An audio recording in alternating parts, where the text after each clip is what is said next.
you're the biggest man in the world now. And you're covered in gold. 14-karat gold? Take a hike, boss. I'm running things now. All hail King Homer.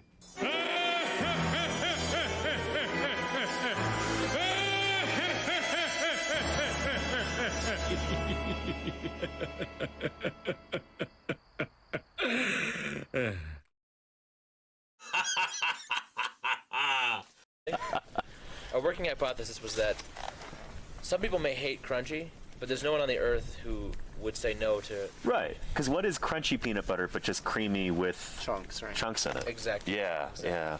If you wanted the chunkiest of peanut butter, you'd just get a bag of peanuts, I guess. Yeah.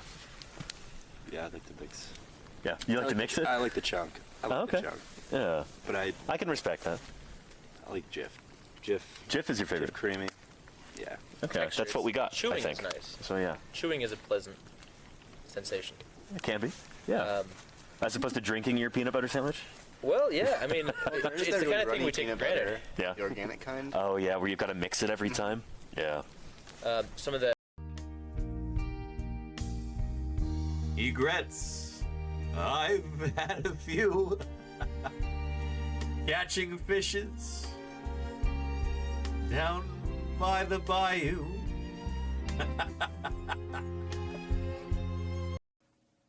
And then who in the chat can tell me what this is right here? What's become the official term published in the literature for this array of tail spikes there? Anybody tell me? Yeah, there you go, Jim, the thagomizer. This array of tail spikes, most likely used for defense. We actually have a number of theropod dinosaurs with like really grievous injuries to certain bones in their bodies. And those at least seem to match up with those wickedly long spikes there. Pretty cool. Yeah. And we've got a hype train going. Thank you, everybody. I really appreciate the support. Yeah, It's worth it to see you appreciate the effort poured into it. Oh, Pufunkai, this is an incredible game, and I am so amazed at all of the people who have poured so much effort into it. It's incredible. And I want to see it continue to grow and become successful, and so I'm going to be streaming this a lot. And I'm honestly having so much more fun with this than I would with a more popular game like Ark or the Isle or the Jurassic World game or whatever. This is where it's at, and I am so excited about it. Oh yeah.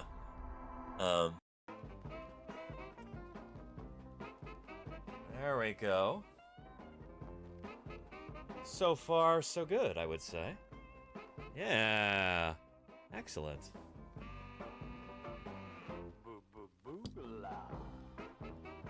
Not too shabby. I gotta add the A, not a dinosaur. But yeah, this is looking better than I thought it was gonna look, right off the bat. Yeah, good. I'm happy with this so far. I'm quite happy with this. But I can swing this around, I can open and close the jaws, I can stick it right up close to the camera, I can do all kinds of stuff with this. But I love the idea of, like, a very precocious little kid who really loves titanosaurs. And you're like, well, what's your favorite titanosaur? And they go, I really like the unnominated clade of derived non-lithostracian saltosauroids.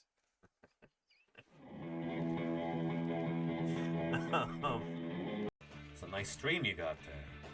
You know, it'd be a real shame if somebody went and sat in front of the camera all the time. You know? If those 250 viewers, you know, if they had their view obscured, you know, by a big fluffy cat. I'm just saying, you know. All right, Sweetie Pie. All right. This is a protection racket. It's time to pay Sweetie Pie. Huh. Yeah. Sweetie Pie says, I love organized crime.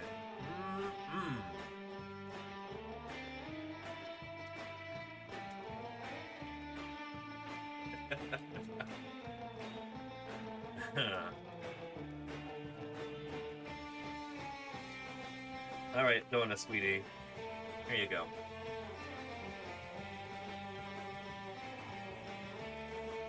There you go.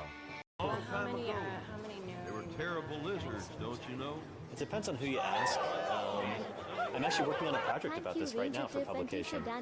I'd say there's about 1,000, but there's been over 2,000 different names that have been published, but a lot of those aren't valid. Right. Yeah. Sure. Makes sense. Yeah, yeah.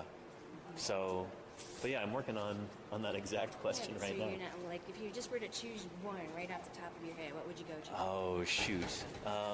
Here, you get 5 seconds. Let's say Triarchunkus. Oh my god, I've never even heard of that one. Well, it's because it's new, yeah. Oh. So in 2020, it was just published. It's from the Hell Creek Formation. It's an alverosaur. So it's one of these little guys. They're little theropods. They've got long, stilty legs, and they've got super weird, short arms. They've got one, like a thumb claw, and that's it, basically, on their arms. And so super small because there is basically no use for them, or just It seems to be the opposite. Like, the arms are super robust. They seem really muscular. like a T-Rex. Kind of, but like T-Rex does have kind of reduced arms. These guys are like, their arms are super short but super thick and super strong. And it seems like maybe they were using those claws for digging open like rotting logs and stuff to get at the insects and stuff. Scratching their back. It's way too short for that. Like they okay, could well, scratching here. Then. and maybe they could just about scratch there, but that's it. You know, Like push-ups. I should show you a picture of one of these guys. Maybe I can find it real quick. Oh my gosh. But they're really strange. Not for push-ups, like really teeny push-ups. Yeah, they would be. I mean, you're gonna. Here, I'll show you Mononychus, which is basically the same thing, but there's better illustrations Oh of my it. gosh, I should start reading up on the newer books because I feel like I'm falling behind on the new stuff. Yeah. Trying to find you a good picture. Let's see. Yeah, like that's a pretty good one. That's a plastic model. Okay. So they had feathers. All right. Oh, look at that. Yeah, and they've just got these super short arms that are really, really thick, and they've got Mononychus means one claw Okay. because they've got one big claw. That makes sense. Sometimes they have two little vestigial ones next to it, but let's try to find another one. And so what do you like about it? Just because it has weird arms? I'm one of the authors on the paper. That makes So it's the perfect first dinosaur, first new dinosaur where I'm an author on the paper. So yeah, Oh, yeah. well, that's super fun. Did Yeah. you get to help choose the name? I didn't actually. My crew chief came up with that. The name Triarchunkus, get this, it means Captain Hook. Oh my god.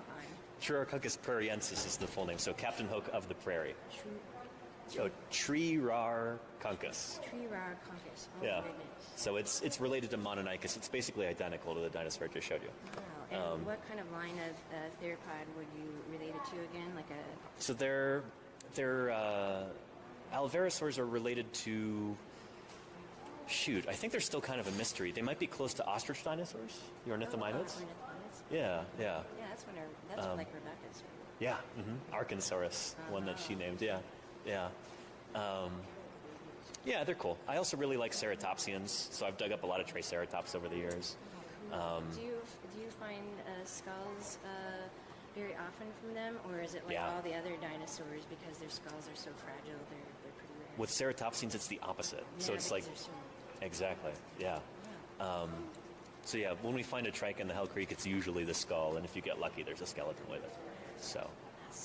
Yeah, and they're super common out there. Like, they're the most common dinosaur in that formation. Yeah, some And, paleontologist kid came in here several years ago and said, yeah, the ceratopsians are kind of like the cows of the day because they were like so numerous. Just everywhere, yeah, yeah. Wow, I gotta go to that. I gotta go see that Hell Creek formation. Yeah, go visit Museum of the Rockies if you ever get the Yeah. chance. They've got on my list. some of the best Hell Creek displays. Wow. Yeah. It's so cool. Yeah, yeah. I don't know. And right now I'm working on Spinosaurids too, these fish-eating dinosaurs. Yeah, and they're from where? Pretty much everywhere except North America. I wonder Yeah. because I've only kind of heard of them coming out of Africa, but they're everywhere. You said except Well, North America. yeah, they're from Europe. Like England has one of the best-known ones, Baryonyx. Yeah, That's right. yeah. And then we're starting to get some out of Asia. There's one from Laos. Ichthyovenator is from Laos. That means fish hunter. We've got fragments of one from Australia now. So, and some from South America too. There's one named Irritator because it was originally like a commercial crew that dug it up and they sold it.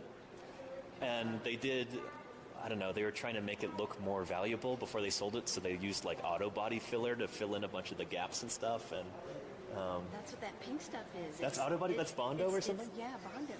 That's really funny. Yeah. On the Alistair here. That's. Yeah, I'm guessing. I thought that color looked familiar. They must have ran out of epoxy, or they didn't have the dough to go get other stuff. So we have a big chunk of epoxy on that femur wow. of their visitor center. So That's really funny. They put mesh on that femur at the visitor center, and then they put Bondo in that square. Gotcha. So that's going to be my guess. Whenever you don't know why something is in the government, you can always track it to not enough money. That's my own personal guess there. So you use what you have. Yeah. And it apparently works. In this case, they were trying to like add stuff to the skull that wasn't actually there with the Bondo to make it look more compelling, so they could get more money for it. And then the scientists who described it were so irritated by this that they named it Irritator. That's hilarious. So yeah. Anyway, fossils belong in museums or institutions like that, not in. Don't go to the one that's being sold now to that auction. Somebody private is going to put it in their basement, and they're going to say to their friends, "This looks really cool," but nobody else is going to get to see it. Exactly. Yeah. We talk about that all the time on my channel. Didn't Nicolas Cage get some sort of theropod from Mongolia? Exactly. Tarbosaurus. Yeah. Right, and he said he didn't know that it was like that it was stolen. Yeah. And did he give it back? Right. Yeah, it was repatriated. Yeah. Oh, and so he lost his money. I think so. Yeah. He could probably afford it. I'm sure he could. Oh, Nicholas, don't have that in your living room. Apparently, it was him and Leonardo DiCaprio who were like in a bidding war over it. Oh, holy cow. The biggest question of all surrounding the dinosaurs is Mick Erin, rather. Thank you so much for the raid. Welcome to Paleontologizing. Holy cow. I'm not quite ready to start the stream yet. Thank you for bringing everybody over, though. I really appreciate it. How was your stream? I hope it was really, really good. Welcome to Paleontologizing. Let me play a quick little channel trailer to introduce you to what we're all about here. And then after that's done, I've got a few more things I got to get together. We can start today's stream. We're going to be talking about this weird purported... Holy moly, Urgle.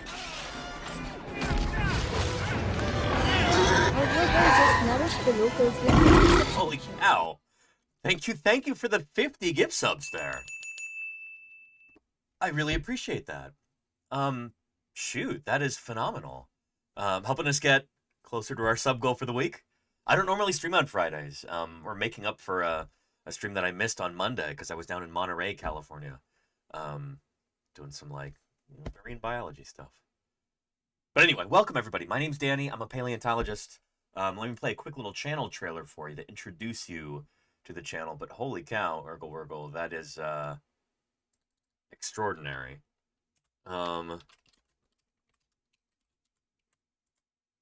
There we go. Already VIP, okay. Well, Urgle, thank you. Here's me, this is what I'm all about. My name is Danny Anduza. I'm a dinosaur paleontologist, and this is Paleontologizing. Thank you again, Mick Erin, for the raid. Appreciate it.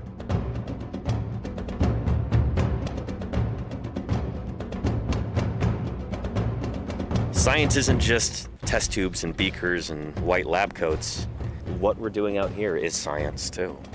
We're testing hypotheses by excavating these fossils.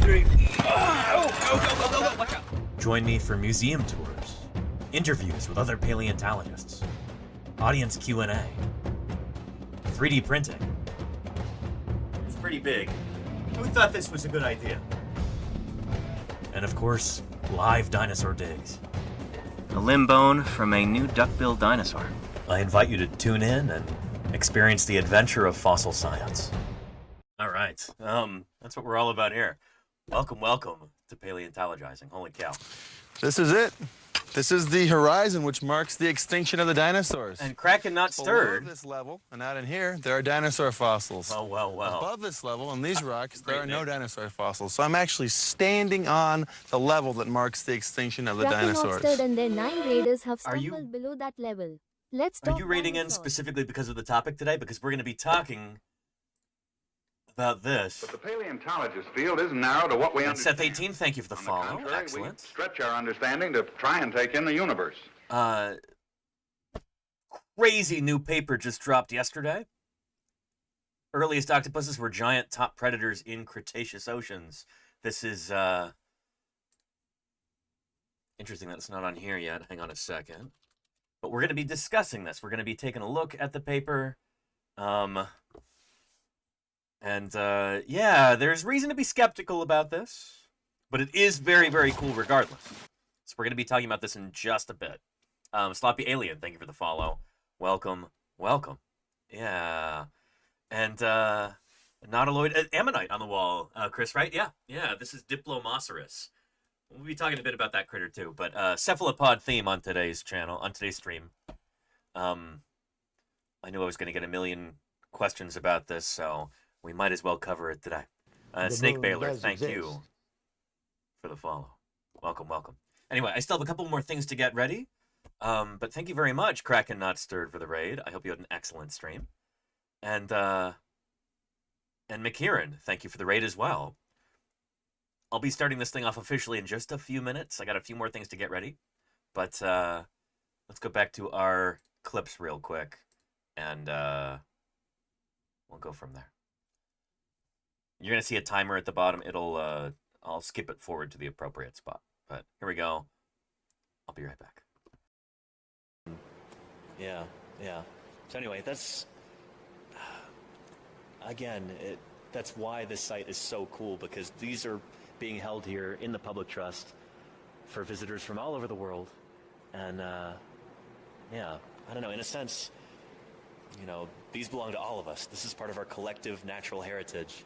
And I don't know, that's pretty special. So thank you so much, Tiff, for talking to us. Thank you for your work here. Thanks for coming. It's always so great to visit with you. I feel like a little renewed now. I feel like I have a little bit of information about what's happening out there in the paleontology world. Yeah. I'm sure you get that from Rebecca and Ashley and people like that too. Yeah. I she's always going in 50 different directions, so I don't get to see her very often.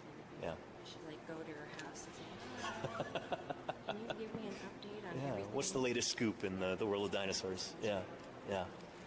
Well, awesome. Where are you off to next? So I'm going down to near Moab tomorrow. That's right. And going to be working in the Cedar Mountain Formation with Don DeBlue, so very excited.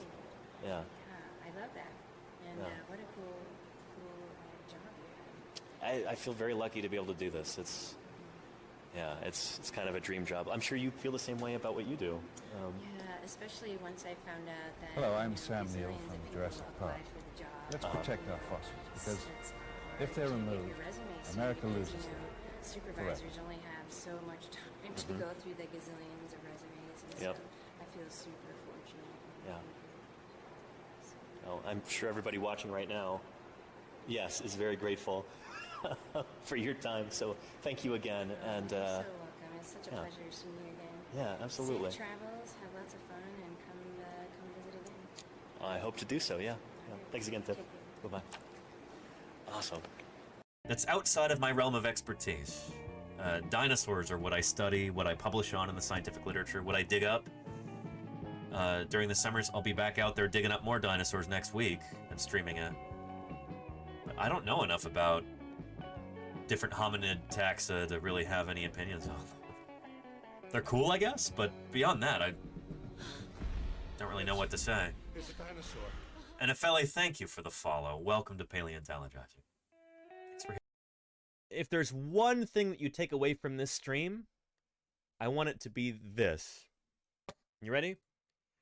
These guys right here, plesiosaurs. Here's like a mythical representation of a plesiosaur. There's Urquhart Castle behind it in Loch Ness. Plesiosaurs are not dinosaurs. Again, for those in the back, plesiosaurs are not dinosaurs. They were not dinosaurs. They never were. Plesiosaurs and dinosaurs are different animals. They are from different branches on the reptile family tree. Plesiosaurs are not dinosaurs. You got that? Plesiosaurs are not dinosaurs. There you go, Ladina. Yes. No bone right now, unfortunately. We got some ancient roots in there. 73 million years old, you know? It's, yeah, pretty, scientifically important there. So sorry. Like, they were dinosaurs that lived at the same time as our early mammalian ancestors, and the smartest of the dinosaurs were smarter than the smartest of the mammals, we think. And they were as intelligent as they needed to be in their environment because they were remarkably successful. Dinosaurs ruled the Earth for over 150 million years, so they were plenty smart. Sometimes being too smart can actually be a disadvantage. I mean, shoot, look at us today, where we're in the process of absolutely wrecking our planet. And being smart can also, you know, can lead you to do things like polluting the environment or creating nuclear weapons. You know, maybe human intelligence will turn out to be a mistake. Who knows? Time will tell.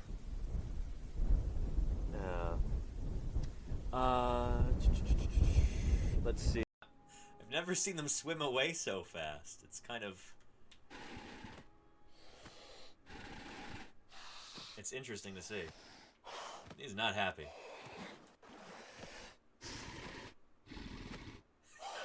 I'm gonna just kind of push him back to shore. Like a tugboat.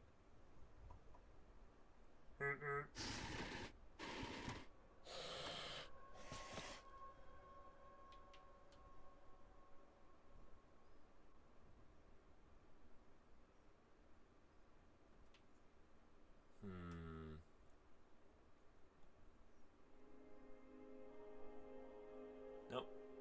Not so fast. Oh, there you go, sweetie.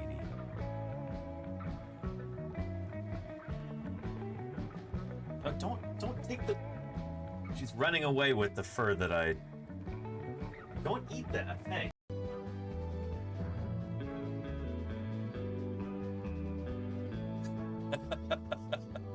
Will she get bored of this first, or will we? Let's see.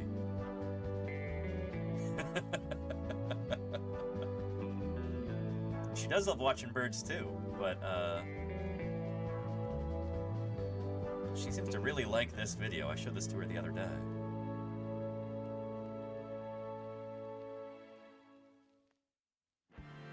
Oh, good stuff. Anyway, let's get back to our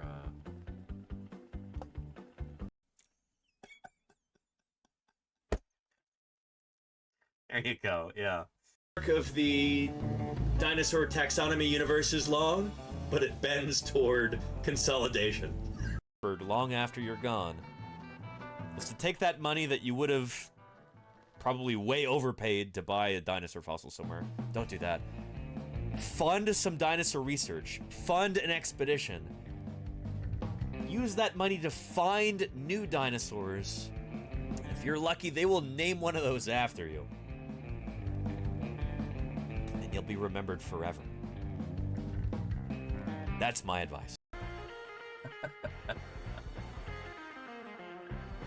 You want to say hello to this Apatosaurus right here? Look at that. Oh. What do you think of Diplodocus and sauropods, sweetie pie? You like them?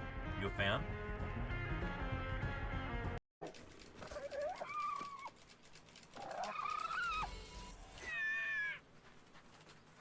Ouch. Whoa, little baby Triceratops! My goodness, I've never seen these before. These are brand new. Oh man, they're so tiny.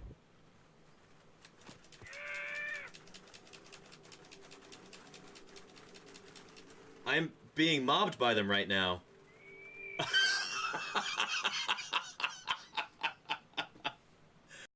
Smallman says, "Is this a species?" No, this is St. Patrick. Anyway, and SB says, is there a reason why you couldn't just plop a big tent on the site and work all year round? Funding? Funding, yeah.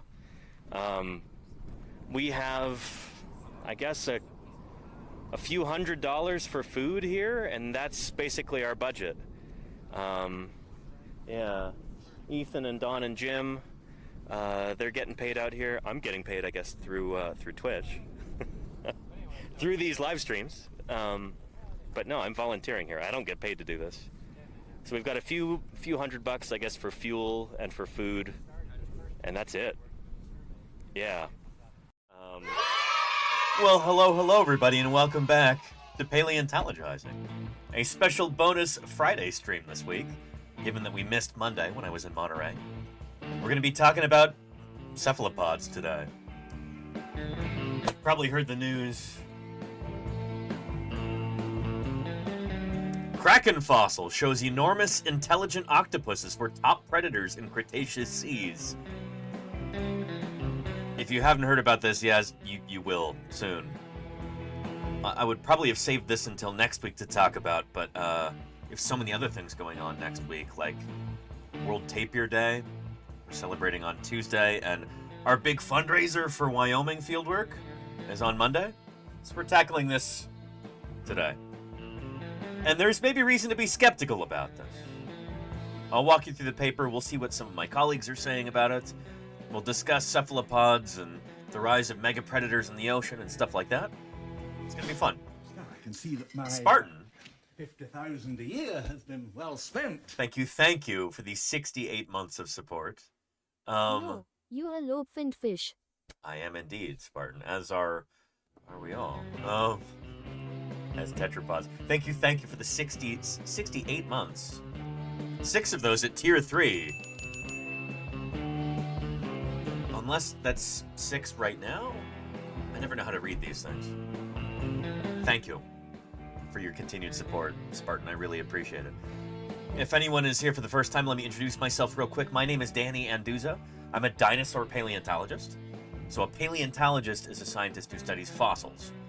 I work mostly on dinosaur fossils in particular. Dinosaurs are what I study, what I publish on in the scientific literature, what I present on at scientific conferences, what I talk about here on Twitch, and what I dig up when I'm in the field. For the past 3 or 4, maybe 5 years now, kind of coming up on 5 years, I think, I've been taking chat out into the field, broadcasting live from the Badlands of Wyoming and Utah, digging up dinosaurs and other Mesozoic critters live on camera via satellite. We'll be doing that again in less than a month and a half now. Beginning of June, I'll be out there again in Wyoming, and I can't wait.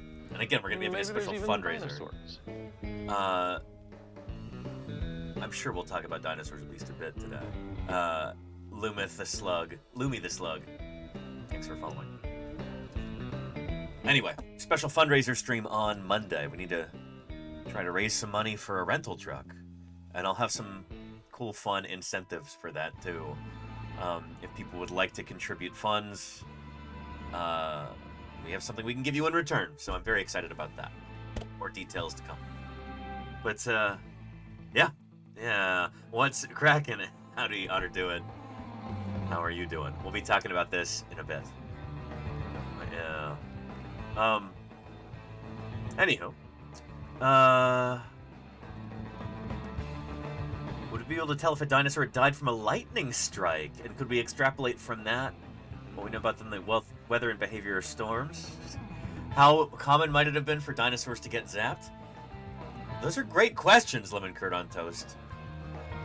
There have been a few dinosaur skeletons discovered over the years that have been suggested to have been the result of lightning strikes, but it's very speculative, and I think the only real indication that we would have that lightning had struck in a spot would be to find a fulgurite. So you probably know what a fulgurite is already, but for everybody else who doesn't,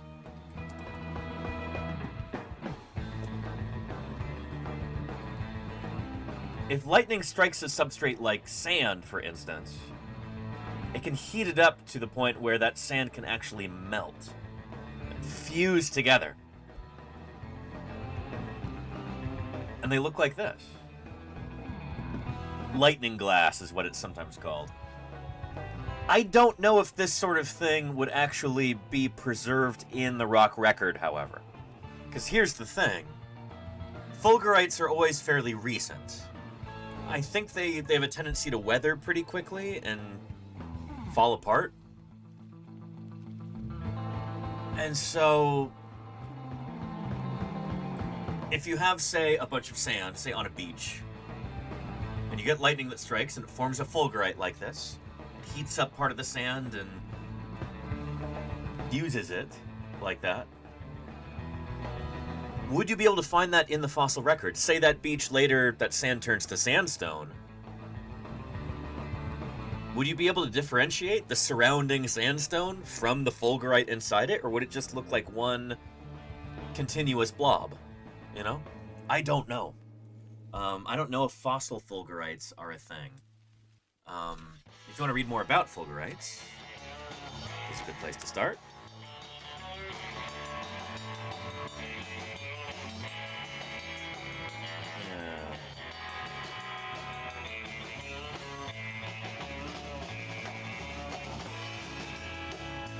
I think they're fairly delicate.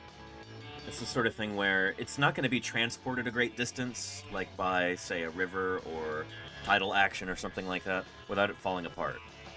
So, without something like a fulgurite where we can tell that lightning struck in a particular place, even if, say, a dinosaur were to be struck by lightning back in the Mesozoic, and then later became a fossil, I don't know if you would ever know that it was struck by lightning. So yeah, that makes sense? In terms of figuring out ancient climates and weather patterns and stuff like that, we do have some indications of that, like fossil raindrops. Hang on just a second, Minipie.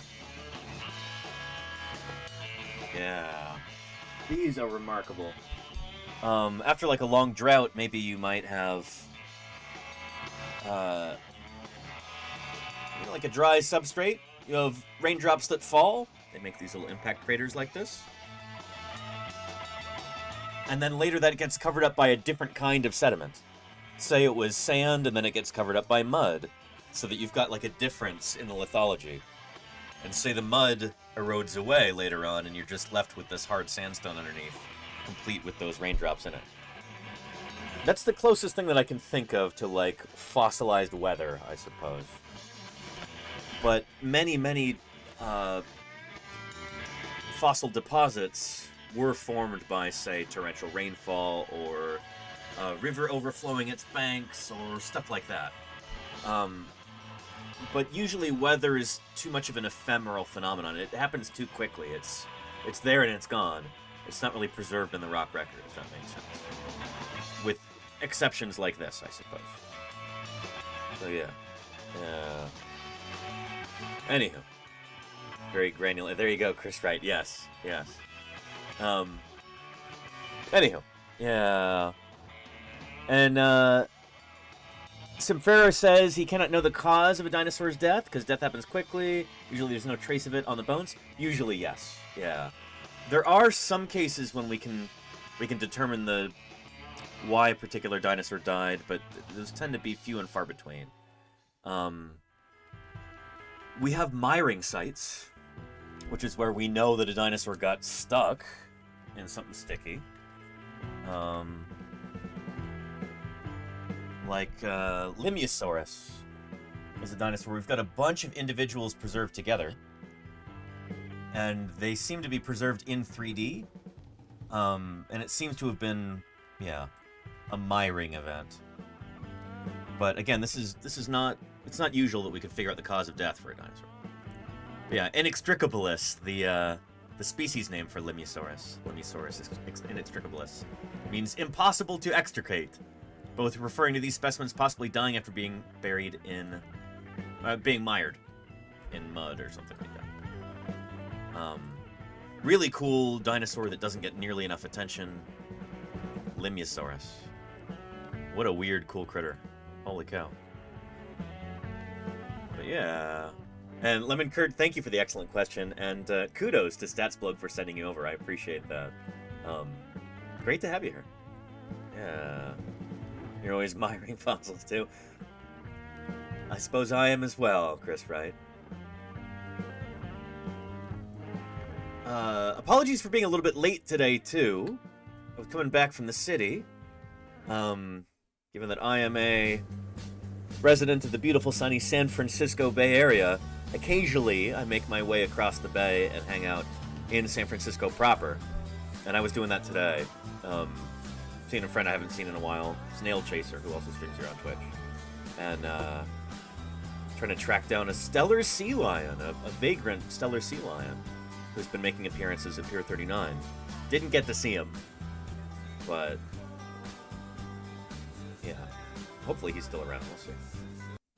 But anyway, taking the train and the bus back took a little while. So I'm a little bit later today than I would have liked to have been.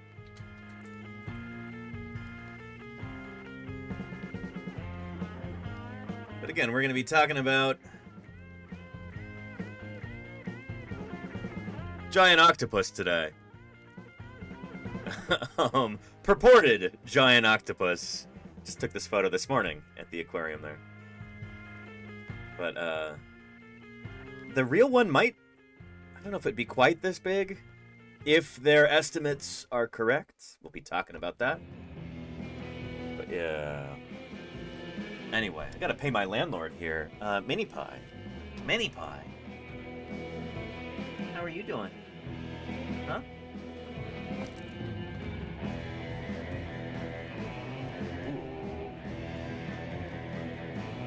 Okay, payment time. Payment time. See you today. Dental treats. At Marispace, my favorite animal in the world was stellar in its name. Probably the stellar sea cow.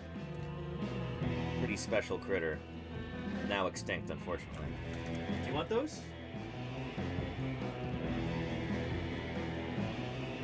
Looks good. No? Guess we get another try? I guess we could try these. You're bored of those? What's in there? Oh. Look at that. One of these.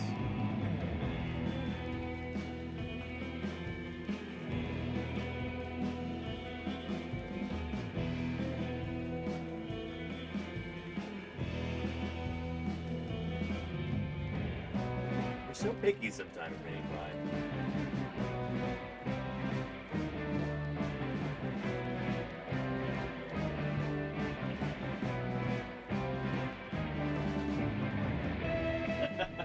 I like that. Mega size. Just like these purported mega-sized cephalopods. Again, we'll be getting into that in a bit. I want to kind of focus today's stream around that. But first, we'll do some Metazua. I'm going to do a post to Blue Sky. Let people know that we're live. But I'll talk about why this kind of extraordinary claim, I think, necessitates a certain degree of skepticism. Especially because this isn't our first rodeo with purported giant Mesozoic kraken-like cephalopods. I'll tell you a story from 2011. Some of you already know this, a giant Triassic kraken GSA abstract. This is a subject of, well, shoot, if you ever meet another paleontologist in person,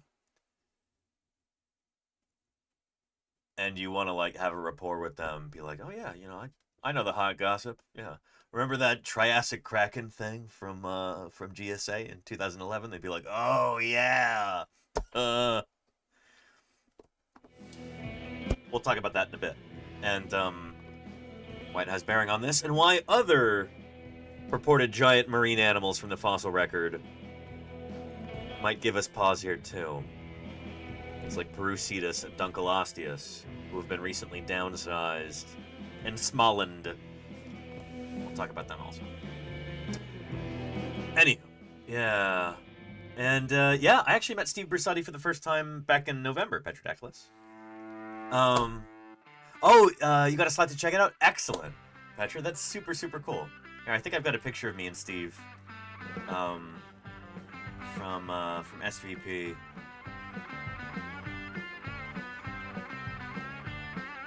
Let's see here.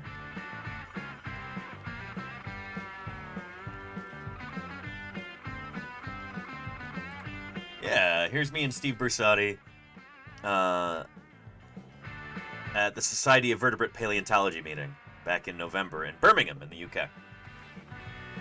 Yeah, and hey, imagine Gary Dose. How you doing? Welcome to Paleontologizing. Yeah. Steve Bersati's been writing these really well-received books for the general public on fossil history.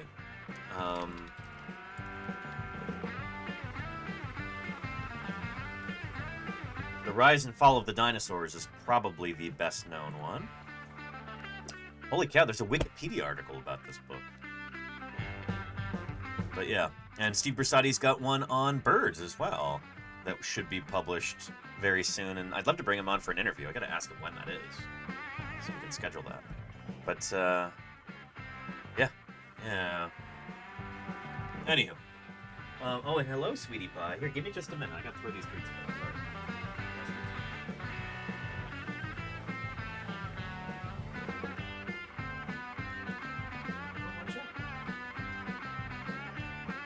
Anywho, haven't gotten to read it yet. I've heard good things, Petrodactylus. I haven't read it myself either. But, yeah. Anywho. Before I forget, let's do a quick Blue Sky post.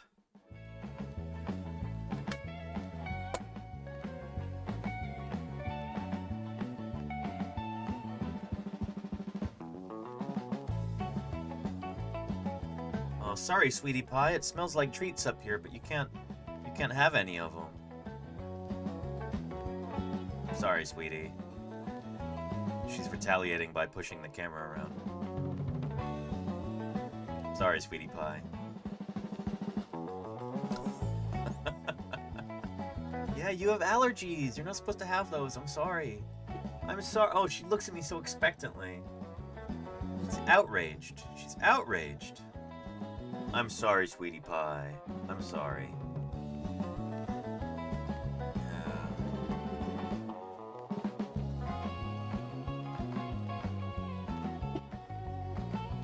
Anywho. Paint. Paste. There we go. Yeah, we can use that. Your tail's in the way. Oh.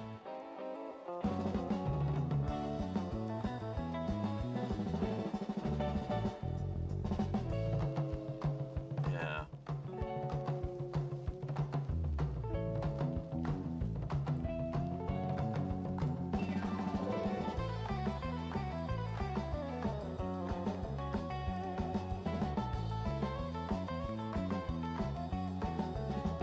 Here we go. Oh, first, let's indicate that we're live.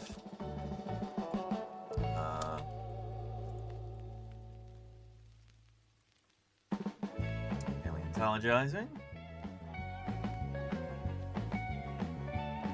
Beautiful.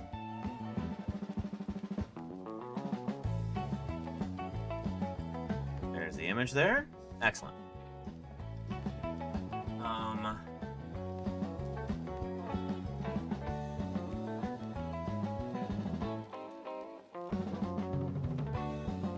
We're discussing the new giant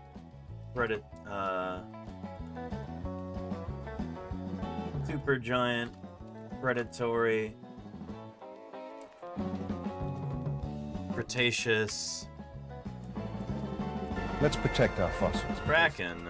If they're removed, America loses them forever. Okay, hang on a second. Huda Harakeshi, thank you for the Prime. I really appreciate that. Hey, welcome to Paleontologizing.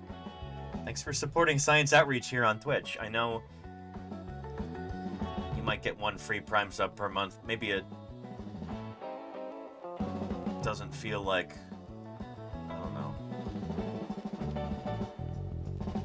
doesn't feel like a whole lot to give, but it means a lot to me, and I really appreciate that. That helps support my mission of science outreach here on Twitch. This is literally how I make my living. Thanks for helping make that possible. Appreciate you. It is big for us, Clairebird. Yes, indeed. Yeah.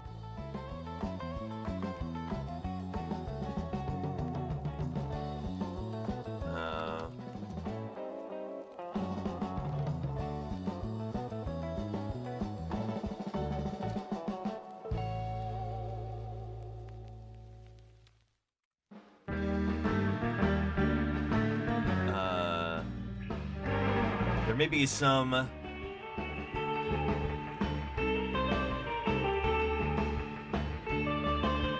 there's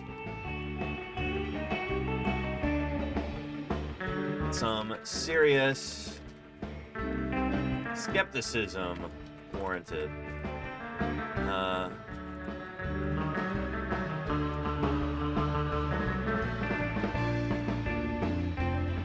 Join us and let's chat about it.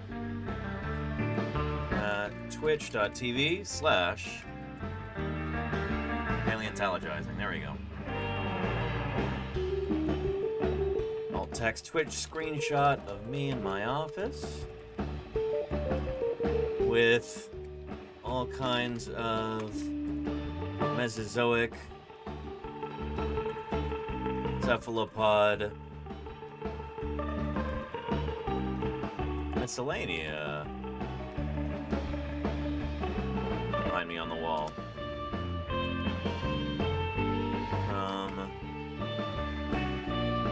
Framed prints of ammonites and nautilus to life-size 3D printed models of ammonite shells and a huge Diplomoceras paperclip ammonite.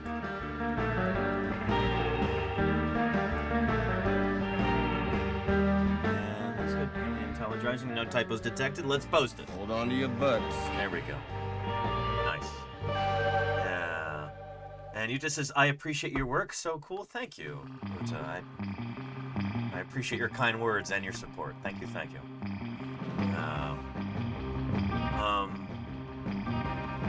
Oh, Black Cap. Oh, a mushroom. Very cool, Cacklinsworth. Nice. And a private concert. Excellent. Orion's Enigma says, if you were able to ride any dinosaur into battle against the Roman legion, what dinosaur would you choose and why? I think the best option would be here. Considering I'm riding it into battle, is that right?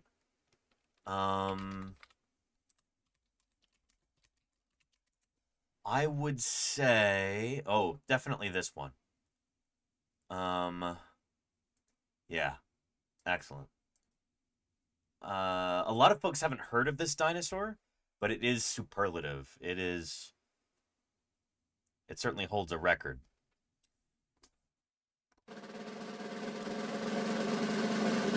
I would say, without a doubt, Melisuga helenae, right here. AKA the bee hummingbird.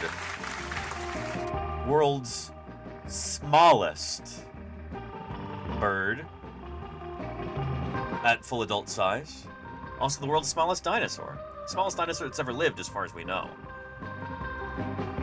Think about this. If I'm going against a Roman legion? Well, if I can ride on its back, that means I'm very small. And so, maybe we can find out whoever the commander is of this legion. And then, given this small size, I could just go straight...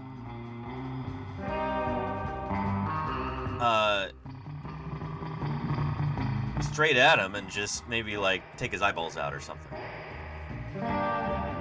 Straight for the eyes. Exactly, Charlie's Dragon. Yeah.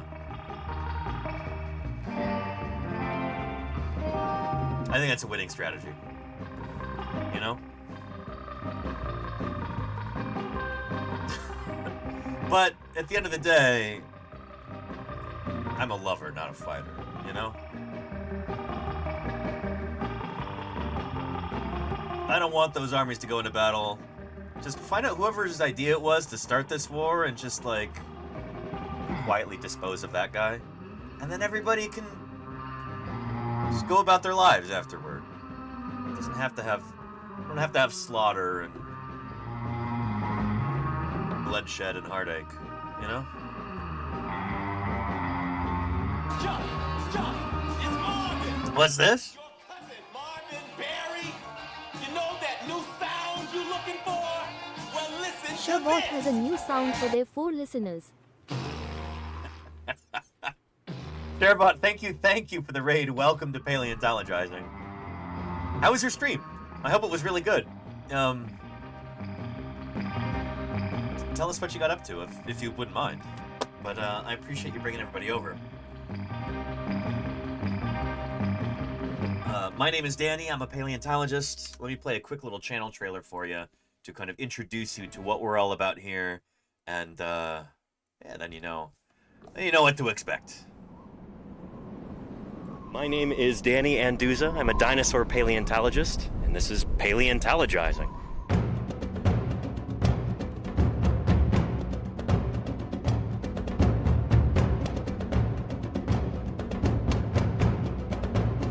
Science isn't just test tubes and beakers and white lab coats. What we're doing out here is science, too. We're testing hypotheses by excavating these fossils. Join me for museum tours, interviews with other paleontologists, audience Q&A, 3D printing. It's pretty big. Who thought this was a good idea? And of course, live dinosaur digs. A limb bone from a new duck-billed dinosaur. I invite you to tune in and experience the adventure of fossil science. Welcome, welcome. It's great to have you here.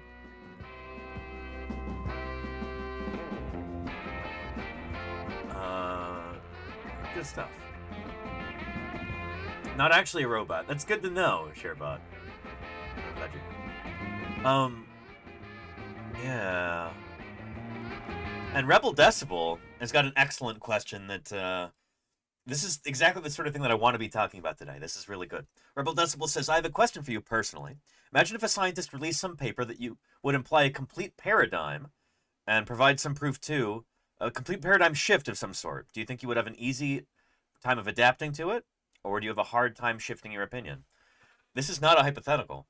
This happened last fall. Some of you were here for this. Let's find the VOD.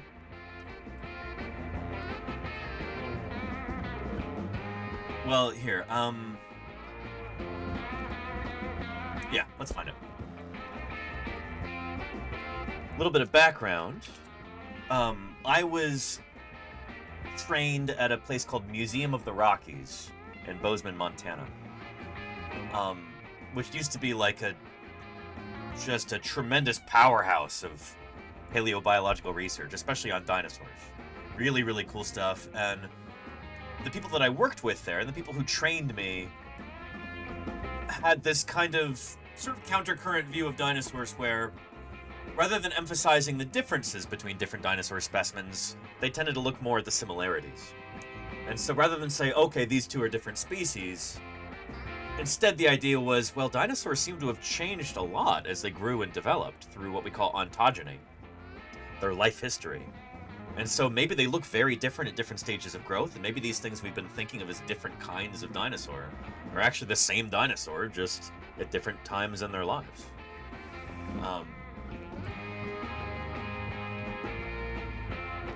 So on that note, there's a dinosaur called Nanotyrannus. Very similar to Tyrannosaurus from the same time in the same place, except it's smaller. And based on its appearance, it looks just like what you would expect a young T-Rex to look like, except maybe much longer legs. The proportions are different, but...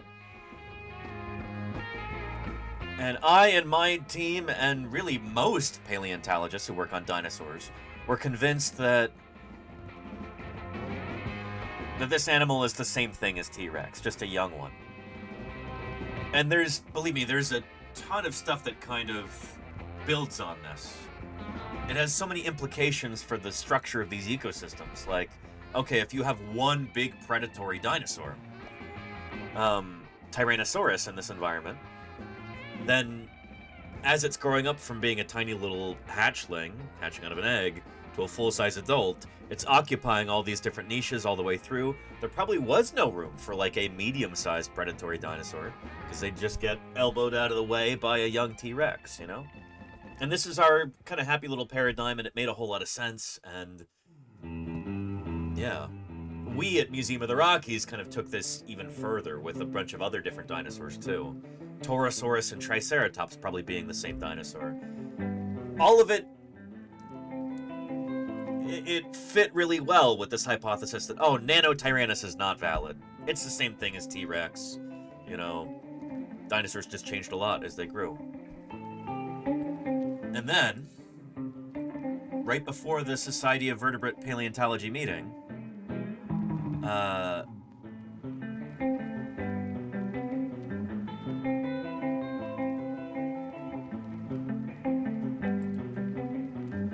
right before that came out, right before I went to SVP in England, news of this dropped.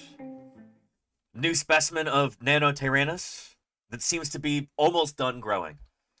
Almost fully mature. It's not a young T-Rex, it's something different. And that had been kind of the general consensus forming for a good while. And then, suddenly, and I mean last Thursday, literally, we had this.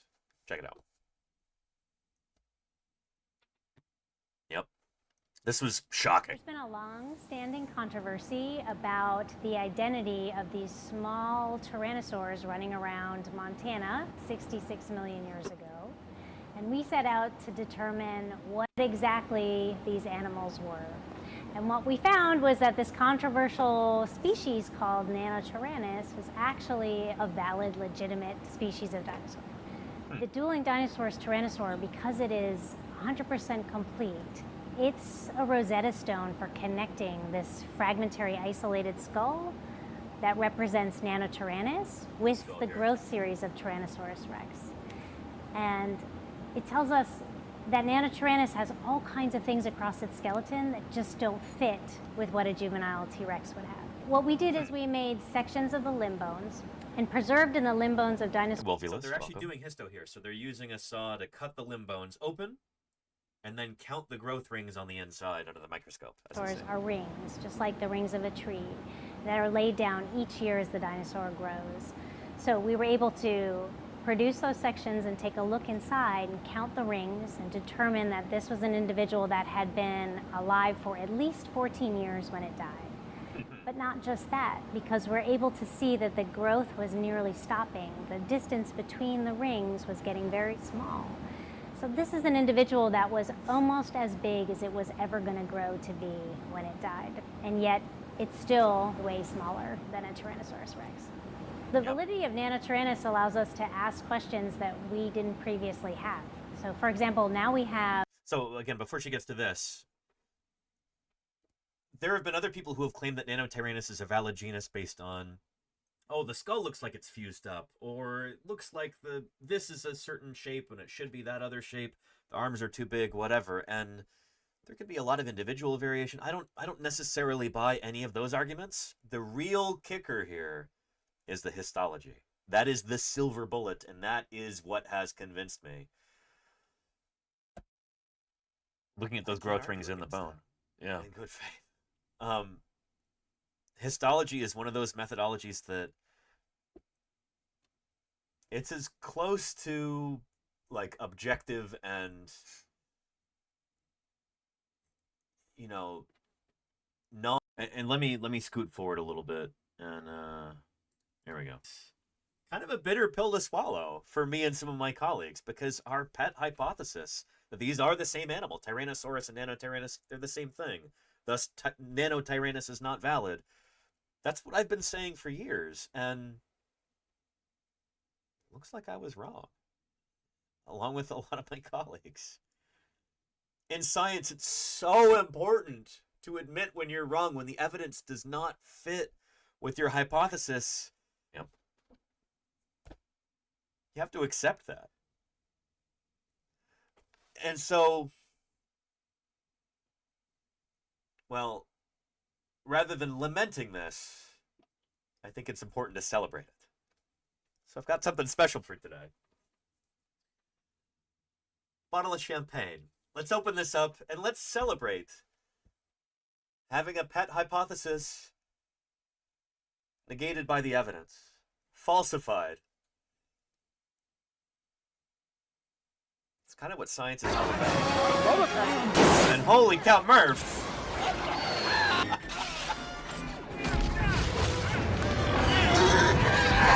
Murph just nourished the locals with 20 subscriptions. Thank you, Murph. Holy moly, 20 gift subs there. I appreciate that tremendously, Murph. Thank you. 20 chatters won't have to watch a single ad for the next month. I'll be in Florida, working with leatherback turtles by the time anybody has to watch any ads from that cohort. 20 lucky chatters. Appreciate you more than you know, Murph. Thank you. Good stuff. Anyway, I'm a little bit miffed that the audio here was no good. I hope I've improved my audio setup since then. But yeah, cracking some champagne for Nano Tyrannus. And if a favorite hypothesis is disproven, if it doesn't fit with new evidence, not only is that okay, that's actually really cool. It's something worth being excited about. Because even though maybe I was wrong, we're still learning something new. And that is the objective of science. We're trying to figure out how things really work. We're studying the natural world, following the evidence where it leads. And so I think that's worthy of some champagne. Don't you? See if I can get this thing open. If you're feeling a bit cheated, try blaming the dinosaurs. And thank you, Dr. Tara, for the 100 bits there. Yeah. And yeah, I'll be sharing that Nano is really solid. video later. Question about your Danny. Does this change the way you view other small tyrannosaurids like Raptorex, not Raptorex, no. Asiatyranus, Alliremus, or even the recent comments on Thunkulu? It feels like Pandora's box has been opened. That's what we're going to talk about a little bit. Yeah, good point there. So, I was having a conversation with some colleagues about this past summer. With Ethan, and I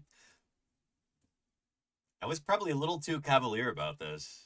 I was like, yeah, Ethan, I don't know if any of those alioramines are actually real. That entire group, I think, might be bogus. Was it good champagne? I wasn't quite sure that alioramines are even a real clade. Things like Alliremus, Chonchusaurus, things like that. They could all just be juvenile tarbosaurs, for all I know. I really got to rethink that. I'm not somebody who really works much on Tyrannosaurs right now, so a lot of the particulars are... Anywho, get to the champagne. Really wrong about... Thank you. Ready to pop this? I didn't shake it or anything. I did run downstairs with it, but hopefully it's settled by now. I guess we'll see. I think it was pretty cheap champagne, Petrodactylus, which is still good. All champagne is good, in my estimation. The surprises in dinosaur paleontology and to the validity of Nanotyrannus, which I'm not the happiest about, but you know what? Let's get happy about it. Cheers. Let's open this thing up. All right. Which brand did I get? Gay Hibiscus. I do science outreach full-time for my job. I'm not gonna, willingly show brand labels. Especially for something like this, unless they pay me for it, you know? You gotta play hard to get a little bit. You know? Why would they pay to advertise on the cow if they can put their advertisement on the cow for free, you know? As the saying goes. There we go. I gotta pour this like a bartender. reduce the froth. There we go. Well, the science. There you go, Lenina, yeah. Yeah. Rhacodactylus said something really important here earlier. Oh, and Saphro-Myophilus Azad, you too. Welcome, welcome. Thank you, Spartan, for the bits. Science! Oh, shoot. My soundboard just messed us up. Where were we? We're here? Earlier? Is also in Cleveland Skull. It was presented at SVP last year. Anyway, you get the idea. Here is a link to that VOD. With the timestamp. Get us to that spot. That was a crazy stream because here was this huge paleontology news, something that really shook up a paradigm that I had a lot of investment in. And it happened to drop, like, I had to talk about it that day. But we were supposed to be talking about the Vaquita that day, so we could raid into Casey Snowart for Save the Vaquita. So sometimes the timing on these things just is inopportune. And that's what had happened on this particular day. But yeah. Yeah. Should have poured the champagne in the... I mean, that would have watered down the champagne, Wolvulus. That would have been no good, you know?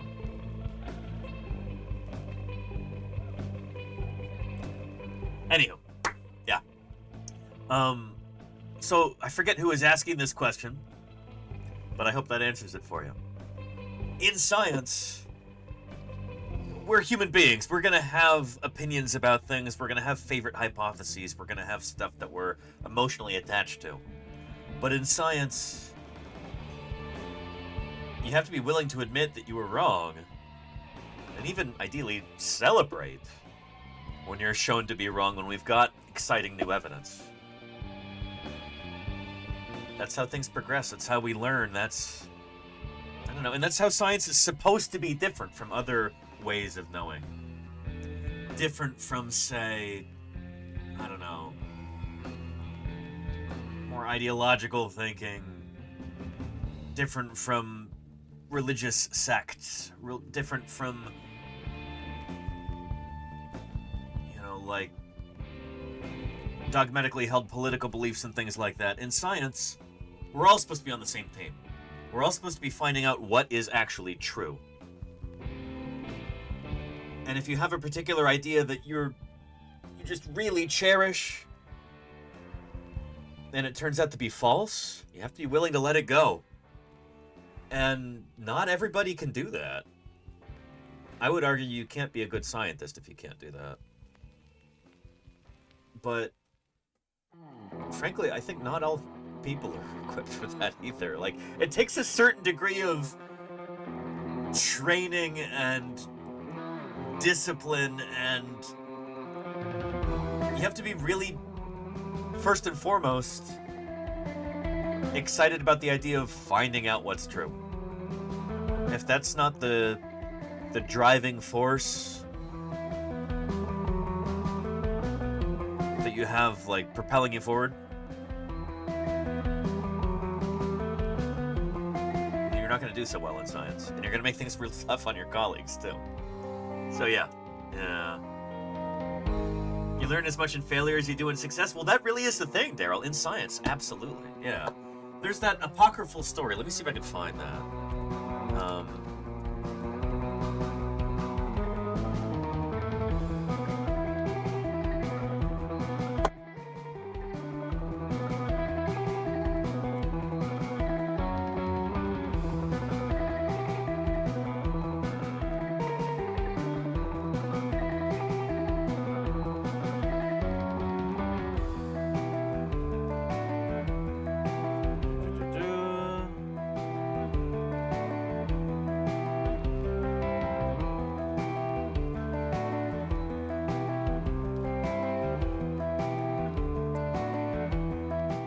Here we go. I really love this. So you'll hear kind of variations on this apocryphal story from different scientists at different times. I've seen it in a bunch of different books. But, here. So, to set the stage here, set the scene, this is at a British university. Might be Cambridge, might be Oxford. Often it's Oxford in these stories. And they have like a weekly or regular seminar series where there's a visiting researcher who comes to present their work, get critiques on it, introduce new ideas to the people who are there at the university, that kind of thing. Do a lot of traveling as academics, visiting different museums, different academic departments, talking with new folks, exchanging information. So anyway, at one of these seminars, one of the people on staff at that spot, an elder statesman of the zoology department, had maintained for years a conviction that a certain microscopic feature of the cell, known as the Golgi apparatus, was an illusion. He didn't think this thing was really real. He thought other people were seeing patterns there where they didn't exist, and this guy was very convinced of this idea. That was his soapbox. Golgi apparatus? No, it isn't real. Emphatically, he taught this principle to generations of students. As was customary in this class, visiting lecturers were invited weekly to present new work. On one occasion, a scholar from the United States delivered his testimony to the contrary, with compelling evidence that the feature in the cell was in fact real. He'd run some experiments, he'd made some excellent observations, he demonstrated, no, Golgi apparatus is a real thing. So what do you think this elder statesman thought or felt at the time? Would be outraged, right? I think most people would be.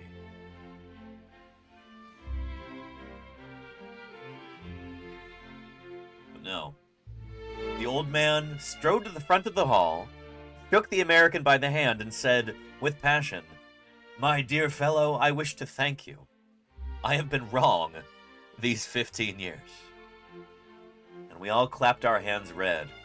The memory of that incident I've described still brings a lump to my throat. That's what science is supposed to be.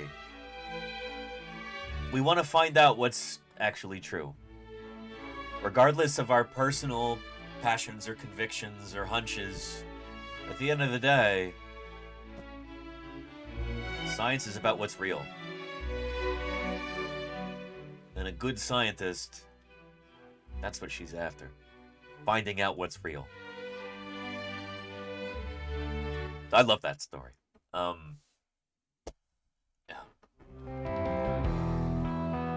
You know, dinosaurs. Did you realize that chickens were a lot like little dinosaurs with feathers? I didn't. So I read a book called The Dinosaur Chicken Conspiracy. Is that a Apparently, cephalopod the trombone poultry behind farmers you? don't want us to know I anything want about one it, so open they've mouth hushed it up. smile. Kestrel cholesterol, it is indeed. This is Diplomacerus, which is a giant Cretaceous, what we call heteromorph ammonite. So some of them develop really weird shapes and sizes. We'll talk about this in a bit. Yeah, no, this is weak. But it's cephalopods galore in the background of today's stream. All kinds of different ammonites, nautiloids, critters like that.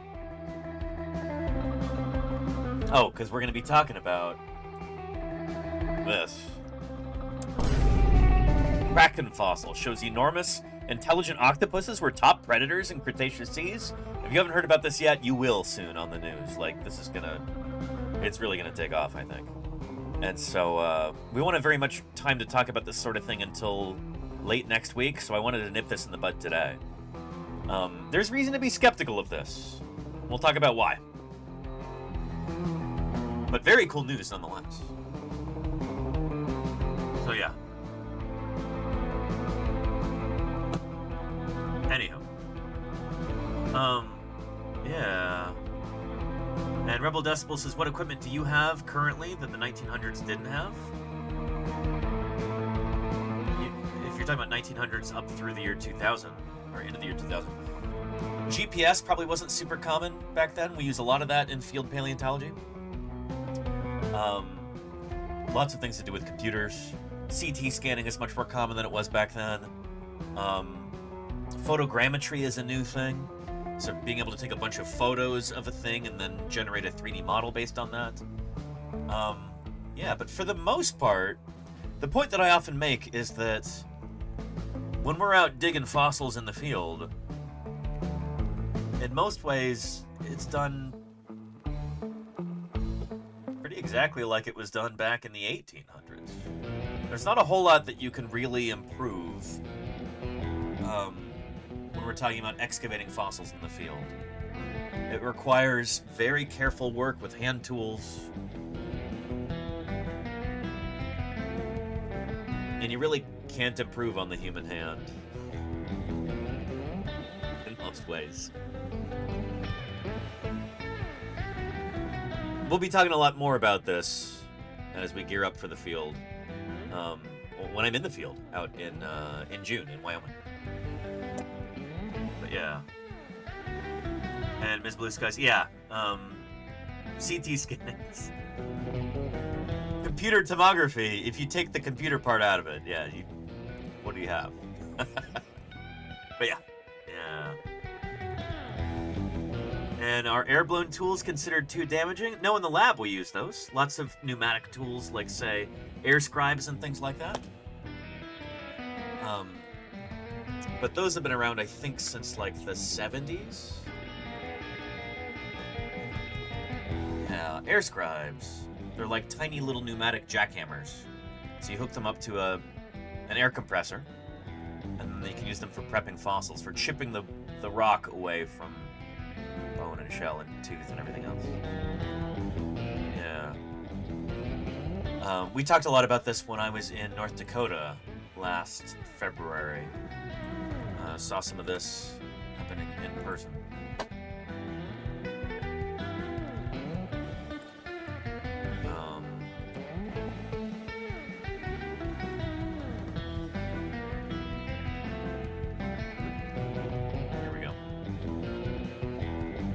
Canadian Museum of Nature, Indianapolis Children's Museum have a closely related animal.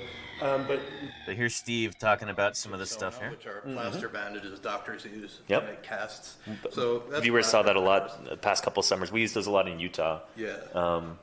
The Utah Geological Survey crews, they love those. So, yeah. I've used it to make jackets as well. It has all sorts of applications, and it can make really, really strong cradles. Yeah. If you do it right. That's something I can teach you if you come here. Nice, yeah. We can't learn everything today. Okay, here's Steve using an air scribe. Instead, there we go. Is what I call the over. I'm gonna get this cutting. There we go. Yeah. So this slab has a tyrannosaur in it. I'm loving this, by the way. We've got 262 people watching. I'm gonna do something. My director laughs about this, but honestly, when I'm kicking, you got to vault up onto it. When I'm kicking my feet up, it's very uncomfortable. So I take my shoes off, and then I have to get my bearing. So this scope was donated by a very good friend of mine. It lets me go all over the place. Wow. All over the place. They have a similar one in the Utah Raptor Mega Block. And the same friend worked with me to make that happen. That's awesome, yeah. I know all the microscope Small world, people. yeah. Yeah. So it has what you call a long distance working objective, which means I can be further away from the fossil when I work on and you it. still get the same kind of magnification. Yeah. And he's going to use an air scribe on here. So you can hear that air compressor running. And then, because this is bone, I would normally work on that with a finer tool. What I'm going to showcase instead is what I call the overburden, which is generally a term we use in the field for all the rock that's above the fossil that we have to jackhammer away. Could you actually lift that light and hand it to me? You bet. The base. Here. It's a little bit caught. Let me give some slack there. Yeah. Okay, so usually I use two, like bidirectional light. But this, I don't expect much to be in here. This is the layers that are, that was the pedestal. And we do have marks of discovery. Burden or the side burden. We don't worry about those, Murph. Avoid it, but we make sure they're very small. Yeah. So this is the Zoic Bronto. I've enormous. Modded this one a bit, so I've taken the. I love this. That this is Steve's not just his job but his passion, and he has so many strong opinions about different pieces of gear and different techniques and everything because he really, really knows his stuff. He eats, lives, and breathes fossil prep. And he has a channel here on Twitch, Fossil Preparator. I think it's been a while since he's streamed because he and his partner just purchased a house. I hope everything went smoothly with that, but that's a big shakeup in your life to be able to do something like that. But yeah, so I could do a whole week's worth of streams just learning from Steve about the intricacies of fossil prep like this. Yeah. And for people who understand air compressors, this runs on 20 to 30 psi, really low. So it still hogs air, but not as much as things like the paleo tools do. Interesting. Anyway, I'll give you a link to this with a timestamp if you'd like to watch more of it. There we go. And Wolvulus says, are you planning to follow May 6th and we'll be streaming? Oh, interesting. I think I remember Kirsty talking about that. Yeah. I was hanging out with Kirsty Edgar before SVP this year. We might even have a picture together.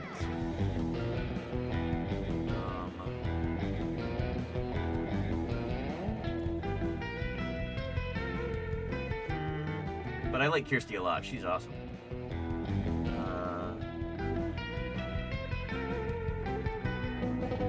Yeah, here's Kirsty at a dinosaur track site there in the south of England. And she's indicating, well, she's pointing to one of the tracks right there.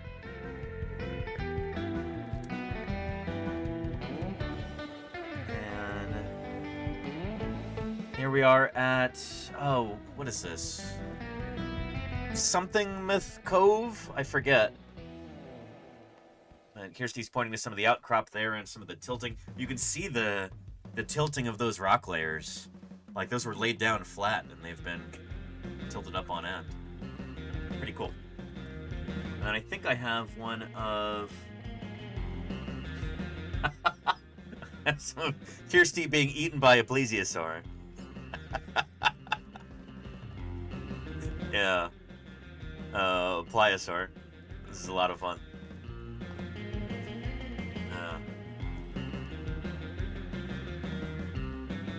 But unearthing the UK's dinosaur track sites. Yeah, Kirsty's one of the world experts on that kind of thing. She's been doing a lot of work in Oxford at their track site there.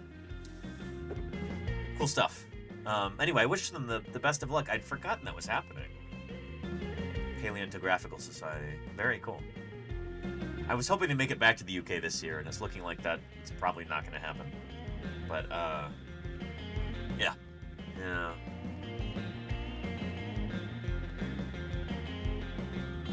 Anyhow.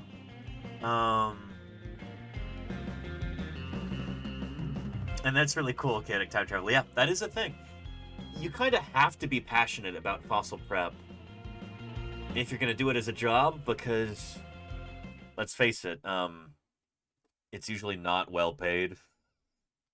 So, and there's a ton of competition for jobs like that. A ton of competition. There are so many excellent fossil preparators who are out of work because there's just not enough jobs, and the jobs that do exist don't pay very well. Yeah. So it's almost a requirement that, like, that be your overarching passion in life, you know? For you to be obsessed. Yeah. Anyway. And Rebel Decibel says your field seems to be a quite low-income field. Often low or no income, yes. That's why I stream here on Twitch. This is literally how I make my living. And I make way more money doing this, even though it's a modest living that I make here.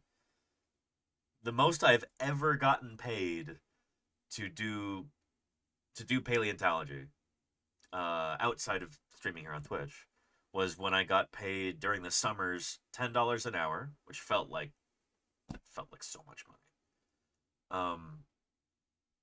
Yeah, I think it was $10 an hour, but I would only get paid for 8 hours a day, 5 days a week, even though we were working like 12, 14 hours a day, 7 days a week. 6 or 7 days, yeah. Yeah. But I was very lucky to have been paid at all. Denver Fowler really pushed for that, for me to be able to get paid, because otherwise I couldn't afford to be out there. You know, I had to pay rent, pay for food, stuff like that, bills. So yeah. And Andrew says, paleontology won't get you rich, you do it out of love. Exactly. Yeah.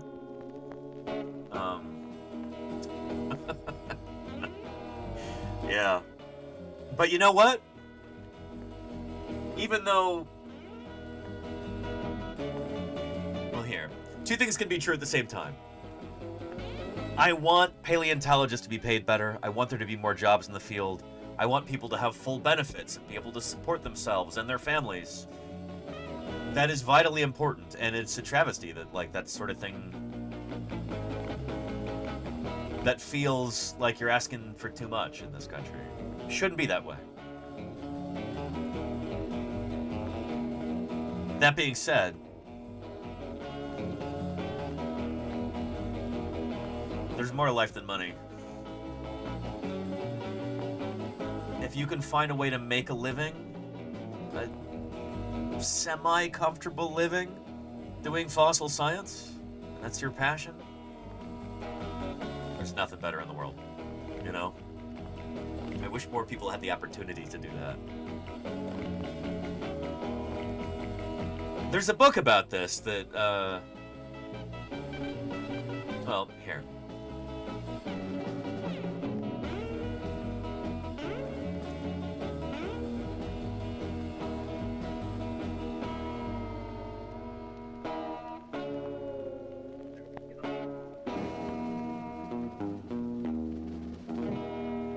Do what you love, and other lies about success and happiness.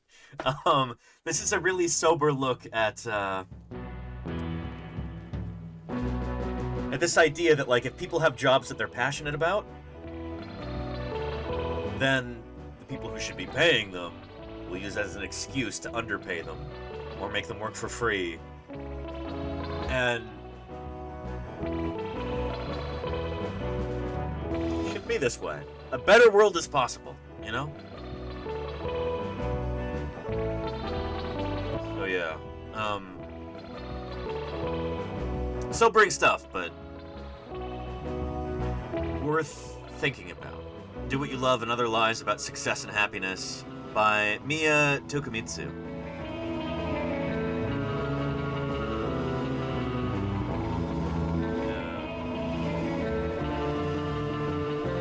I like the write-up on the back. This mantra, do you love what you do, is so often repeated that it has become part of the American ethos. Find a career that you're passionate about, work hard and maintain a good attitude, be persistent, and all good things will come to you. Wealth, or at least material comfort, job satisfaction, a sense of self-worth, and the happiness that comes from achieving success in a profession that you have chosen and find fulfilling. Except, as this penetrating fact-filled book reveals, most of these ideas are lies and have been co-opted by corporate interests as a way to pay their employees as little as possible and to strip away the hard-won benefits and protections that wage earners used to enjoy. After all, if you truly love what you do, pedestrian concerns about salary, health care, and retirement savings can take a backseat. Passion and devotion are what matter. Therefore, unpaid internships abound. They're opportunities. Full-time positions are being replaced by freelance and contract work. It's flexible. And the amount of debt that one has to incur even to get in the game can be crippling. Both a rallying cry for disempowered workforce to reclaim its footing on the economic ladder and an eye-opening expose of the worries that doing what you love can actually make your goals less achievable. This compact, insightful, and brilliantly argued call to arms might just spark a much-needed workplace revolution. Well, it hasn't done that yet, but people are waking up to this kind of thing. It feels weird for me to talk about this because in many ways, like, I am living my dream. It's a tremendous privilege to be able to do this, and it's because of your generosity in the chat that this is possible, you know? That I can pay my bills by streaming here on Twitch. I'm tremendously lucky, and I want more people to be able to do this kind of thing, but in wider society, like,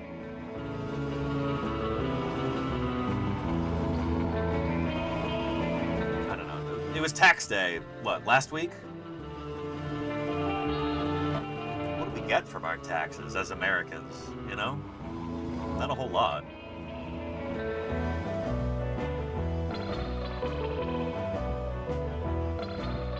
Don't get me started on the military-industrial complex and how that's like a giant leech sucking the life out of the United States, but goodness, I won't talk about that. We're gonna talk about some other invertebrates, like purported giant cephalopods. So we'll get to that in a little bit. But yeah, let's do Metazoa first. And Rebel Decibel says, how much time would it take to gain enough education to understand the basics about paleontology? I don't even know. That's the thing. It depends what you want to do, you know? There's many, many different ways of becoming a paleontologist and doing paleontology. Are you trying to be a university professor? Are you trying to be a fossil preparator? Are you trying to just volunteer on a dig out in the field? I mean, like, somebody like Josh Lively at the Prehistoric Museum in Utah, he's like, yeah, I can get you trained up in a few days to a week, and you could be really proficient on a dig site. But that's very different from, like, the level of proficiency that you need to be able to teach a semester-long class on the history of life on Earth. Or say, I don't know, run like an FEA study on the structural characteristics of a mosasaur skull or something. I don't know how to do that kind of thing. I don't know anything about FEA, really. So it all depends on what you want. It's not, I don't have like an easy pat answer like, oh, well, you need to go to school for 4 years to be able to do paleontology. There's no like easy answer like that. In many ways, this is a field, a discipline where we get into it because we're passionate about it, and we learn more and more and more as we go. And when an opportunity arises for paid deployment, or even just like working in a lab or doing field work or something, you jump on it and you see where it takes you. There's no like certification process for becoming a paleontologist, you know? It's not like becoming a plumber or something. That being said, there are a number of different plumbers, professionally trained as plumbers, that's their, day-to-day job, who have made incredible paleontological discoveries.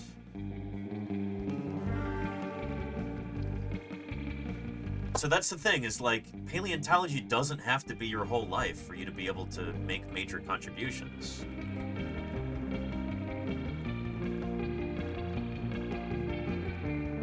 There.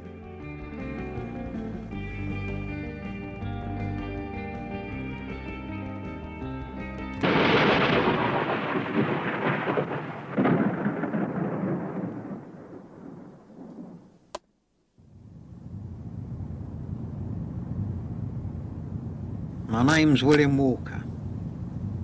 I'm a plumber by trade. I often come to this part of Surrey to do a bit of fossil collecting. And one day I found a dinosaur. Yep.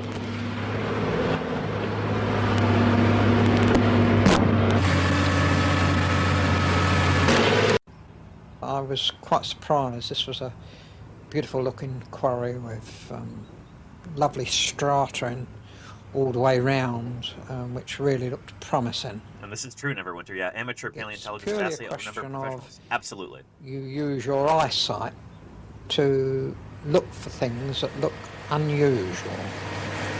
You're sort of looking There you go, Lukermans, yeah. something that looks slightly different and out of place, and that very often turns out to be a fossil. Anyway, let's skip to the end. The eagle There would be a horny sheath covering it in life, like claw of a modern bird. There's Angela Milner there, who is not Andrew Milner's mother. I kind of assumed that was the case. That Andrew Milner, of course, being in a place of such prestige and esteem, surely he must be part of this grand dynasty of paleontologists. But no, they're not related. Andrew and Angela Milner. And so it might have extended it by...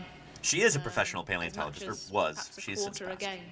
When the animal lived about 120 million years ago, it would have stood about 15 feet high on its hind legs. There's Bill Walker there. Natural History Museum scientists discovered it. Who've spent the past 3 years studying the bones have given the new dinosaur the scientific name Baryonyx. That's the generic name, and the specific name, what better to do than to name it after our good friend William Walker, who found it and gave it to us, and therefore it's Baryonyx walkeri. And as from tomorrow, that is the official name, and it will remain thus until the end of time. I think whatever your hobby, you like to achieve the pinnacle, and that's got to be the pinnacle of fossil hunting, to have one named after you. Big salute to William Walker. If that's the right word to use.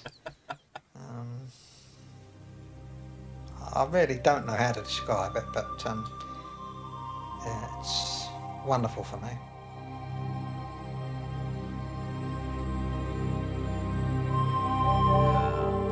Just awesome.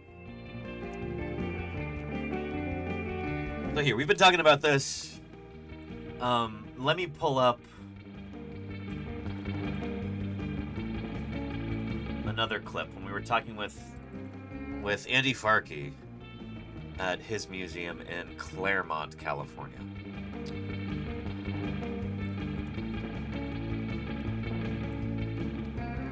Because he had some really good... He made some really good points here about paleontology and how to get involved with it, and who are paleontologists and where they live. So, yeah, there's so many cool things. So, awesome. Yeah, sorry to interrupt everything, but no, I thought these really were cool appreciate it. trivia. Yeah. Very, and, very cool trivia. Jim was saying in the chat, Malcolm McKenna kept him alive during a field season some time ago. Jim Kirkland is watching right now. Oh, hello, Jim. Yeah. Hello, Jim. Yeah, I did field work with Jim the past couple summers, and he was on stream a lot. Yeah, I've as my own personal trivia, I've known Jim since I was in high school when I first corresponded with him. And so it's a small world. To have life come full circle now. Very cool. And have someone who I looked up to when I was a little baby pre-paleontologist, and now being able to have him as a colleague. So, that's awesome. Yeah. And before you take off, if you've got just another minute, I do. A standard question I'd like to ask colleagues on stream is if they have any advice for anybody watching who might want to become a paleontologist. Oh, yeah. Like kind of drawing from your own experience and your own story. Yeah. This is one of the best answers I've ever gotten to this question from Andy Farkey here, so listen up. What advice can you give? Yeah, I think my biggest advice for anyone interested in paleo is not to limit yourself. I always have loved dinosaurs. Well, since like the age of 4. I haven't always loved dinosaurs, but I've loved dinosaurs since I was... Since you were aware of them. Yeah. So spoken like a true scientist, like, well, from the age of 4, not always. I didn't love dinosaurs when I was a zygote, but... you don't have to qualify it like that. You're fine. I always had a thought that I'd want to be a dinosaur paleontologist, but I also was really excited to discover there's other facets of paleontology, there's other facets of science that are super interesting and super informative. And I think, I've always been lucky to be able to get a broad background from the people I've been around, and also have that broad background to enable me to pursue different kinds of opportunities. The statistic I always use is, there are more. It is easier to get a job as an NFL quarterback than it is to get a job as a dinosaur paleontologist. He's not kidding. He's not kidding.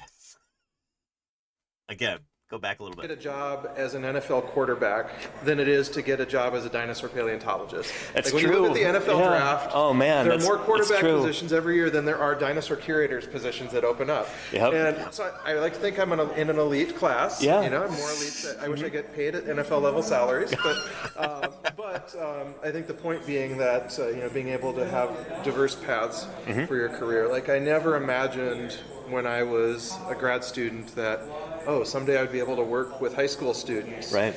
So this is kind of an unusual situation because this museum is on the campus of a private high school. What would be the equivalent of high school in, say, the UK or Australia? What would be the rough equivalent to that? High school is what, ages like 14 through 18? I think this is the only museum in the world that's on a high school campus. Yeah. At a high school and be able to run a museum in that way. Like right. that's not a career path I ever thought would be open. Sure. And so being able to be open to different kinds of opportunities, different kinds of possibilities, even though I'm not like strictly, my job title is not paleontologist, I'm able to do paleontology in a And Andy Farkey is 1,000,000% a paleontologist. Even if it doesn't say that on his business cards or whatever, even though that's not his official title at the school, he might be like specialty science instructor or something, but he is a well-respected dinosaur paleontologist. Sure. Yeah. And working with all the things I've learned over the years about science communication, being able to write, being able to speak, being able to communicate in diverse and new formats. Right. The idea of being on a Twitch stream. When I was a grad student, like we didn't even know what it. There. Zion. This drawer contains almost all of the North American identified specimens of Troodon. That's paleontologist Phil Curry in that clip. Zion27, thank you for the follow. Welcome. There was no Twitch. Yeah. There wasn't Twitter yet, or I guess whatever we're calling it nowadays. Yeah. Any sort of stream, Blue Sky. Sure. Those Yeah. things. Yeah. And so being able to be flexible and not too boxed into just a single idea of what it means to be a scientist or what it means to be in paleontology. And some of my favorite people to work with in the profession are those that really don't have paleontology as any part of what they do. Some of our fossils that were found here, like the holotype for Gripposaurus monumentensis. Yeah. The guy who found that was a volunteer on a field crew. He's actually a carpenter. He's not a He's not a paleontologist by trade, but he's found a lot of really amazing fossils just because he has the skill, he has the interest in getting out and doing that. And he found a holotype, for a new kind of dinosaur, just because he had like the eye and the dedication and that. And so even though he's not a professional in the sense of being a paid paleontologist, he's someone who does paleontology and has made some pretty amazing discoveries. And I think that. And you can do that in the chat too. Like everybody watching, there are ways to get involved in this science. You do not have to have a PhD. You don't have to have a college. You don't have to have a high school diploma necessarily. There are so many people who have made incredible discoveries in paleontology, really important fossil finds. People who've helped drive the science forward. And their job title isn't scientist. Paleontologist isn't listed on their business card. You could be on a field crew out there digging in the Badlands. You could be in a museum prepping fossils in the laboratory.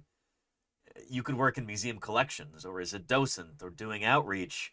There's lots of different ways to immerse yourself in paleontology, even if your life didn't take you to the point where you went to school for this and you checked all the right boxes and everything. There are different ways that you could be right there in the thick of it. You could be within paleontology, doing paleontology without being a paleontologist. I think that's a really important point to make. And I love that Andy made that point here. That's true for like our high school student, Malcolm McKenna, before he was a paleontologist, finding this. And so I think that my big message to come back full circle is, being flexible, being open to different opportunities, being open to different ways of engaging with the science, because there's a lot of different ways to do that. And shoot, this goes for people who are on the correct path to becoming a paleontologist too. There are not enough jobs for all of us. Holy cow, there are not. Like, there are so many people who are currently in school for paleontology. It's like a 1 in 100 shot or something like that. Like, here, Jingmei O'Connor makes this point in another interview. Let me find that real quick. I wasn't talking to her This is not my interview with her.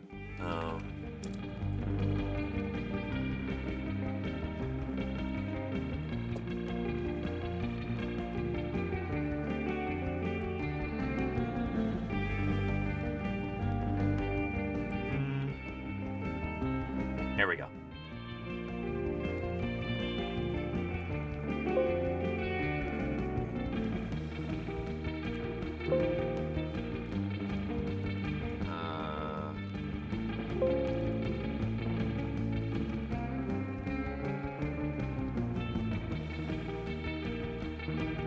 Here we go. Discovered paleo, and I wouldn't be here. So I'm very, very grateful for that like financial decision that I made. I made a practical choice to work on birds because I thought, well, you know, I've been told that paleontology is super competitive and that, you know, only the strong survive. No, I'm just kidding. But like, you know, they say 1 in 100 paleontology students actually makes it. So it is. Again, about 1 in 100. Like that's, I don't know if anybody's actually like run the numbers on this and done a more or less detailed analysis, but the odds aren't good. Like for every, there was a thing when I was at Montana State University, undergrad, the Earth Sciences department, which had paleontology within it. At the time that I was going, Montana State might have been the only university in the country where their degree program actually had paleontology as like a degree that you could get. It's like a specific focus within Earth Sciences, but like paleontology is there on the diploma, I think. There would be a huge influx of freshman students every year. Like, oh, I'm going to be a paleontologist. And like, awesome. First semester freshmen were the lion's share of all of the paleontology students because by the time the semester ends, most of them have changed their major or dropped out or... So like, among that whole cohort, there might be like 200 students who are all like, oh yeah, paleontology. And then there's like 10 left by the end of the semester. At the end of the first semester. So yeah, it's a funnel with a very, very wide brim and it narrows very quickly. That paleontology is super competitive and that, you know, only the strong survive. No, I'm just kidding. But like, you know, they say 1 in 100 paleontology students actually makes it. So it is super competitive. And so I thought, well, if I'm going to do this very competitive, you know, pursue this very competitive career, let me at least give myself like, you know, let me give myself a fighting chance. And makes it where, asked Benny, like gets a job as a paleontologist. That's what making it means in that sense, which I think is kind of funny because that's often how we think of it in this field is like, well, once you've got the job, then you've made it, you know, like pat yourself on the back, you did it. But unfortunately, like I have so many friends and colleagues who like, they made it, they've got the big job and it's not what they were hoping. Like, I feel so lucky in that I get to make my living here on Twitch and still do paleontology. I get to do all the parts that I find really fulfilling without having to deal with academic bureaucracy, committee meetings, and writing grant proposals for dozens of hours every week, and, you know, having to battle with the dean and stuff like that. Like, I don't have to worry about any of that stuff. And it's something I've been kind of coming to terms with over the past couple years, I guess. Having been, like, meeting with all of my colleagues at the Society of Vertebrate Paleontology meeting. At first, there was a little bit of imposter syndrome because it's like, well, I haven't published that many papers yet. And sure, I do field work and research and fundraising and outreach, but, you know, is that really like a real job in paleontology? And then I talk with some of my colleagues and it's like, oh, shoot, I get the sense a lot of them are honestly really jealous of what we've got going here, you know? And that, a lot of that imposter syndrome is gone now, which is nice. Very nice, you know? Chance. And at this time, it was when all these early Cretaceous birds from China were just pouring out of northeastern China. And so I thought, well, you know, I'll work on birds because this is an area where there's going to be an enormous amount of growth. So this means that if I'm part of that, I'll be able to make an impact in the field of paleontology. And this was huge for Jingmei. Like, Jingmei's, I think, pretty brilliant. And I don't want to de-emphasize that. She's also been incredibly lucky in that she got hired on to the Field Museum in Chicago at the same time that the Field Museum had a bunch of money donated to purchase an Archaeopteryx specimen, which is, there's, 13 of them in the world, and they're all incredibly scientifically important. So they, like, plucked her out of the job market at the same time that they have this Archaeopteryx specimen. They're like, here, work on this, one of the most important and beautiful fossils in the world. We hired you specifically so that you can do this. And that is like a dream come true for Jingmei, and she's doing some really cool stuff with it. In fact, I think there might be a new paper that just came out about this, but yeah. Yeah, she did a ton of work on feathered dinosaurs in China. Absolutely, never went there. Yeah. But yeah. And Paralititans is the higher up the hierarchy, the less actual science you do, indeed. In a lot of cases, yeah. That's why I'm really eager to have, like, a big year where I published 8 papers this year.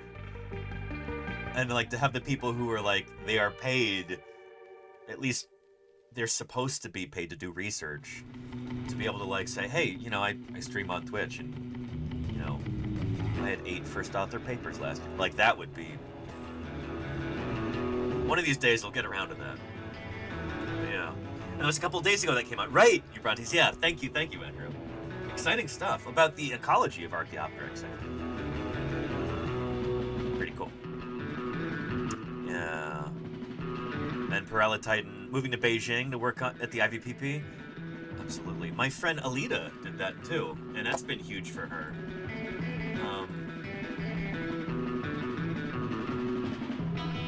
Yeah, here we go. I think. And also reconstruct a lot of, flight apparatus. Here we go. Most people don't know that China has a lot of dinosaurs. There is a very big diversity of fossils here. China is really one of the best places in the world right now to do paleontology on dinosaurs. I never look at that. China is the new land of dinosaurs, I would say. My name is Alida. So I worked with Alida in 2011 during my first summer in the field. We dug up Yoshi's trike together. If people ask me what is my job, then I tell them I work on the evolution of birds and dinosaurs.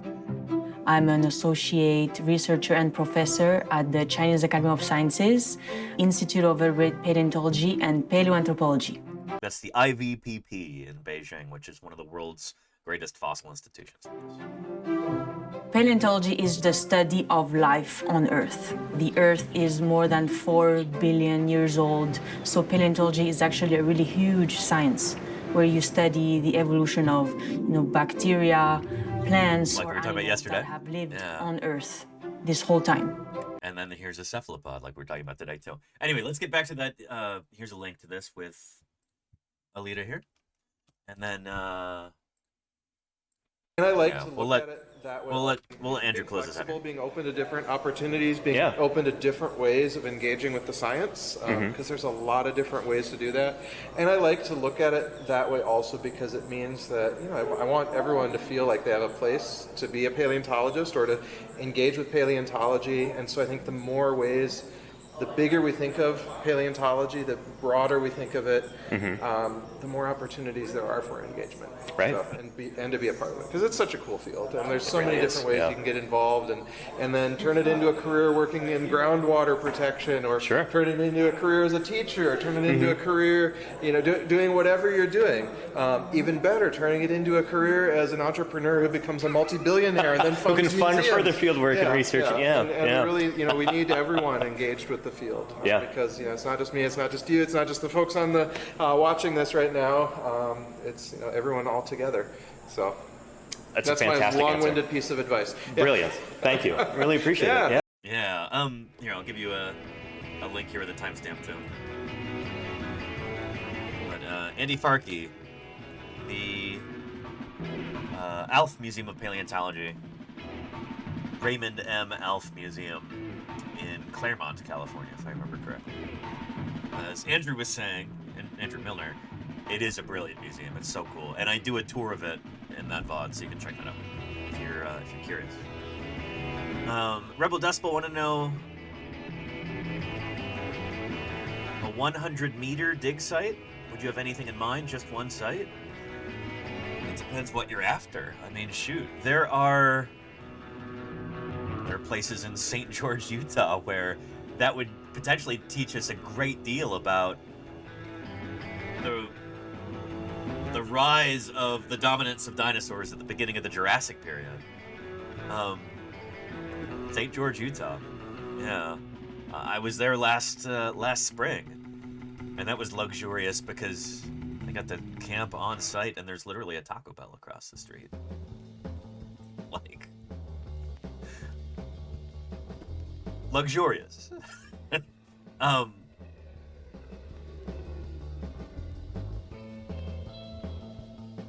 There's the place that I work in eastern Utah,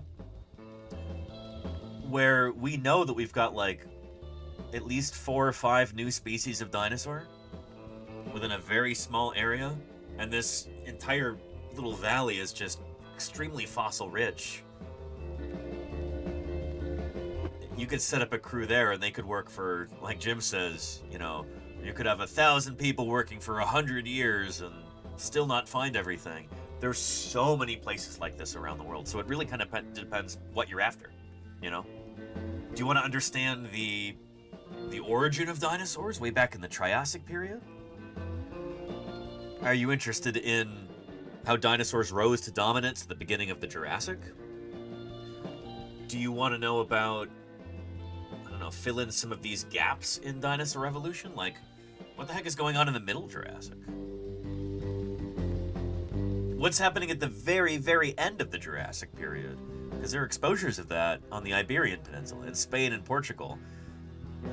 We have kind of a blind spot there here in North America. Those rocks just aren't really preserved. There's an unconformity there, it seems. They've got that over there in Europe. What's going on? Is there a big extinction event at the end of the Jurassic? And then, of course, you have the Grand Cretaceous period with so many wild and wonderful things going on. So yeah. And there is a Panda Express in that same shopping center in Neverwinter. No joke. It's kind of kitty corner from the Taco Bell.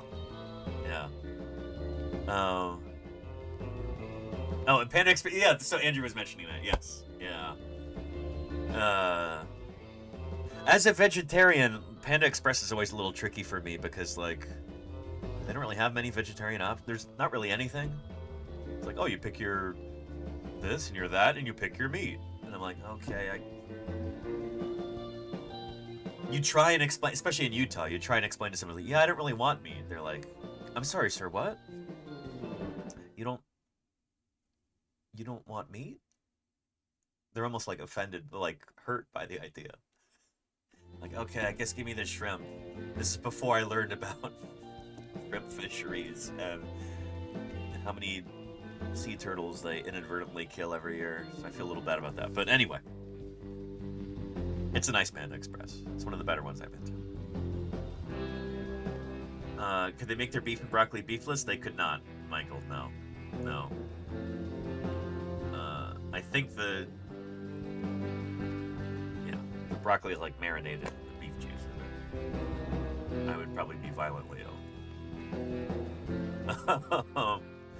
Yeah. Let's do Metazoa before we dive into our Cretaceous Kraken.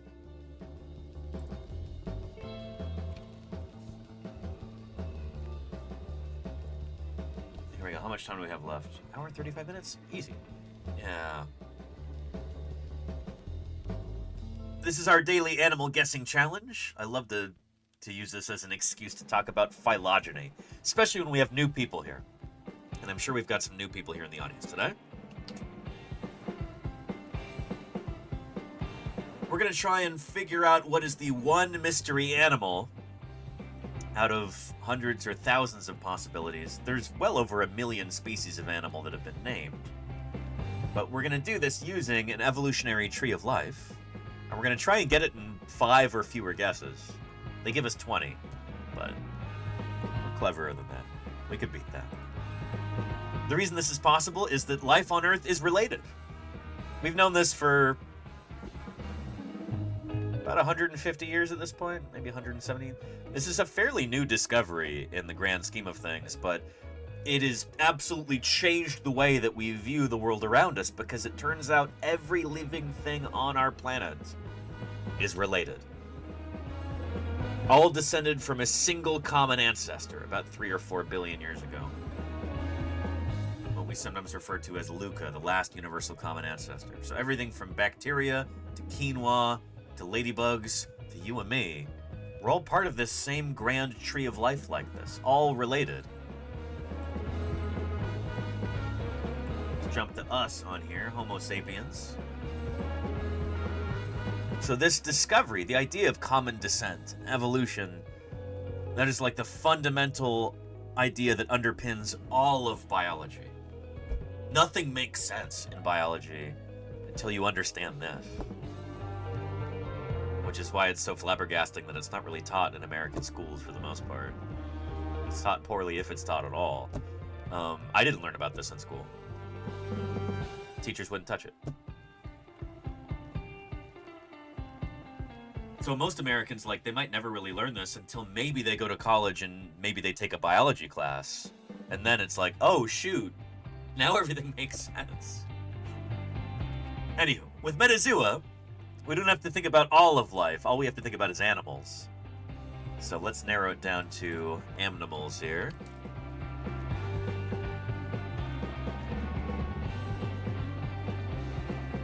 So we've only got about 1.5 million species to think about here.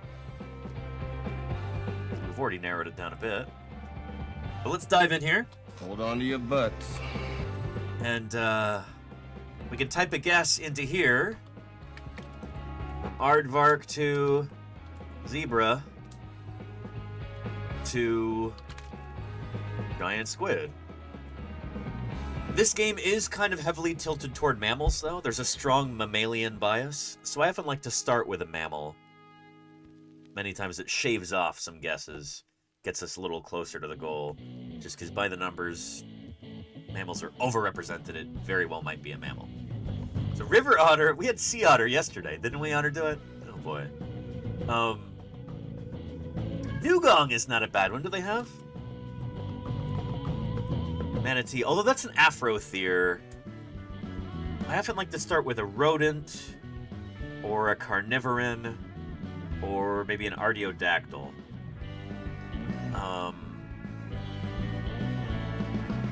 Yeah. And not taught in Canada either. Oh boy, Andrew. Well, at least it's apparently taught in Canada more often than it is in the United States, according to surveys. But still, yeah, Canada could use a lot of improvement too. Orca's a good one. I like that parallel Orca. Earth's most formidable predator today. Apart from man, the most dangerous gamer. Let's start with Orca. That's a good place to start, I think. And holy cow, well, it actually didn't matter if we'd picked Orca, or Dugong, or Platypus, or Komodo dragon. Our critter's not going to be a vertebrate. But let me show you what I mean here. We guessed Orca, and Metazoa says, nope, not even close. Best I can do for you today is Bilateria. So Bilateria, these are animals with bilateral symmetry. So we haven't narrowed it down very much. Watch.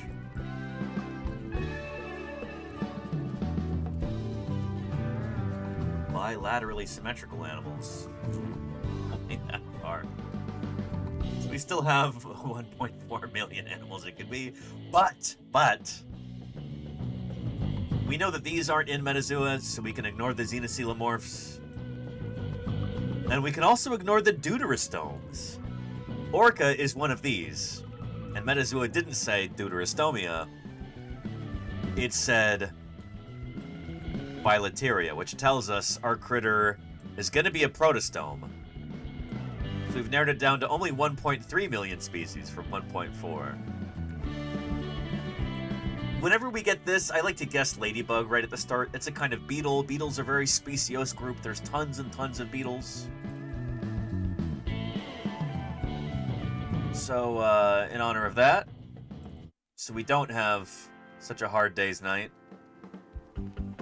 let's guess beetle and hope that that gets us closer. Here. Ladybug. Let's try that. Oh boy. Okay, that didn't get us much closer.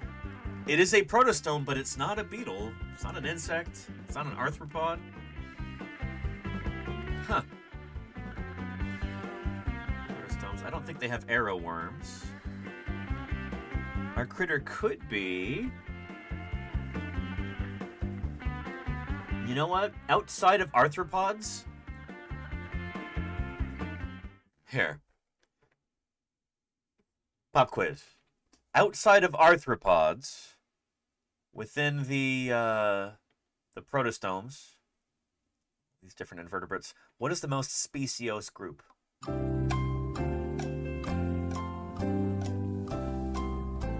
Like major clade. And, bingo. Holy cow. Claire Burr, you got it there. Mollusks. Mollusks are apparently the most speciose group, major clade, outside of arthropoda. Yeah. 86,600 extant species of mollusks are recognized, making it the second largest animal phylum after arthropoda. So after the crustaceans and the insects and their kin, arachnids and myriapods and stuff, mollusks, like we're talking about today, are the biggest group, the most speciose. They've got the highest diversity, the most species. So let's... I'm guessing it's going to be a mollusk. Let's pick a mollusk for this, but let's try and be clever about it. Mollusks.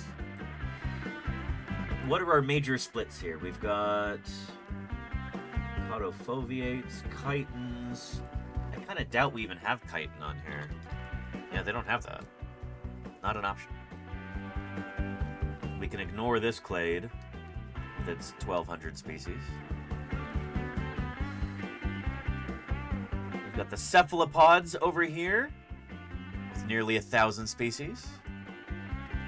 And then we've got whatever this clade is. This is mussels and clams, and tusk shells and snails and slugs.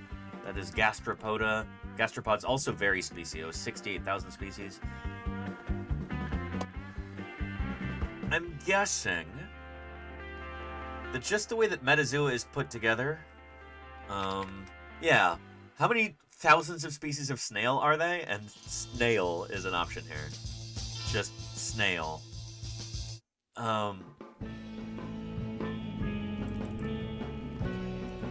Slug, banana slug. But within the cephalopods, there's cuttlefish, there's nautilus, there's 2 species of octopus, there's 3 species of squid. Even though gastropods are more speciose than cephalopods in real life, in Metazoa, you probably stand a higher likelihood of hitting a cephalopod. So,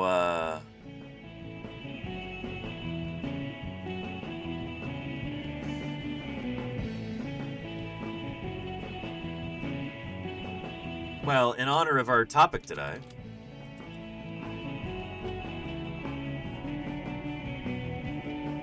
let's try giant octopus. Because why not? go. Hold on to your butts. Okay, our critter is a cephalopod. I'm really glad that we fiddled around with that to see, like, who's better represented in Metazoa? Gastropods or cephalopods? I'm glad we thought about that. Our critter is a cephalopod, and it is part of Lophotrochozoa. Right? Wait, no, hang on. No, what am I saying? Our critter is not a cephalopod. Lophotrochozoa is a much bigger clade. There. This includes annelids, which are worms, all of the mollusks, all of the bryozoans, and all of the brachiopods. Oh, shoot. So it's not a cephalopod. Shoot, darn. Okay.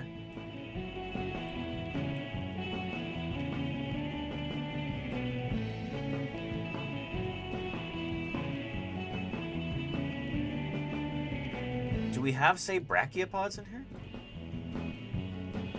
No, we don't. We do have clams and mussels. I'm surprised they don't have, like, giant clam. That would have been cool. Often Metazoa has, like, some of the most charismatic or well-known of different animals. I'm surprised they don't have giant clam. Although maybe sea clam is, I don't know. Maybe that's what they call giant. But it's also worms. And worms seem to be maybe the earliest diverging out of all these. Let's try a worm. Worm. The worm, earthworm, heartworm, nematode, silkworm. Silkworm is an insect. Let's try earthworm. Let's try that. And no, that didn't get us any closer. Darn it. Let's try clam. The clam.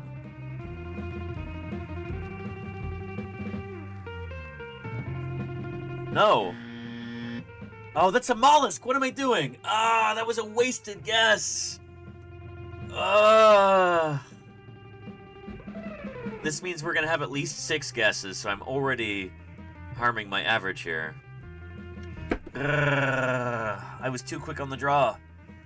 Why didn't I stop and think for a second? Yeah.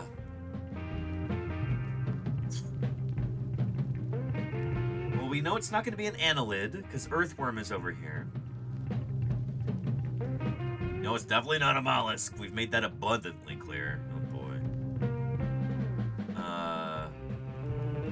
What do we have? Annelids, which are worms. Mollusks. No, it's not that. Bryozoans, they don't have that. Brachiopods.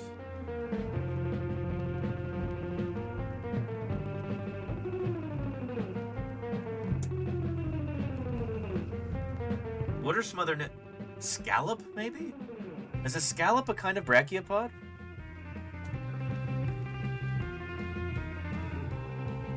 Yeah. Yeah. Oh, wait, but hang on. Are scallops a kind of...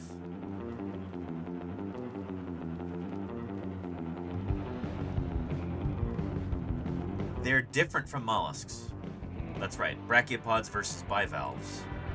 Yes. It very well might be a scallop. Do they have that? Oh, they do. And scallops are bivalves, says Andrew? Is that true? Hang on.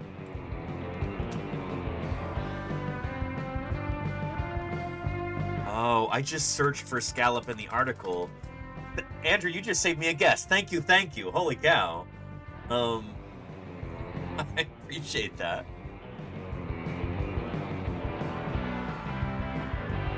Are there any brachiopods that would be in Metazoa?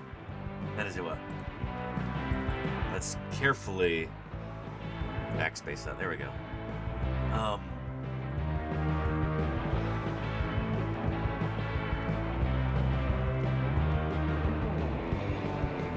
Earthworm brachiopod.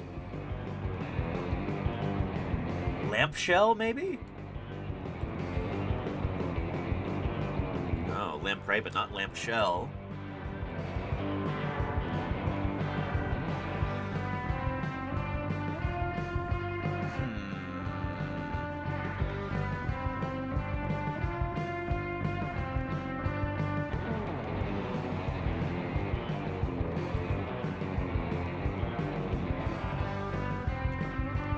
Any extant brachiopod, says Benny V.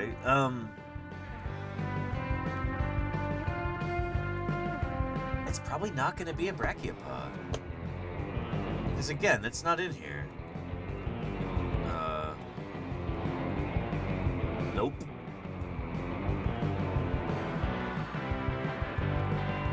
Well, what else do we have within Lophotrochozoa? Animals like annelids, mollusks, bryozoans, and brachiopods. Who else have we got, though? Within Lophotrochozoa, mollusks, we know it's not that. It's not a worm, or at least we searched earthworm. If it turns out to be a tube worm or something,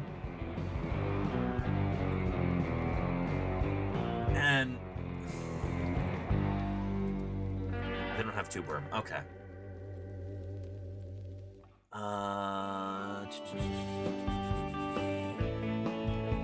Rhizoa. Proboscis worms are a different clade.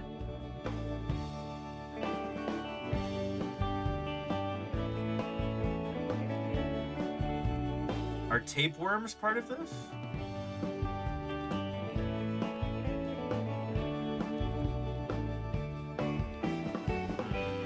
Or heartworm? No. What in the world?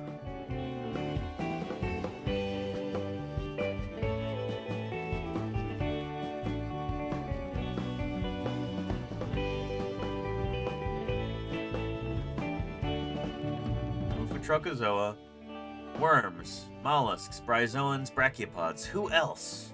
Who else is in this? It can't be any of those, right?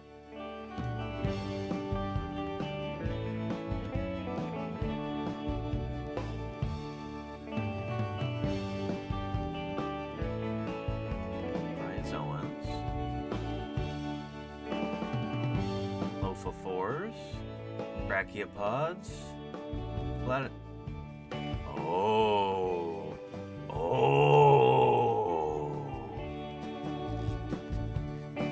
Flatworms.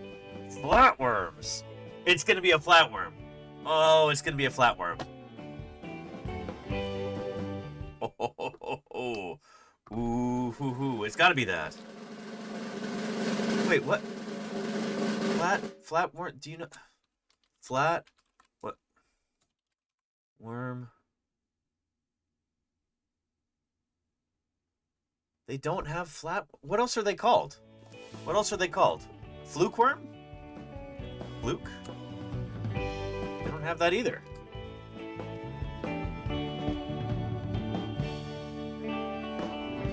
So I don't think flatworms are part of the annelids, right, Paralotitan?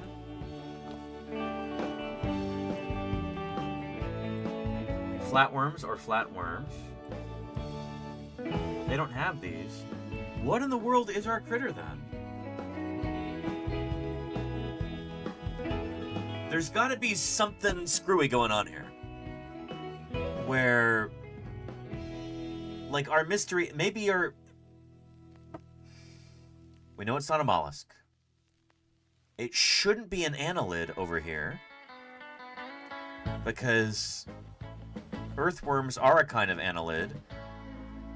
And if our mystery animal is an annelid, it would have shown that, but it's not.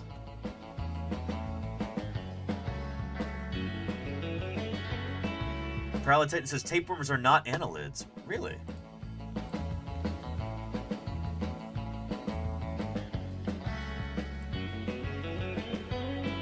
Eusistota. All tapeworms are endoparasites of vertebrates. Oh. Oh, it's gonna be tapeworm, huh?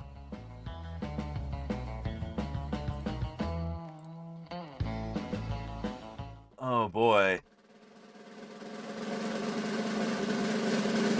It's gotta be. Hold on to your butts. And that's it.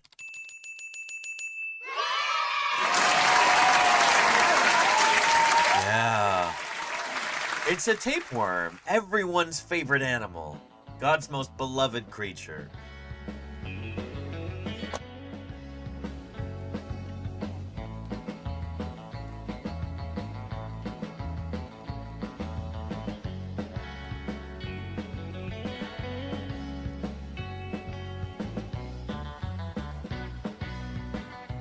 Here we go.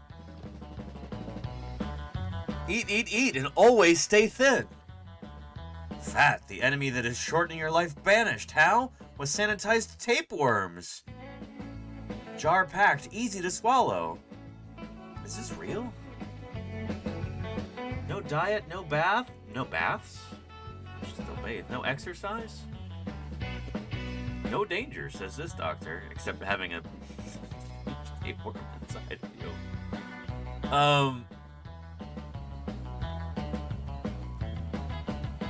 You got it while eating. Sorry, Charlie's Dragon. Yeah.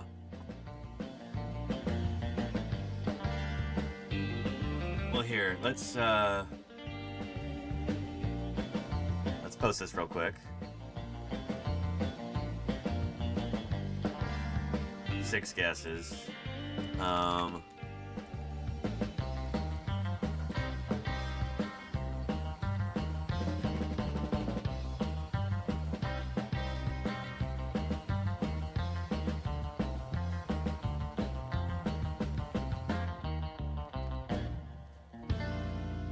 There we go.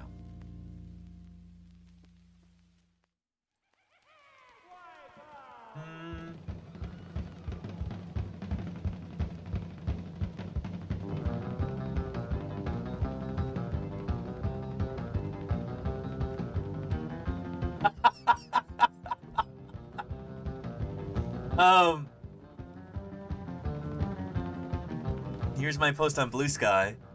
And SVP reached out to say, thank you for your efforts to reassert vertebrates as rulers of the Cretaceous oceans, Danny.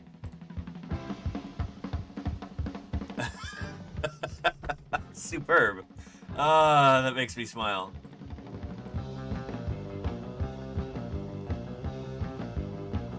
Here, let's do a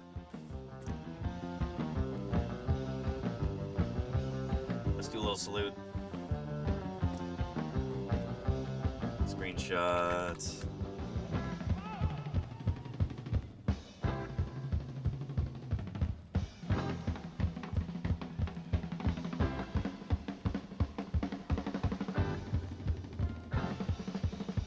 That's not a flattering picture of me. Let's retake that. Like this.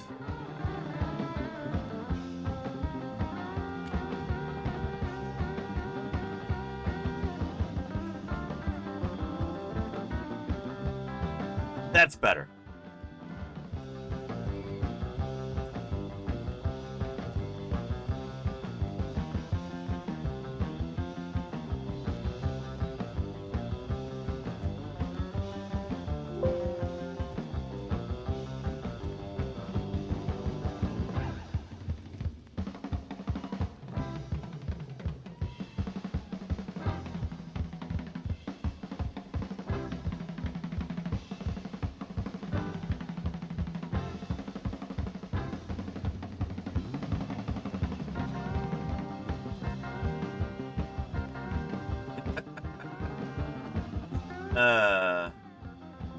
How did no one get planarian as name of those cute little That's a... Yeah, how did I forget that, Claire? Ugh. Anyway, let's talk a little bit about tapeworms before we get into another monstrous invertebrate.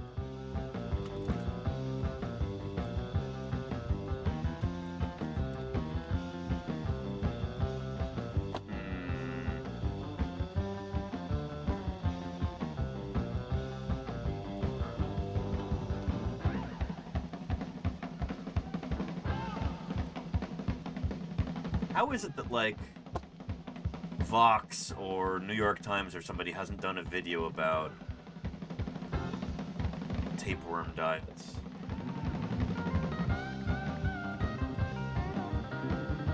That seems like that'd be right up their alley, you know?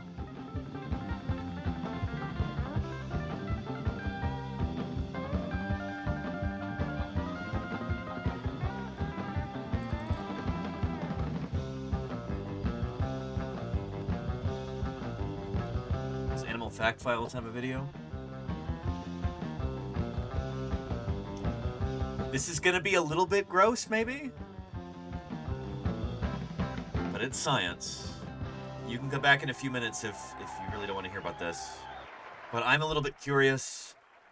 You know, here on Paleontologizing, we try to honor all of God's creatures, including tapeworms. Let's take a look.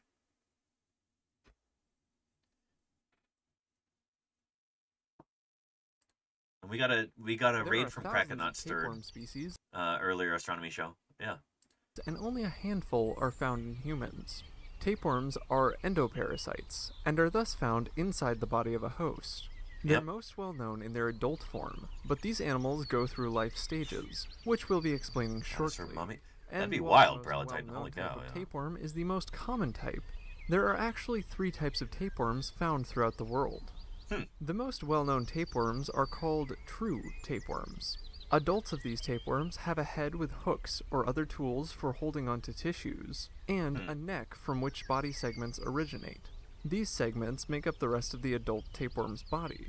The segments closest to the neck are the least mature, while those closer to the rear end bear Heart tapeworms is Andrew, yeah. eggs.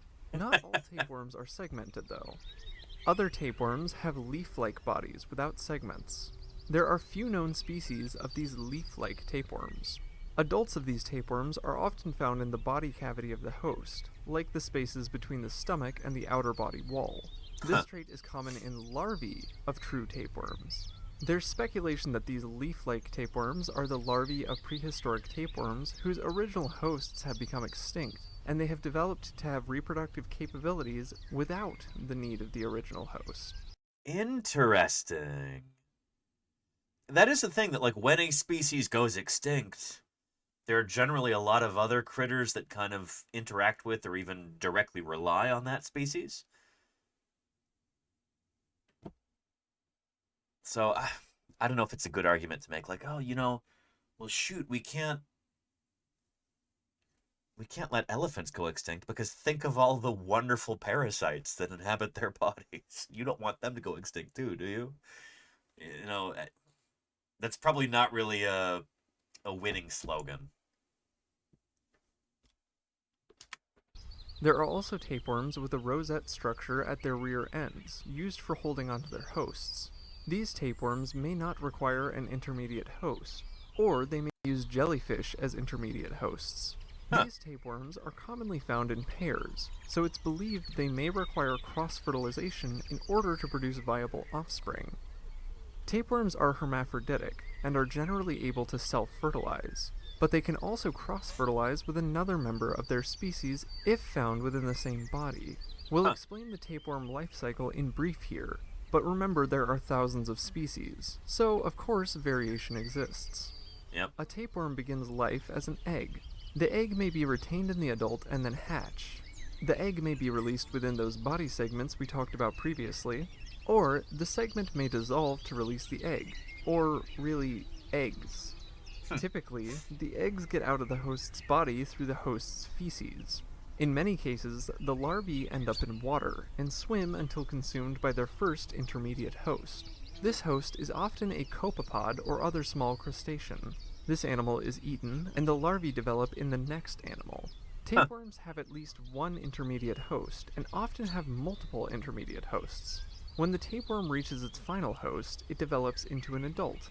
Adult tapeworms are often found in the intestines, and so again, here we're going from tapeworm larva being eaten by a copepod, very small freshwater crustacean. Freshwater in this case, lots of saltwater copepods too. Then eaten by a salmon, and then eaten by a grizzly bear. And this is, well, you know, I guess you think about it in real estate terms, you know? You're out looking for a place to live. You know, maybe you're renting an apartment. Maybe this is a starter home. Then you graduate to something a little bit bigger, bit fancier, and then, holy cow, a mansion. Develops into an adult. Adult tapeworms are often found in the intestines and remain there for however long they can survive. For example, one tapeworm species may live in a human body for 30 years. Wow. Tapeworms don't eat. They don't even have mouths. A tapeworm obtains nutrients from its host through the tapeworm's body wall. Often, a definitive host won't even be aware of the tapeworm's presence. More problems arise when larvae or eggs get into a final host before they should be there. The larvae will spread throughout body tissues, sometimes to the brain, creating cysts, which can lead to headaches, seizures, and more. So again, this image right here, this advertisement, perfectly safe, easy to swallow, no danger. Probably not true. This can happen in humans when feces is accidentally consumed, which is why washing our hands is so important, among other reasons. Tapeworms may be as small as an inch or longer than 13 feet, and they're found in... And you know, what's crazy, Astronomy Show, sanitized. I mean, how do you think they're acquiring these tapeworm eggs? They're probably taking them out of, to put it gently, taking it out of waste. Pretty gross. Yeah. From the same era when doctors advised to smoke to open up your lungs. Yeah. What was the phrase from Dr. Spaceman?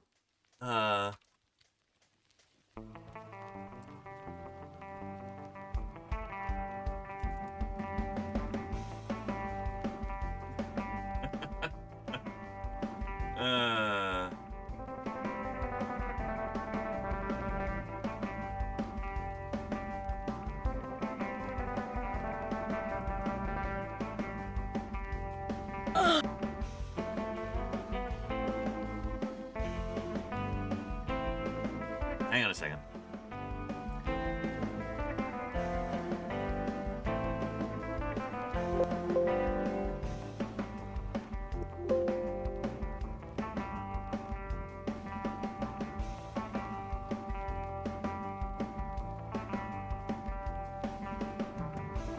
Say,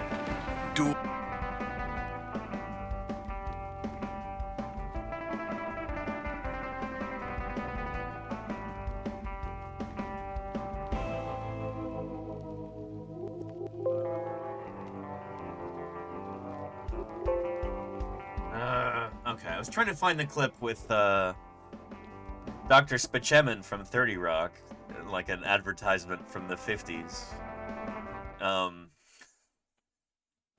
Like about why people should smoke cigarettes. Your growing fetus needs nicotine for science reasons. I can't find the clip anywhere.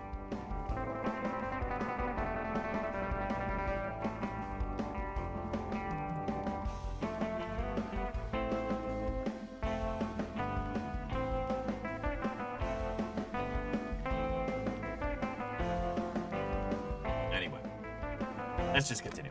In mammals like bears and whales, reptiles like turtles... Sorry, it just wasn't available online. Sharks, and more. For more facts on tapeworms, check out the links in the description. Yeah.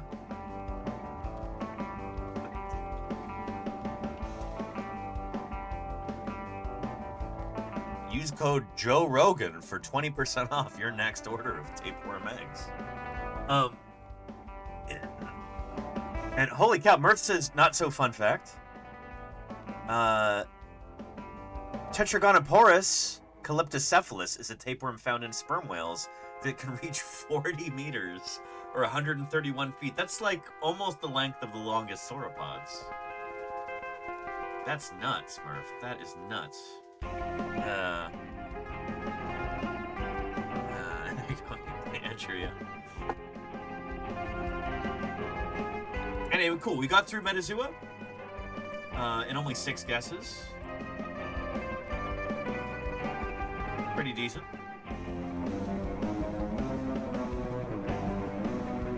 Let's talk about a different kind of monstrous invertebrates. The tapeworm.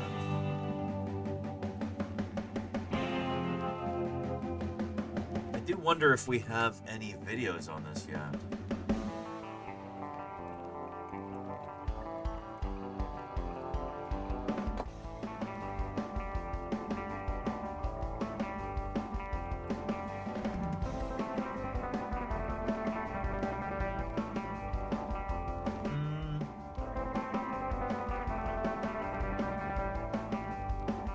We've got some, like, AI slop videos.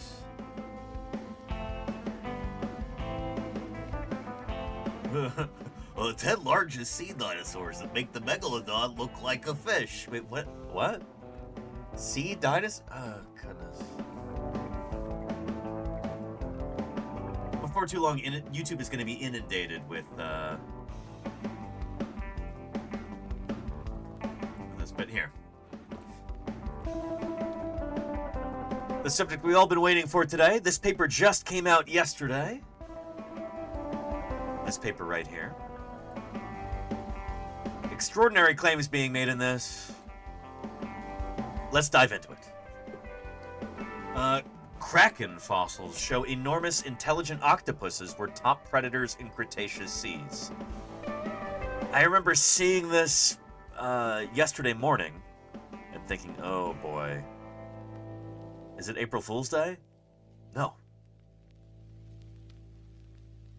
And it's published in the journal Science, which, I mean, let's be fair, sometimes is kind of a tabloid. But this seems like an extraordinary claim. They're saying that we've got 60-foot-long Cretaceous octopuses.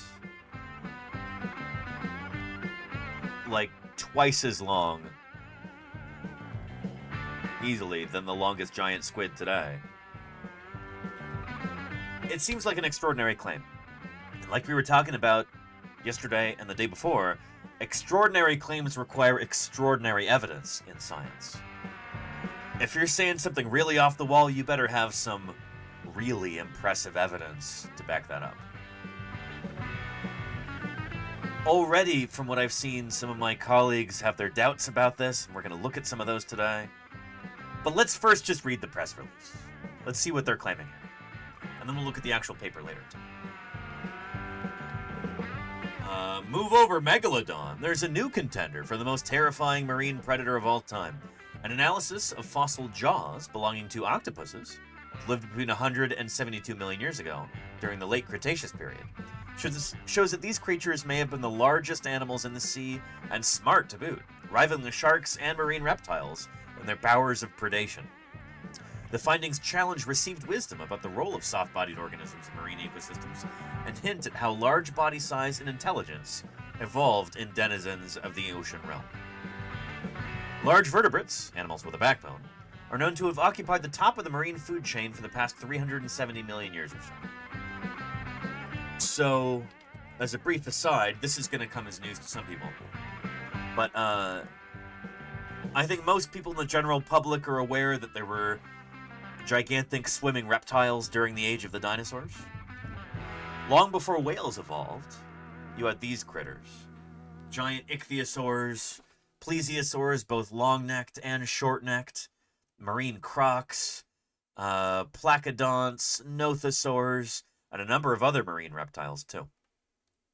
I want to make it very clear from the beginning, none of these are dinosaurs. Not a single one of these is a dinosaur. These are from different branches of the reptile family tree. But so just so we get our terminology straight, dinosaurs start here. Everything that evolves from that first ancestral dinosaur is, by definition, a dinosaur. The various marine reptiles are from different branches on the reptile family tree. So, plesiosaurs over here. It's funny that they have turtles over here too. Turtles should probably be closer to the crocs. But here's marine crocs right here, next to the terrestrial crocs. Mosasaurs are actually a kind of lizard They're related to the varanids, we think, things like the Komodo dragon. And then you have ichthyosaurs over here. We're still not totally sure where these guys originate, because they're so weird, but we know for certain that they're not dinosaurs, in part because they're already around long before the first dinosaurs evolved. So yeah. And Benny Big says iguana is a marine reptile, Galapagos iguana. That's kind of debated whether the marine iguana is a true marine reptile, given that they are terrestrial for the vast majority of their lives, and the only ones who only ones who ever actually go out into the water and swim around for any appreciable extent are large males. The females generally don't do this. They're generally not big enough. The large males are the only ones who are actually able to hold on to enough body heat that they won't freeze and drown. So, are marine iguanas actually marine in like true sense of the word? I'd say no. Maybe they're on their way there, but we should probably call them shore iguanas. If we want to, like, oh, well, actually, this is more of a shore iguana than it is a truly obligate marine reptile. Oh, yeah. Early onset aquatic adaptation. I mean, kind of, probably. Yeah. Although, one thing that I've been kind of astonished by, having studied marine iguanas a bit, looked at various specimens at the Museum of Vertebrate Zoology over in Berkeley. Morphologically, they're so similar to their ancestors, like land iguanas. It's not always easy to tell them apart when you're looking at their skeletons. So how much change have they really undergone for a marine existence? Hardly any, in my estimation. But yeah. Anywho, point is, none of these guys are dinosaurs. So keep an eye out for that when you're hearing more coverage of this giant Cretaceous octopus story in media. They might say, "Oh, well, this creature was swimming around with dinosaurs." No, it wasn't. Marine reptiles are not dinosaurs. The only marine dinosaurs from the Cretaceous, the only marine dinosaurs from the Mesozoic, from the Age of Dinosaurs, are here. I love the way they introduce this.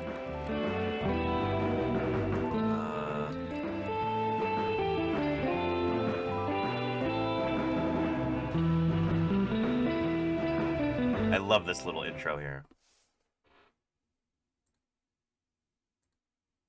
Here we go. The most terrifying marine dinosaur.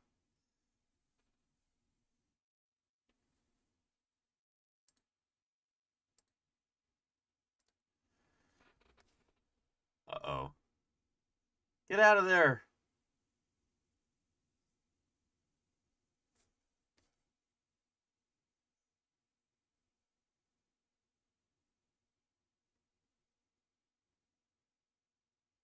This is a marine dinosaur.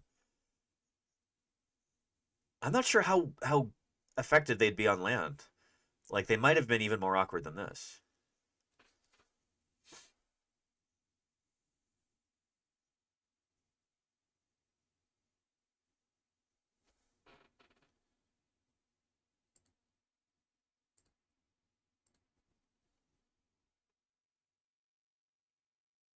So birds are dinosaurs.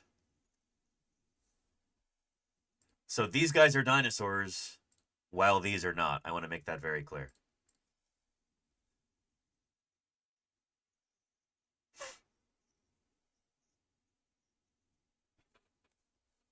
Oh, but they are to the fishes and squids they pursue.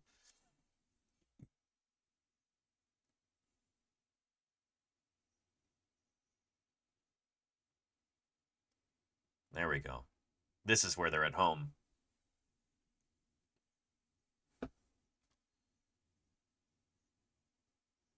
Yep. Andrew says probably more loon-like on land, I would think. Because it does seem like the hind limbs come out to the sides. Like, it would make sense if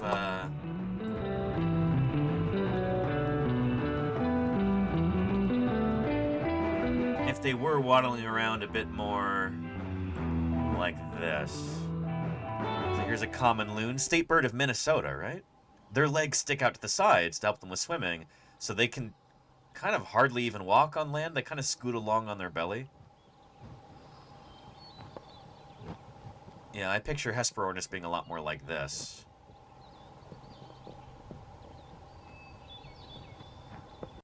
Yeah. But holy cow, are they incredible to watch underwater. Check this out right here.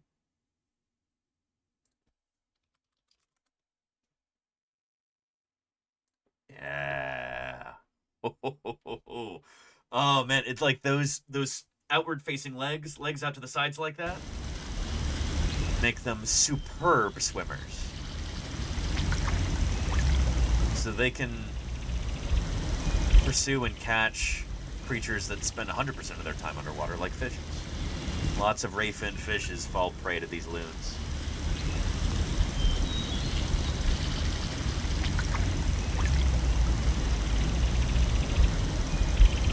You know, many things in life are a trade-off. Maybe you can't walk on land very well, but you are so at home in the water, you know?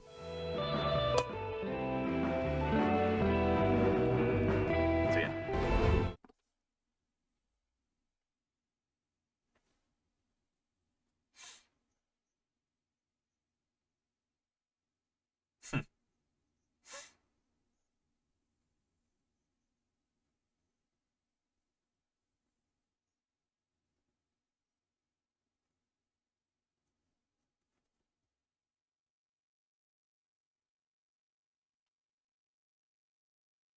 Kind of like a cormorant, but I think cormorants are wing-propelled divers, aren't they?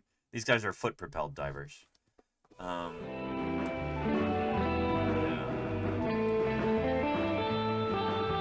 And back to our press release here. Yeah, so large vertebrates, animals with a backbone, are known to have occupied the top of the marine food chain for the last 370 million years or so. Your marine reptiles are, they leap to mind. Think sharks, ichthyosaurs, plesiosaurs, and whales. In contrast, soft-bodied animals, or invertebrates, seem to have served as prey. In the late Cretaceous, while dagger-toothed dinosaurs such as Tyrannosaurus dominated the land, giant marine reptiles called mosasaurs were thought to have ruled the seas unchallenged. The new study suggests that mosasaurs had competition from invertebrates, however.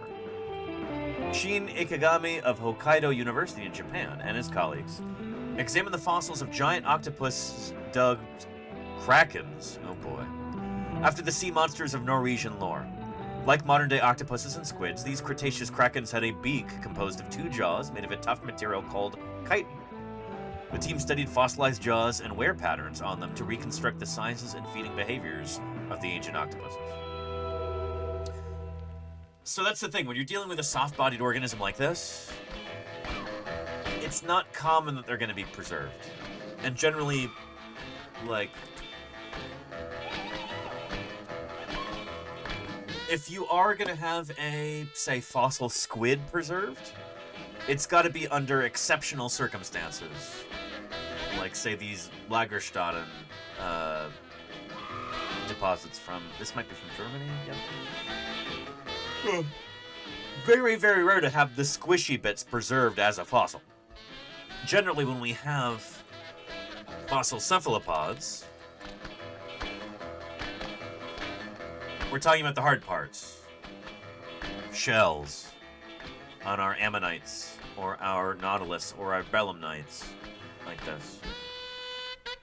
The soft, squishy part rots away. Very unlikely that's going to be preserved. So if you're a creature like, say, a giant squid, Well, how in the world are you going to be preserved? This thing washes up on the beach, and it very quickly starts to deteriorate. It's going to be covered up by sediment, maybe, if it's lucky. But all that soft stuff is probably going to decay away. Be eaten away by bacteria, by decomposers. The only real hard parts that you have are the beaks. Giant squid's got a pretty sizable beak.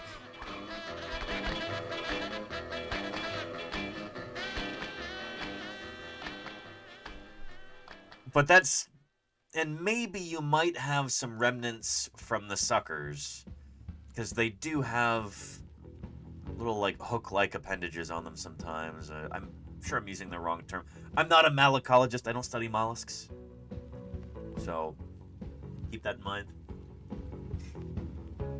But generally, like, this is the hard part that we're talking about. Like, this is the only part that you might preserve that's likely to preserve as a fossil under the right circumstances. And squids also have a gladius. They do, yeah, so they've got almost like the cuttle bone of a cuttlefish.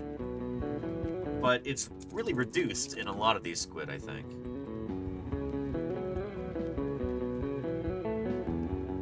But this is like a... Here we go. Yeah. The squid pen, that's what it's called. Yeah. And that can be a good way to estimate size in these animals, potentially. That's a big part of what we're going to be talking about here. But yeah. I don't think they have that in this new paper. They've just got the beaks.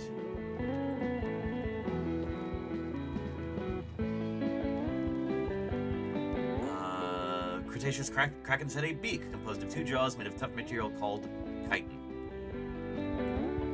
The researchers determined that the fossils, which came from Japan and Vancouver Island off Canada's Pacific coast, represent two species in a group known as the finned octopuses. They call these new species Nanaimoteuthis gillespii and Nanaimoteuthis hagerti. This is really interesting to me that they're naming two different species from across the Pacific from one another, and they're naming them in the same genus, which struck me as a little odd. I don't know if they have good stratigraphy for this. We'll look at that in the paper. Like, do they know exactly how old each of these are, or do they even have that within a good range? But saying that these two things found on opposite sides of the world are sister species within the same genus, it's a little...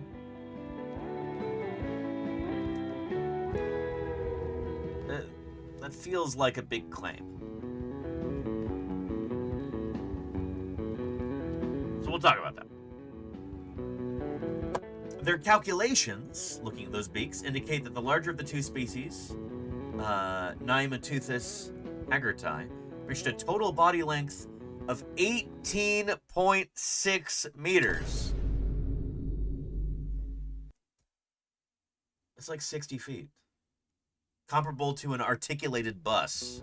It's one of those buses with the accordion thing in the middle. Today's giant squid is around 13 meters long at most. Longer than the large vertebrates known from its time, and hagerti may have been the biggest creature in the Cretaceous seas. And again, it feels like a truly extraordinary claim that they're making here. I wish this paper was longer, but it is in Science. So there we go. Mantle length right there. Length of the arms. Tentacles, there we go. Actually, do octopus have arms? I don't think they have tentacles. I think tentacles might be a squid thing. Do I have that right? The squid have the 8 arms and the 2 tentacles, and the octopus just have 8 arms, I think. Yes, says Paleontologizing. Good. But anyway, yeah, look at this figure. So they're saying that they're claiming this creature is even longer than the largest of the marine reptiles that we have from the late Cretaceous, things like Mosasaurus. That's pretty bonkers. We'll talk about the evidence that they have for this. Today's giant squid is around 13 meters, longer than the largest vertebrates known at the time, and Haggertai may have been the biggest creature in the Cretaceous seas. Again, a big claim. These ancient octopuses weren't just huge, they were also formidable predators. Scientists have known for a while that large-bodied octopuses existed in prehistory. But researchers didn't know what these animals ate, and thus their position in the food chain, because their stomach contents were not preserved. Ikegami's team got the question of diet a different way, studying damage to the beak that was caused by eating. I was wondering about this, whether you could get this kind of abrasion from anything else, but the wear on the edges and tips of the fossil jaws suggest that these two new species were carnivores that crushed the shells and hard bones of their prey. Although the octopuses lacked the long jaws that mosasaurs and other top vertebrate predators used to seize and grab prey, they could have used their long, flexible arms to seize large quarry while dismantling the prey with their powerful beaks. The asymmetry of the wear on the kraken's jaws, meanwhile, hints at different parts of the animal's brain specializing in different tasks, a sign of advanced cognition in these invertebrates.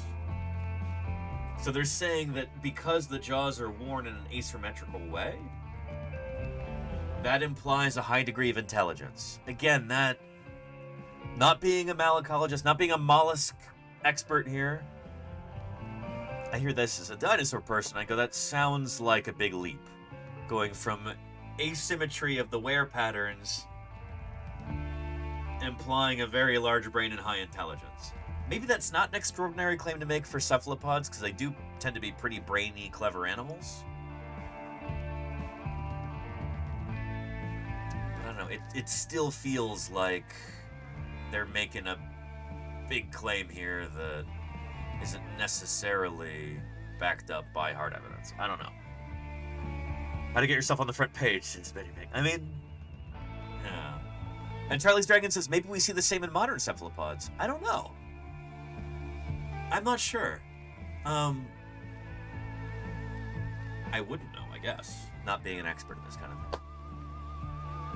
The authors of the new study observed that large marine vertebrates and cephalopods, octopuses and their kin, independently evolved similar adaptations. Both evolved jaws, which improved feeding efficiency. Vertebrates ditched their body armor and scales for smooth skin. Cephalopods lost their external shell. These changes boosted swimming performance, body size, and cognition, and ultimately produced predators in both groups that could claim pride of place at the top of the ocean's food chain. This is interesting, too. I kind of feel like in order to get a paper in the journal Science, especially if your specimens aren't super spectacular, you kind of have to have a big picture idea that you're presenting.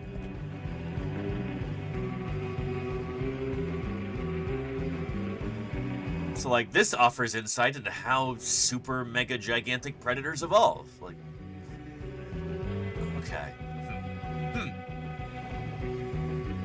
So anyway, we're going to look at the reaction of some of my colleagues to this. Because science is not it's not the domain of lone geniuses toiling away in their laboratories by themselves and then presenting their work to the world. Science is a collaborative process. The way that we learn about the world around us is by studying things and conducting fieldwork and running experiments, making observations, testing stuff. And that's a team effort. You should always be just a little bit skeptical of a single authorship paper. That's not what this is. Multiple authors on this paper. But I'm trying to make the point here that especially for me, not being an expert in mollusks, especially not fossil mollusks, oh boy, I want to hear what my colleagues have to say about this. See what insights they have. Things they might be skeptical of. What are their thoughts? You know? That's really important in science. Nobody's an expert in everything. So we talk to one another. We bounce ideas off each other, and hopefully that's fairly self-explanatory.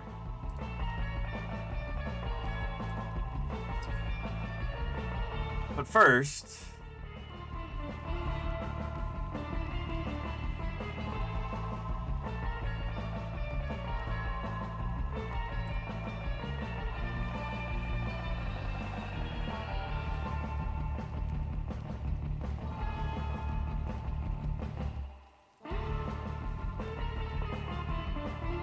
tongue-in-cheek post. I don't believe it. I haven't seen any mosasaur vertebrae laid out on the ancient seafloor in a self-portrait yet.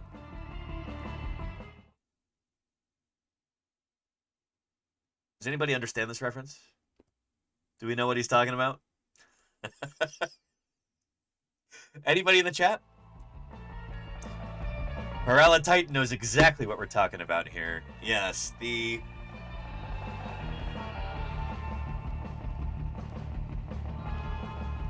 Triassic kraken. This is a thing from 15 years ago now at this point? No, 15 years ago at this point. I almost said 25. Shoot, I'm not that old. But this was, here.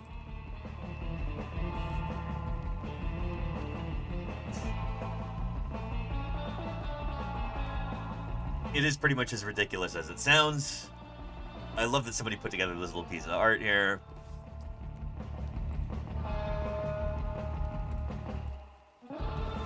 At the Geological Society of America meeting in 2011,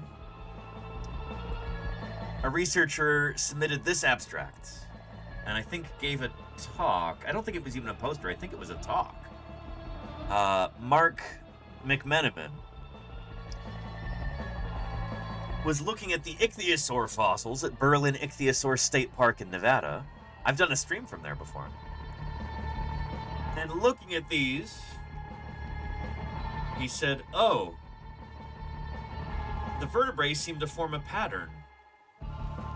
And I think the best explanation for this pattern is that there is a giant, previously unknown, intelligent cephalopod that was feeding on these ichthyosaurs and then arranging their vertebrae as a self-portrait. What?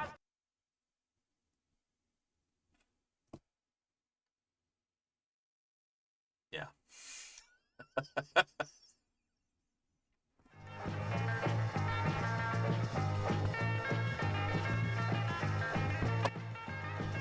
This is from the abstract. The proposed Triassic kraken, which could have been the most intelligent invertebrate ever, arranged the vertebral discs in biserial patterns, with individual pieces nesting in a fitted fashion as if they were part of a puzzle. The arranged vertebrae resemble the pattern of a sucker discs on a cephalopod tentacle, with each amphicoelous vertebra strongly resembling a coleoid sucker. Thus, the tessellated vertebral disc pavement may represent the earliest known self-portrait.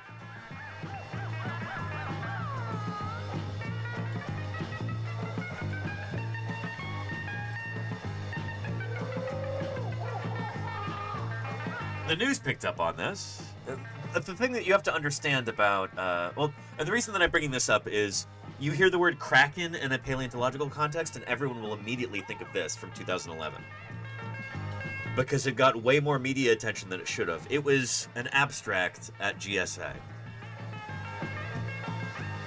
Not a published paper, didn't go through peer review, and it should be noted at the Geological Society of America meetings, they do not vet the abstracts. Literally anyone can submit anything. It's not that way at SVP, the Society of Vertebrate Paleontology, of which I'm a proud member. Those abstracts are vetted, and things do get rejected every year. You gotta do some quality control and make sure that, frankly, that stuff like this maybe isn't making it in there. Yeah. And Paralititan, maybe. I don't know. I need to talk to Martin Sander about this, because I do wonder whether that's... Yeah. Anyway. Gamers Tavern show, no, this new purported giant octopus is from the Cretaceous, not from the Triassic.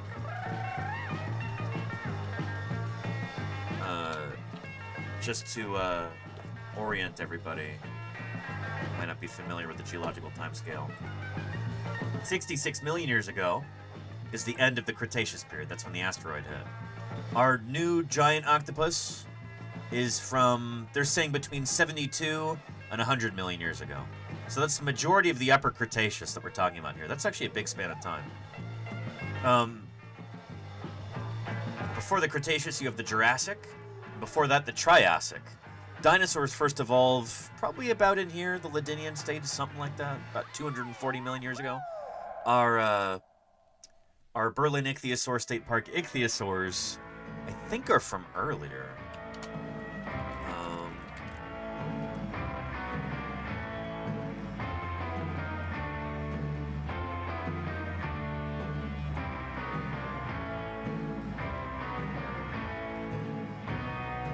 No, hang on. Late Carnian to early Norian, about 227. Okay. Okay, so they're about here actually. So this is around the same time that the first dinosaurs are already taken off. Yeah. Anywho.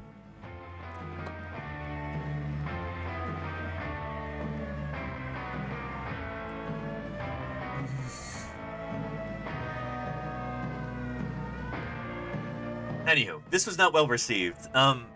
It might have been NPR actually had like a reporter on scene at GSA. And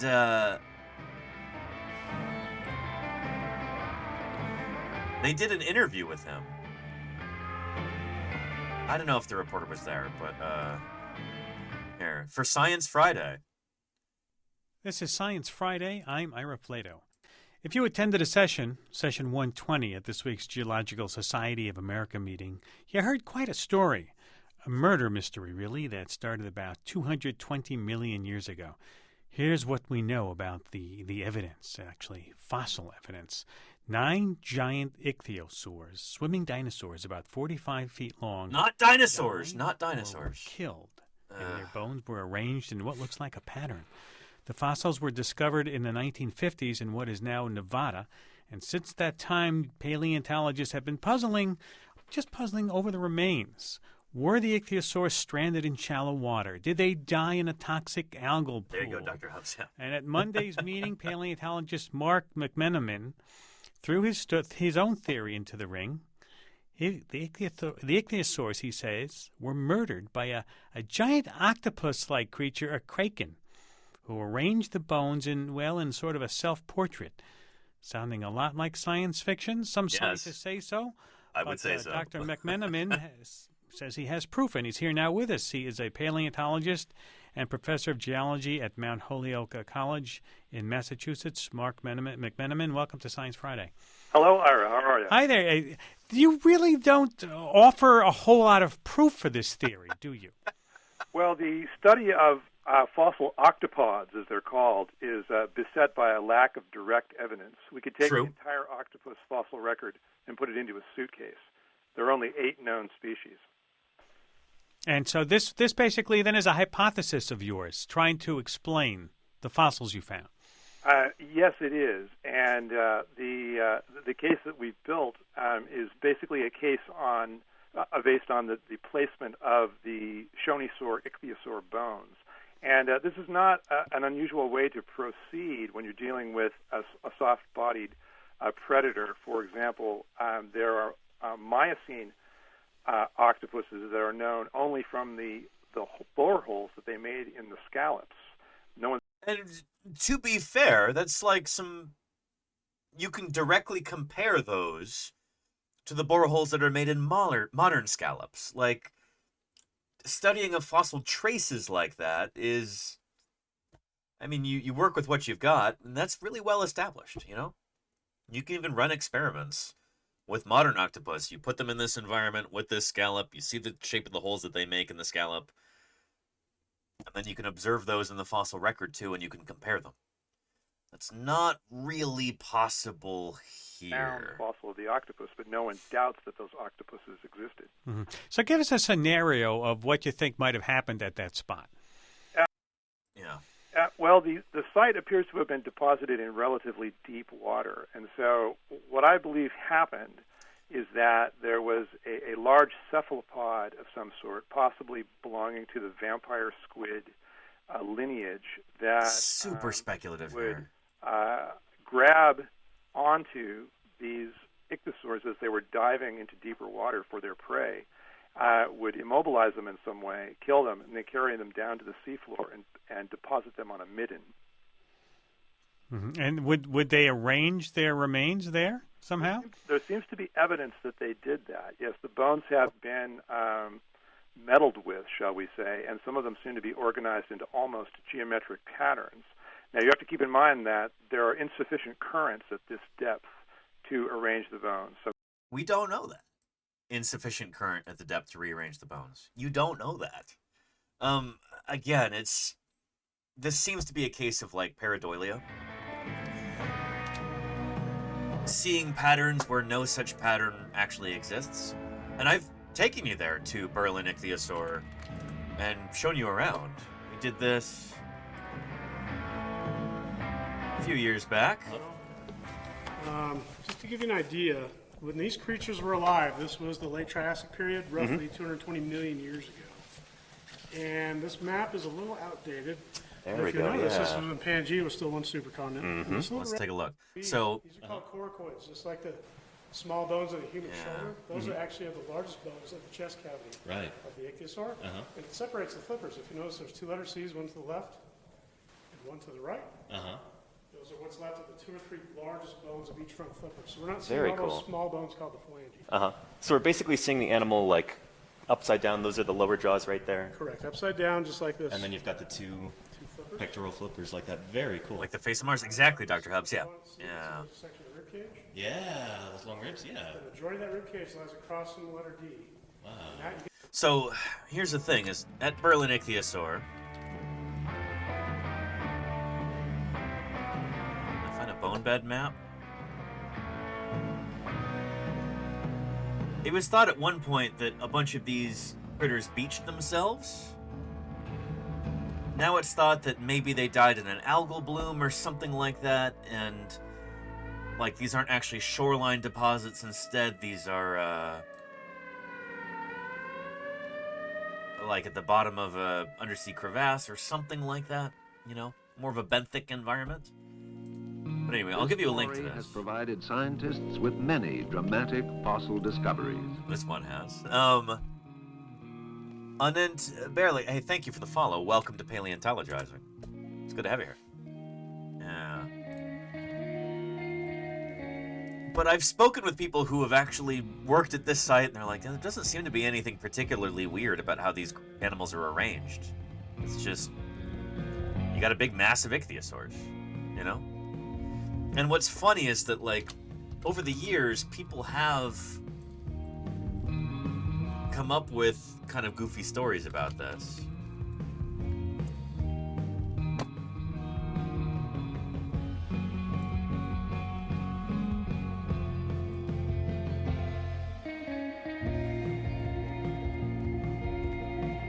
if I can find that.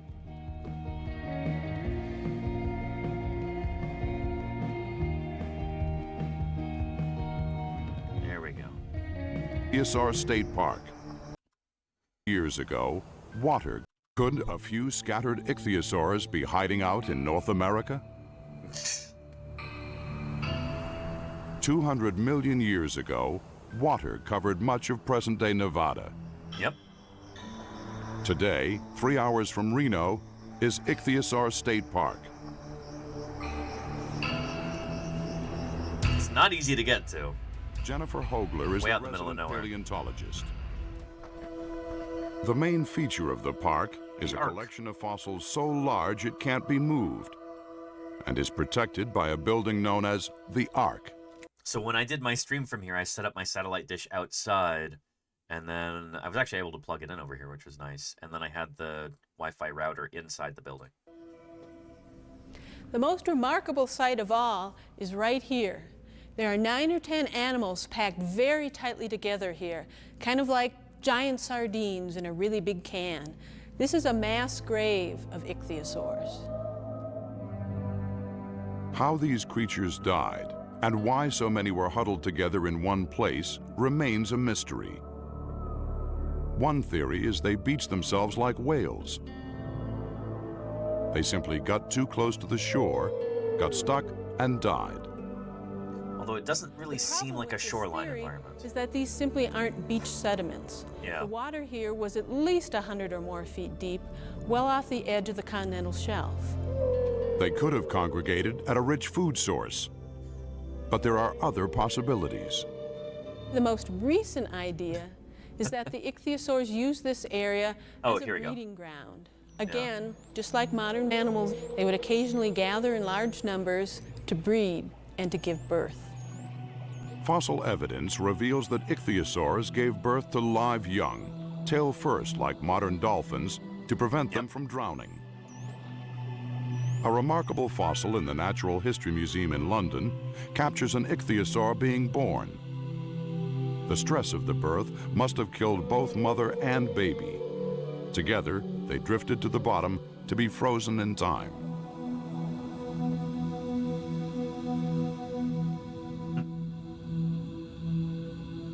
Perhaps What is the story there, Paleontologizing? I want to know that. Is based on an ancient Indian legend that says there used to be really, really big fish swimming in ancient Lake Lahontan off to the west of here. And then one day there was a great cataclysm in which the mountains roared, the earth shook, and the sky turned black. And after that, the big fish were seen no more. The theory is that those big fish were actually ichthyosaurs, still alive just 4,000 years ago. And the cataclysm was the impact of a large meteorite that landed in the lake and splashed the broken bodies of these ichthyosaurs 100 miles to where they landed here on the hillside where we find them today. I feel bad for Jennifer Hoagland because, like, they probably asked her to tell this story for the camera, and it's like, this shouldn't be in a science documentary. I don't know. Yeah. The largest ichthyosaur found in the park was 56 feet long, and this is a pretty good representation of what it looked like. Nowadays, we think they would have been a lot bulkier. Like modern depictions of Shonosaurus are a bit more chunky, like this, or like this. Yeah, Shonosaurus popularis, same genus and species. Yeah.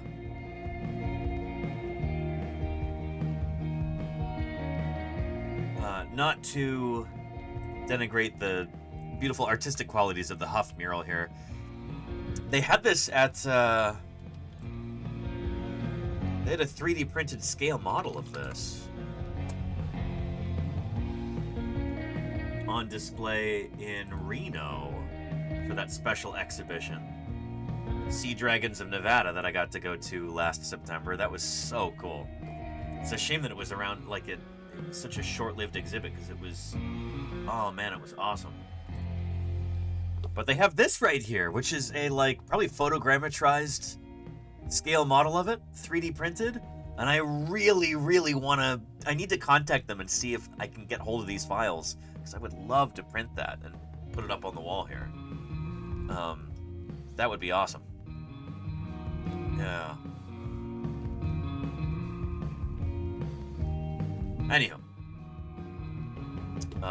Berlin Ichthyosaur State Park. Really cool place. The idea that, oh, there was a giant kraken that deposited these bones here and made self-portraits out of them.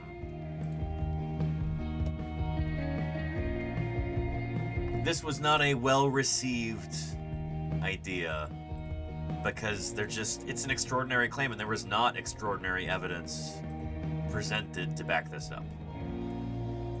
Not even close. And I'll show you just a little bit of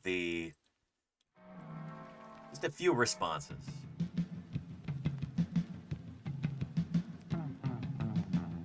Because here's the thing, is that when there is some sort of bonkers off-the-wall claim made by a paleontologist,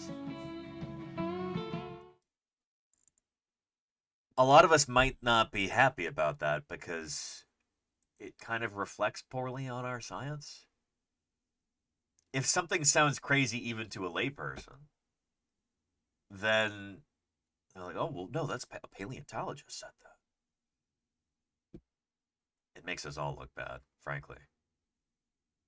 And especially in the United States, we're already having to deal with creationists and all kinds of pseudoscience that's spread online and in popular media and in churches and stuff like that. There's already like a huge degree of public skepticism about the very idea of the history of life on Earth. Like, there are so many people in this country, and around the world too, especially in this country, who believe that the Earth is no older than 7,000 years old, and that human beings walked around with Stegosaurus in the Garden of Eden. Like, there's major headwinds that paleontology has to deal with, and when you have stuff that sounds super fanciful and people go, oh, well, no, a paleontologist is making this crazy claim, it doesn't really reflect well on our science, and that's the fear, is that it could denigrate the credibility of fossil science in people's eyes. You know, when we're already dealing with, we've already got a distinct disadvantage, you know? So yeah.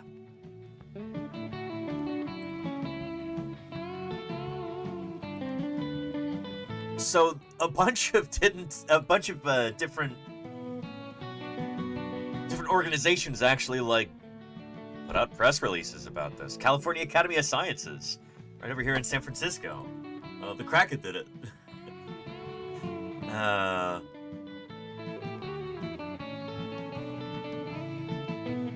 Did you hear the one about the giant ancient squid that captured the 45-foot-long ichthyosaur during the Triassic period?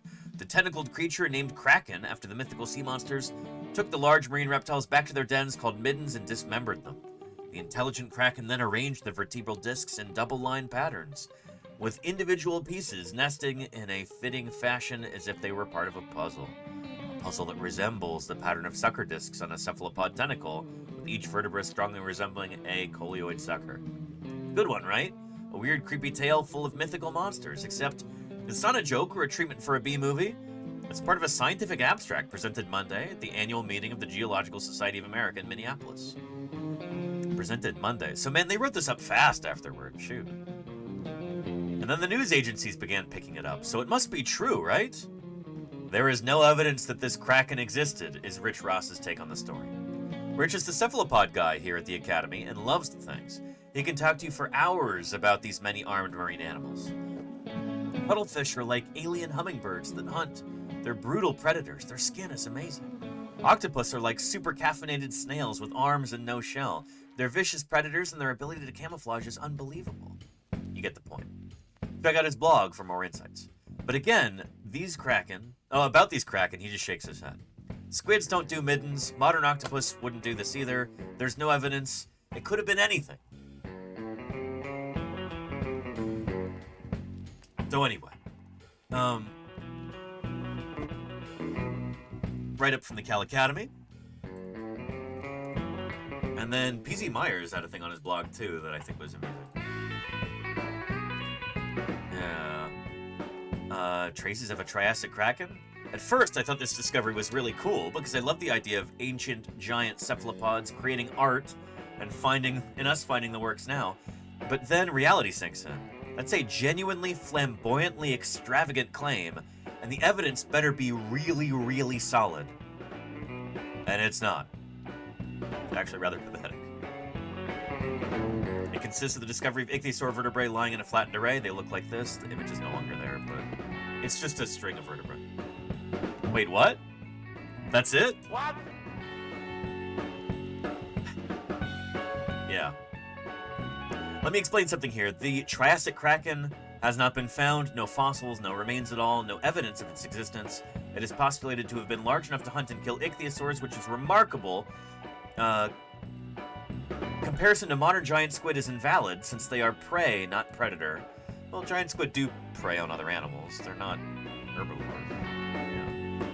Yeah. The fossil bed is being overinterpreted as a trace fossil, with the bones arranged by intent by an intelligent cephalopod, which they have not seen. Furthermore, a line of discs is being seen as a picture of a cephalopod tentacle, classic pareidolia. Pareidolia is the phenomenon of recognizing patterns in random noise. Recognizing patterns where they don't actually exist. This is trivial. Dump a pile of Necco wafers on the table, and I'll see a picture of squid suckers. This is a whole series of tenuous and unlikely speculations stacked together to make an ultimately ridiculous hypothesis. And apparently this researcher McMenamin has done stuff like this before. I think I would concur with the idea that Mark McMenamin is exceptionally imaginative. Maybe a kind way to put it. So, that is the Triassic kraken debacle.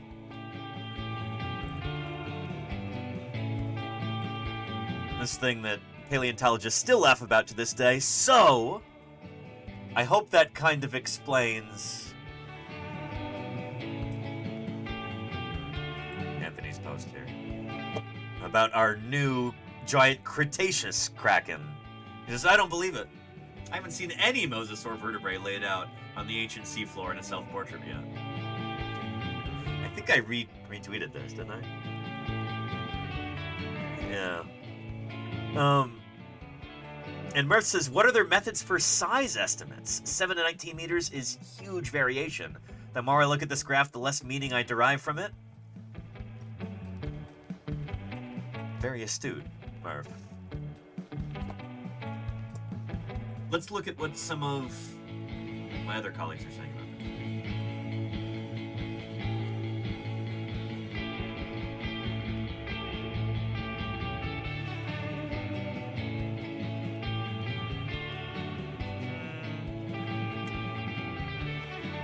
this. So, Dr. Craig R. McLean, who actually works on gigantism in animals, he posts, I know everyone wants there to be a giant Cretaceous octopus, and it is, like, a supremely cool idea. That's why you're going to see this all over the news for the next week, probably. I know everyone wants there to be a giant Cretaceous octopus, and after looking at the methods and tables, I really don't think this is a reality, he says. And, yeah. So Craig McLean is a marine ecologist, deep-sea explorer, climate change researcher, science communicator, and animal body size expert, crucially. This is his jam. Like, he maybe should have been a reviewer on this paper, but he wasn't chosen as a reviewer. Yeah. He says, here's the original paper, and there's been lots of media on it as well. There's that link to the original paper if you want it. And he says, my goal was to recreate the analyses. And he says, I cannot right now. There are 2 Cretaceous species listed, Nanaimoteuthis gillespii and Nanaimoteuthis hagertii. And again, I'm a little leery about this because these are 2 different species that I think are being named from across the Pacific. One, like, in the Pacific Northwest of Canada, one in Japan. They're like, we're dealing with like 30 million years of time, of uncertainty, I think, here. So, like, are they from the same time? Should they really be considered 2 members of the same genus? Like, that kind of... I don't quite know what to think about that. That feels kind of doubtful, honestly. But yeah. Slightly different timing, Santonian Campanian, says Paralititan. Did they have that constrained for each? I thought they had big error gaps for both, but I could be wrong. Yeah. Anyway, to calculate the mantle length, so the mantle is like the body part, I guess the foot of the cephalopod, or a gaster, anyway.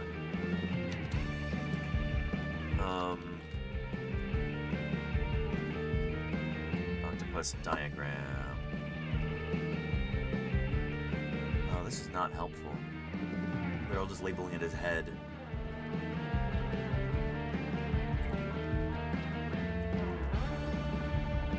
Squid diagram.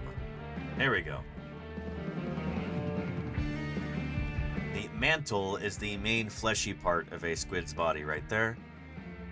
Fins on either side. This is a finned octopus, according to the authors, so the anatomy is going to be pretty similar to this.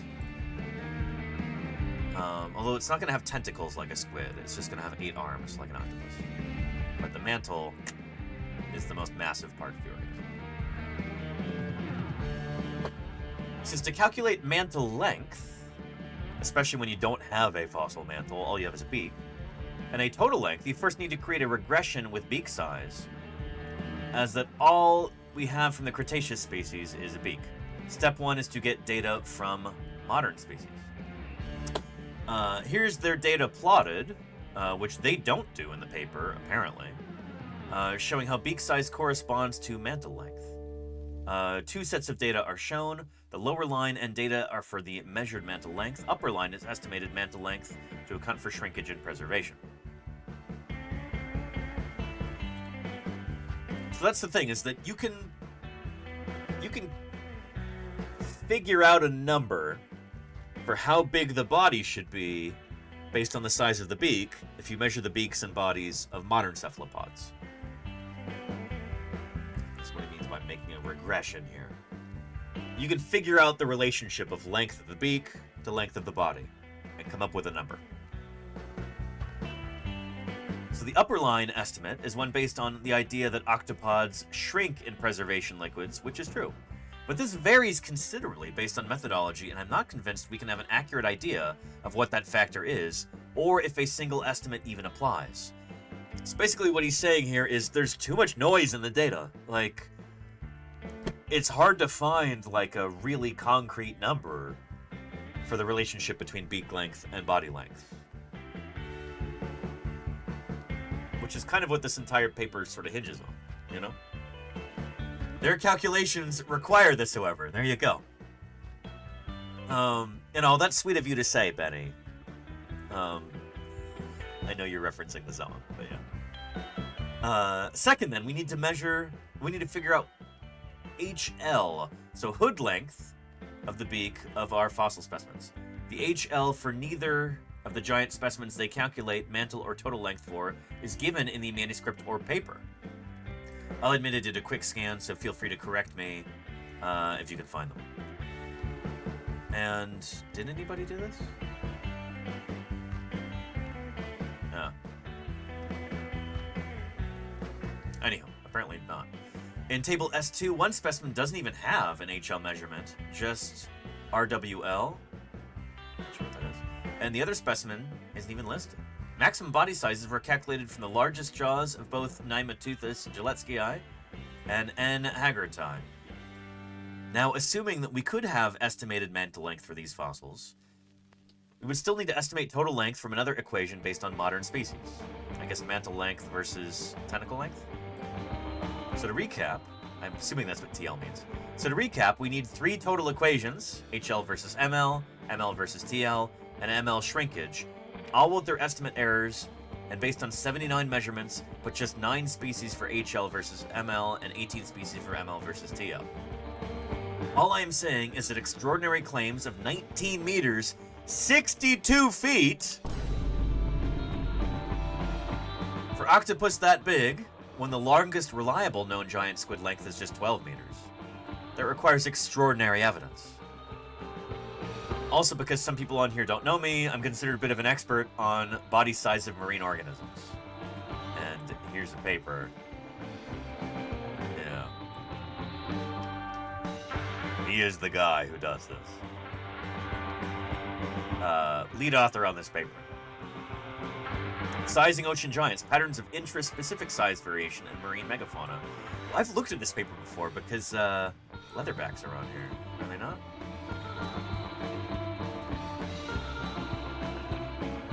Yeah, Dermachelys coriacea. Ding, ding, ding.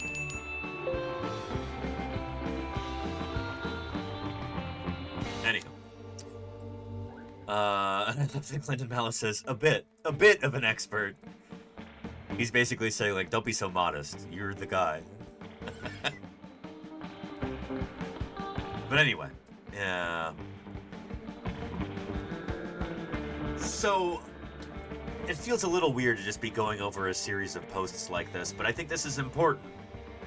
This is how we, as researchers, if we can't speak in person to one another, over the phone, like, put our thoughts up online like this and go, I don't know, it seems a little fishy. It's really important to get the viewpoints of other researchers, especially people who are experts in this particular area, if you want to assess the validity of a new publication. And the fact that it's in the journal Science is honestly, I would say, maybe a mark against this paper. I know Science, you know, it's a, like, oh, this is it's a high-impact journal. The most prestigious of scientific publications, Nature and Science. These two journals are what everyone strives to publish in. But because of that, since these are such high-impact journals, since they're so widely cited and widely read, sometimes they kind of publish stuff that they really shouldn't, that just seems really exciting. Sometimes, maybe more than sometimes, bad work kind of finds its way into there. Not bad work, but maybe incomplete or flawed. Maybe the evidence isn't actually the greatest. I mean, and there's a history of this kind of thing, which we'll talk about. But yeah, Slow Science Week, says Murph. I mean, what I wonder is maybe this got, here's the thing,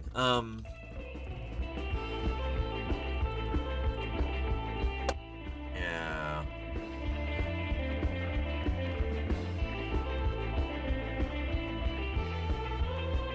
So both Nature and Science, these two high-impact journals, this is the sort of thing where, like, if you can get a paper into one of these journals and you're lead author on it, that can get you a job as a paleontologist, as an evolutionary biologist, as a zoologist. A hiring committee will look at that and they'll go, oh, you have a Nature paper? You published in Science? Wow, you must be at the top of your field, you know? Everybody wants that.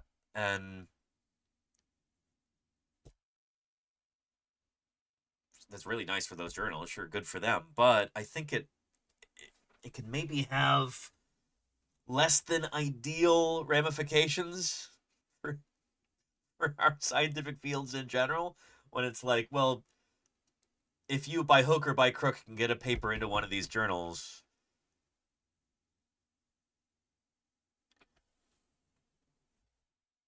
and those journals, frankly, they really appreciate some sensationalism, that can create some incentives that are less than ideal.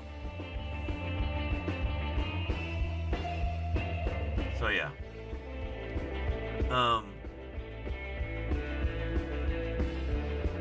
And yeah, Parallel Titan says the rich get richer. Once you were in, it gets easier. Yes. And there's some people who just repeatedly publish in Science again and again and again. And we did an interview with Paul Serino about his new Spinosaur. That was in the journal Science. Serino publishes a ton in Science, and I didn't quite have the heart to ask him. Like, he does good work, certainly. Man, that's a ton of publications in Science. Like, they really like him. But there have been a number of cases where something gets published in Science and it's just, there's like a fundamental flaw in the research, and still it happens to make it through review. Nobody really catches it, and then it gets published in Science and causes problems. Case in point, maybe, Raptor Rex, which was a purported super early but highly advanced tyrannosaur. It was supposed to have been from China and should shake up the tyrannosaur family tree. And it was published in the journal Science. It is almost certainly just a juvenile Tarbosaurus that's not even from China. It's from Mongolia. Much later in time than was claimed in the paper. And it was a commercial specimen. It was illegally exported. And still, this made it through review in Science somehow, you know? Yeah, initially considered to have come from the Yixian Formation of China, about 125 million years ago during the early Cretaceous. Later studies showed that such an early date for the fossil is unlikely, given its extremely close similarity to juvenile tyrannosaurs of the late Cretaceous. It probably came from the Namek or similar formation. And the study of the matrix around it, the surrounding rock, and a fish vertebra preserved alongside it, pretty well demonstrate that yes, it is from the Namek Formation of Mongolia.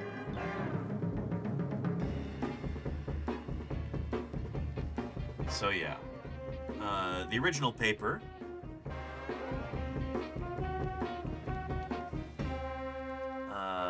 is here.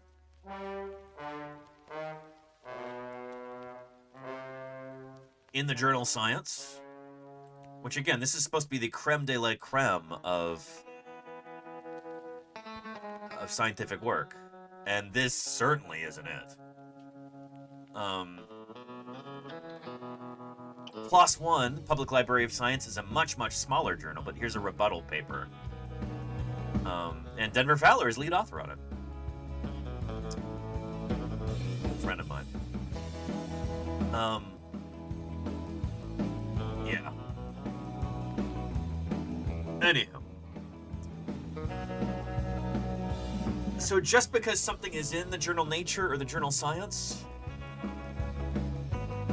that might actually count against it being particularly compelling, especially if it's an extraordinary claim. I think in this case, that might bear out. We'll see. Another example of this is Peru cetus. Does anybody remember Peru cetus from a few years back?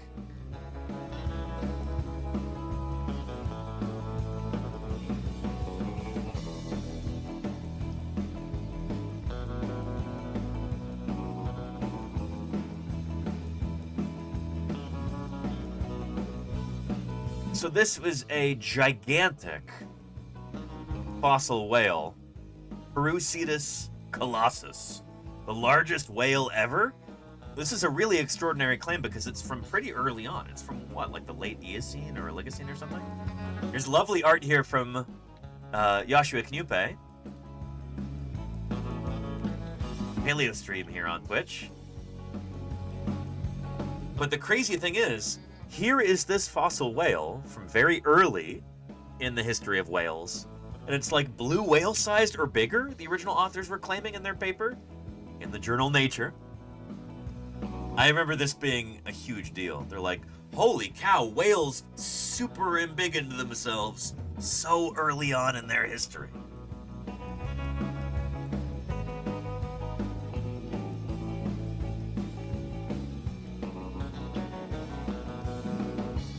Let's see if I can find the original article there.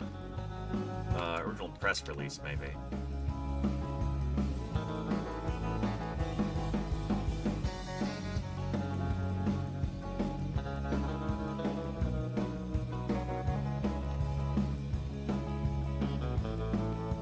Heavyweight early whale pushes the boundaries of vertebrate morphology.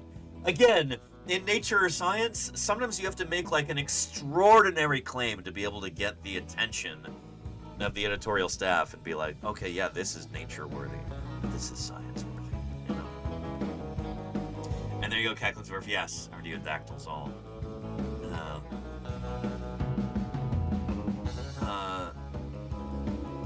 Here we describe Peru cetus colossus, a basilosaurid whale from the Middle Eocene, earlier than I thought, of Peru.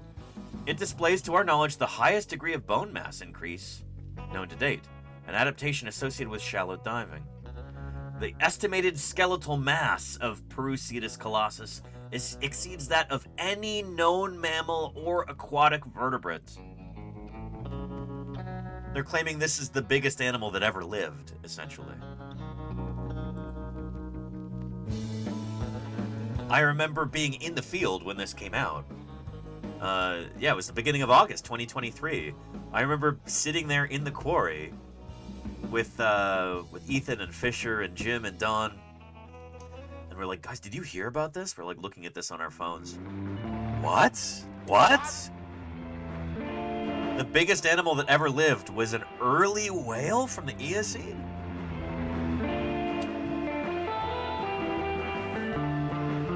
An extraordinary claim being made, based on pretty limited fossil evidence.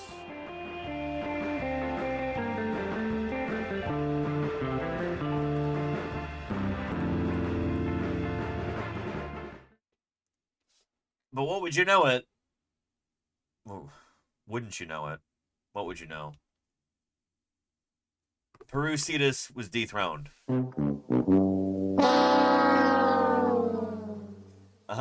This is from less than a year later. 30-million-year-old fossil whale may not be the heaviest animal of all time, after all, according to a new analysis by paleontologists at UC Davis and the Smithsonian Institution. This new analysis puts Parusetus colossus back in the same weight range as modern whales and smaller than the largest blue whales ever recorded. The work is published February 29th in PeerJ. PeerJ is an open access journal, one of my favorites, and much, much, much lower impact factor than Nature or Science. So you have these extraordinary claims being trumpeted in these super high-profile journals, and then when maybe somebody questions those claims and maybe they're a little bit more careful about the analysis, a little bit more sober-minded,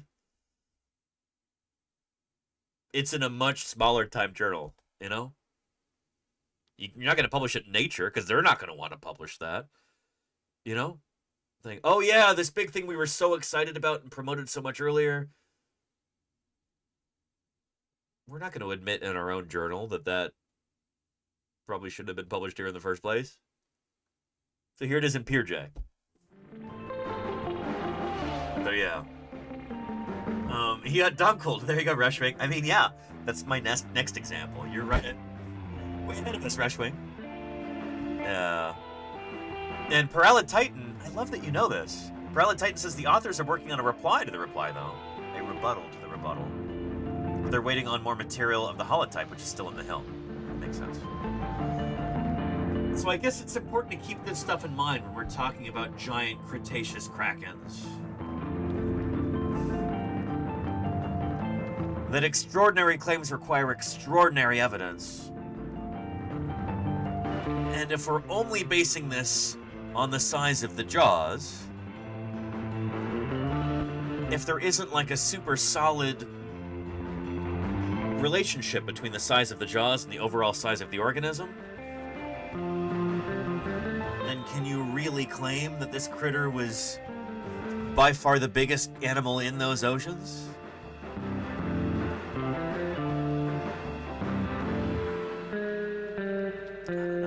I also hardly know what I'm looking at here. Again, I'm not an expert on cephalopods by any stretch of the imagination. I know next to nothing about them. But, yeah.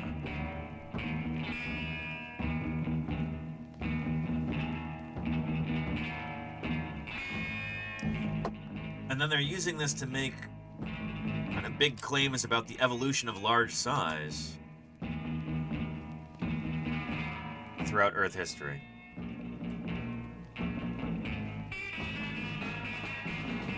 So like, oh, there's a pattern that's true for invertebrates and vertebrates. And this may well be true, I don't know. But like having a, larger implications, almost philosophical findings from something like this, that's kind of the hallmark of a Nature or Science paper, honestly. Yeah. So saying that the first vertebrates were soft-bodied, then they develop armor like this, like Dunkleosteus, attain armor plates and jaws. But then they switch to scales that become softer-bodied, smooth skin, and this goes along with becoming gigantic, having smooth skin, not having armor. They're saying, well, for invertebrates, it's the same way. Jaws attained, switching from an external to an internal shell for some of these lineages. Reducing that shell, that leads to an increase in swimming performance, body size, and intelligence. Maybe. I don't know. Part of this almost feels... It almost smacks of orthogenesis. This idea that, like, evolution is a directional process. That it proceeds in an orderly fashion towards some sort of a conclusion or something.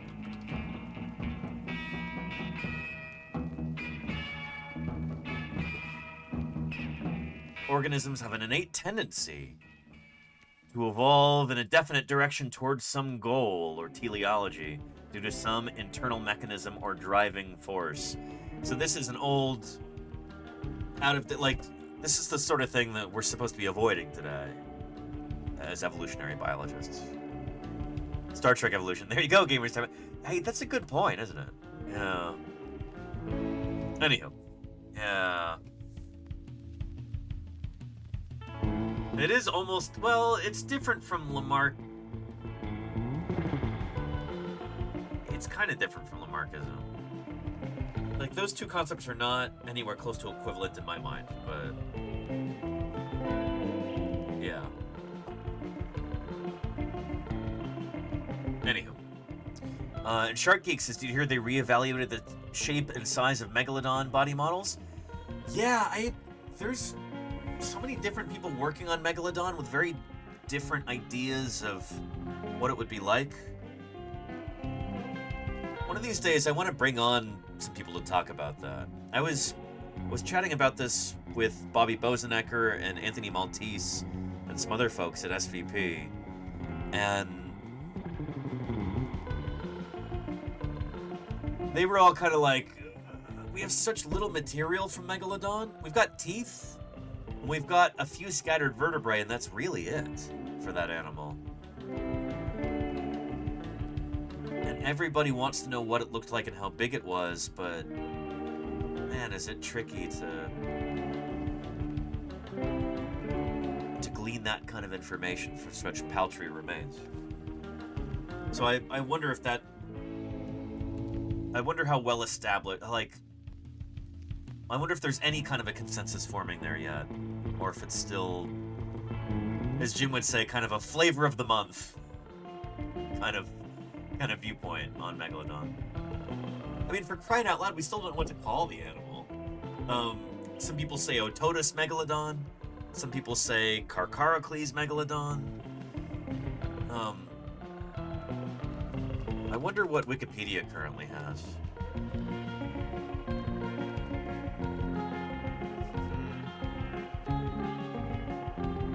Ototus Megalodon. I think Bobby Bozenecker is of the opinion that it should be within genus Carcharocles instead. But yeah. That's a cool illustration, by the way. I had to print that sometime, put it up on the wall. Classic. I've seen this so many times. From 1667. Shoot. That's, it's like 150 years before we even had the word paleontology. Huh. There are lots of cool figures here.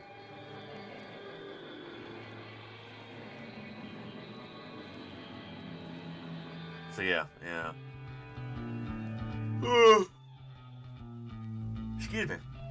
Yeah. Starmy says, what's Lamarckism again?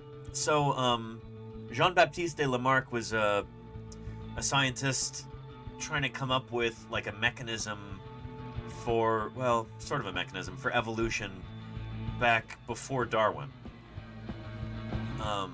And Lamarck, he understood that creatures changed over time, but he thought that this was a process where they would change during their lifetimes, and then they would pass along those changes to their offspring. So the example that he used was not the giraffe, as is often mistakenly said today. This is often the example that's given.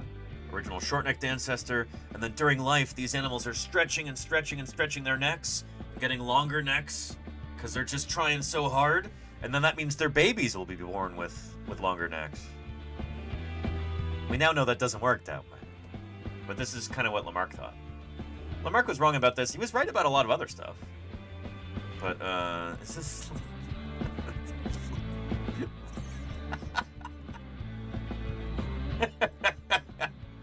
I don't know if Lamarck ever mentioned giraffes.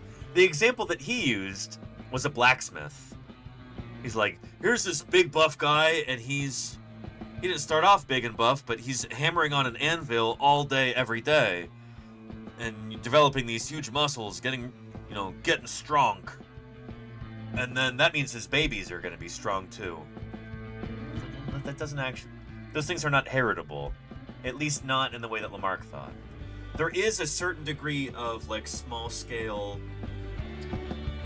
What's the term? Valent and Lita talk about this all the time. That kind of, like, ontogenetic heritability. Epigenetics. Thank you, Prototype. How did I forget that? Epigenetics. But it's not... It doesn't really work quite like this. Anyway, that was Lamarck. That idea kind of originated elsewhere, Starby, yeah. Like, it was like other people kind of realized that certain traits could be passed on to offspring from an individual's life history.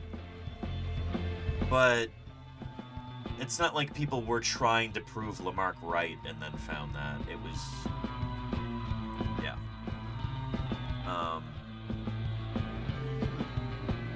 Yeah. But anywho, yeah, Peru cetus is an example of potential downsizing of a critter like this, and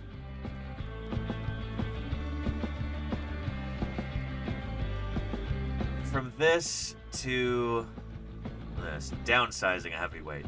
Factors and methods that revise weight estimates of the giant fossil whale Peru cetus. Oh, and Nick Pineson's one of the authors. Nice. I know Nick. He's got an excellent book about whales called Spying on Whales. I'd recommend.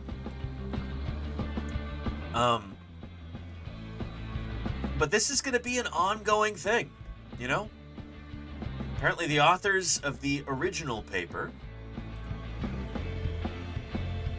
are working on a rebuttal to the rebuttal, and so we're going to keep hearing about this for years into the future. You know, in science, we try to be really careful about things, try and really get it right, but when you're dealing with very limited information, like we often are in paleontology, the fossil record can be so incomplete, and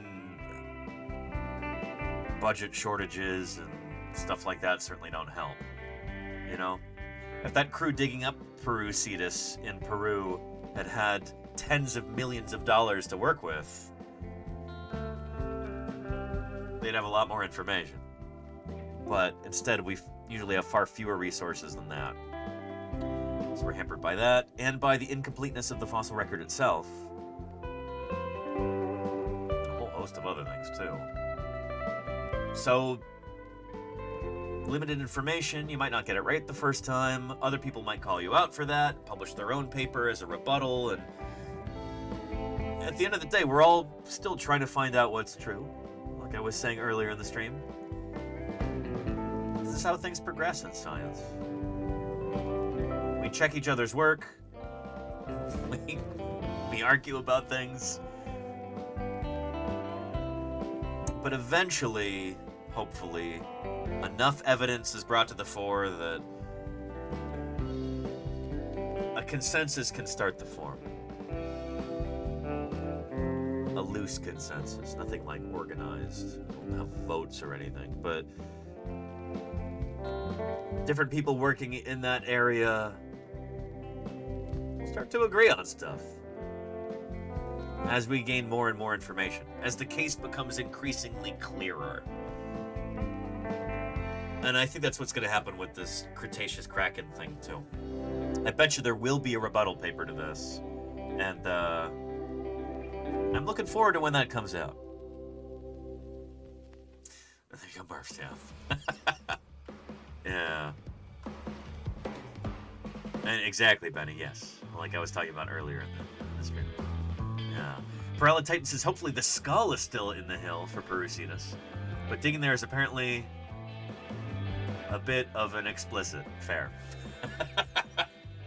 As these things often are. I mean, shoot, when you're digging up an animal that big, that's the thing, is if Parusetus is truly as large as has been claimed,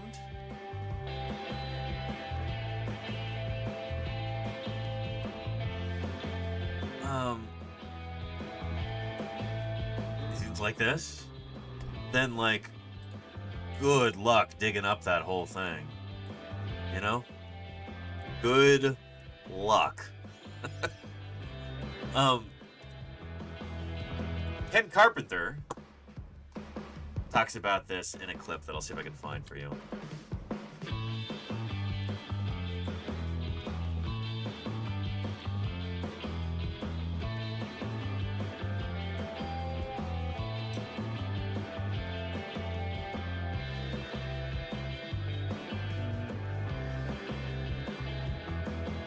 Here we go.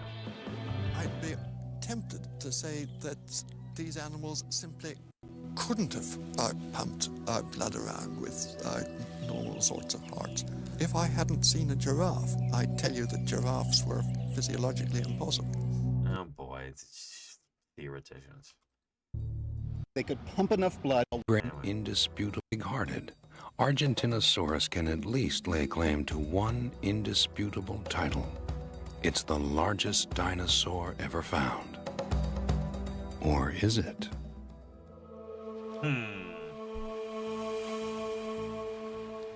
So speaking of claims of super gigantic, just bonkers, off-the-wall, huge critters, the one that really, I think, takes the cake here is Amphicelius fragilimus. Somewhere under the landscape of Garden Park, Colorado, may lie a set of record-breaking bones.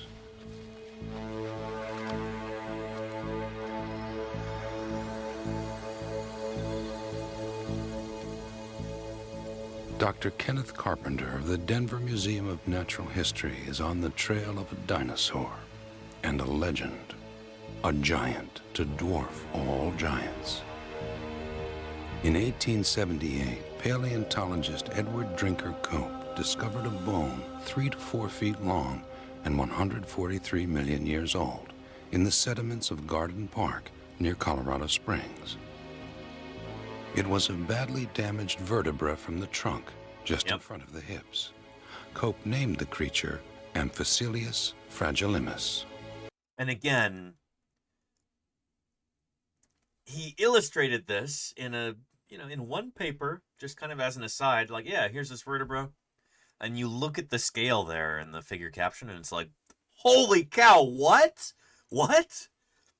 If that's true, then that vertebra, when complete, would be by far the biggest dinosaur vertebra ever found. And this would be an animal that would be like 200 plus feet long. Like, just bonkers huge.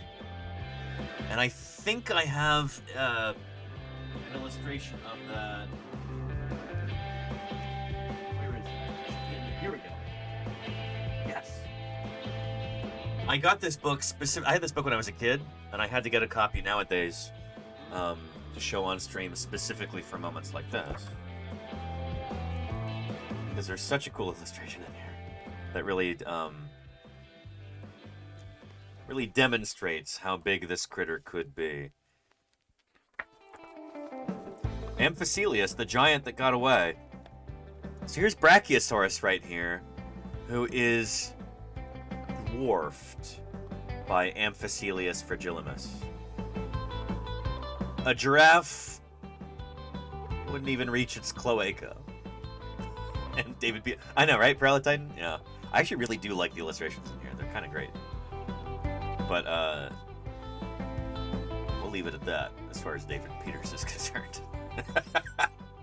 But yeah. What's that giraffe up to?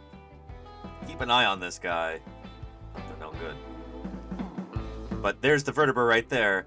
If that vertebra was this would be by far the largest dinosaur that's ever been found. No contest. Like twice as big as the next biggest one. Estimated weight 50 to 150 tons. Length 125 to 200 feet long. Quite possibly longer if that tail matches the proportions of, say, Diplodocus. Again, an extraordinary claim. So what is the extraordinary evidence to back this up? It was a badly damaged vertebra from the trunk. Oh.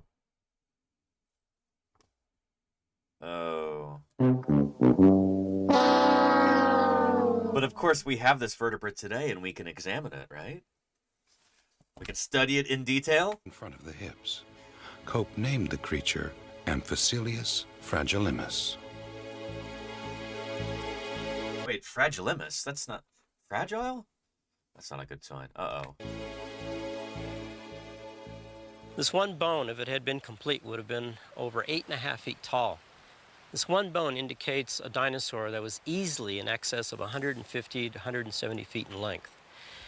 It probably weighed in excess of 100 tons, and it was certainly the largest dinosaur that we yet know, larger than Ultrasaurus or Seismosaurus.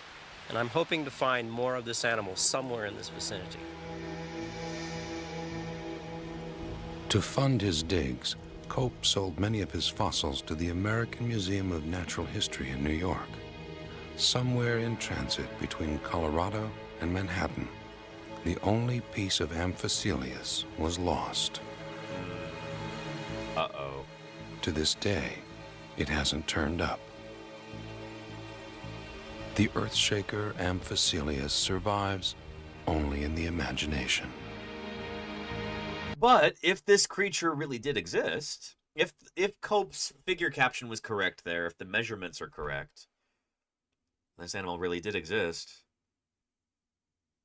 should be more of it, right? If not of that same exact individual, then at least other members of the species, right? Should be able to find other ones elsewhere. If we could have Amphicelius walking down a street in Denver right now, that would be a wonderful sight. It could rear up and look through a 4th or 5th or 6th-story window. Back in its native habitat, though, that was an elegant animal, moved smoothly, gracefully, in great groups, picking and choosing the most delectable parts of the vegetation.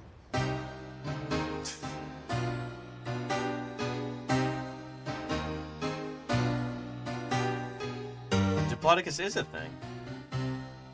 If wandering out here, I would find finally more of the Amphicelius. I don't know.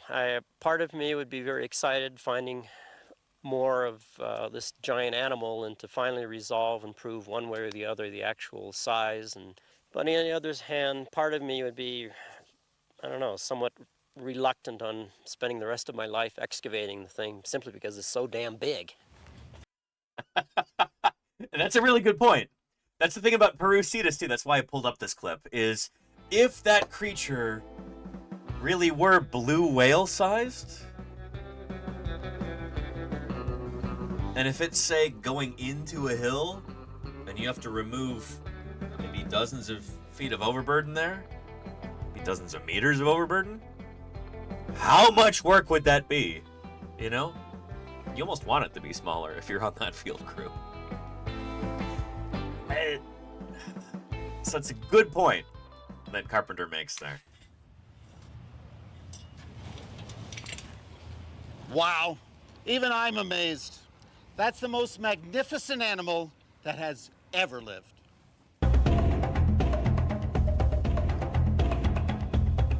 Painting a supergiant is a labor of love. So is digging one up. Rodolfo Correa is devoting his career to putting Argentinosaurus back together. One day, I can to make So a much work to do complete this kind of thing. reconstruction of Argentinosaurus. In this way, I will show everybody how this incredible and huge and amazing beast look like. I don't think that I have enough life for finish the work. I trust in my students, even my daughter or grandsons.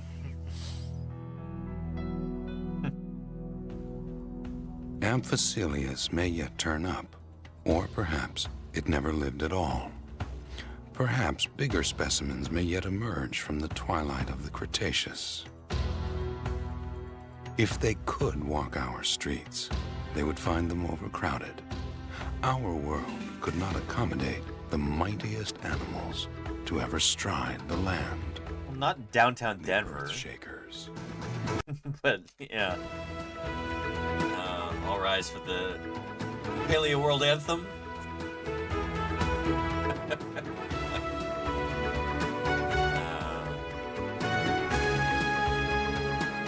What?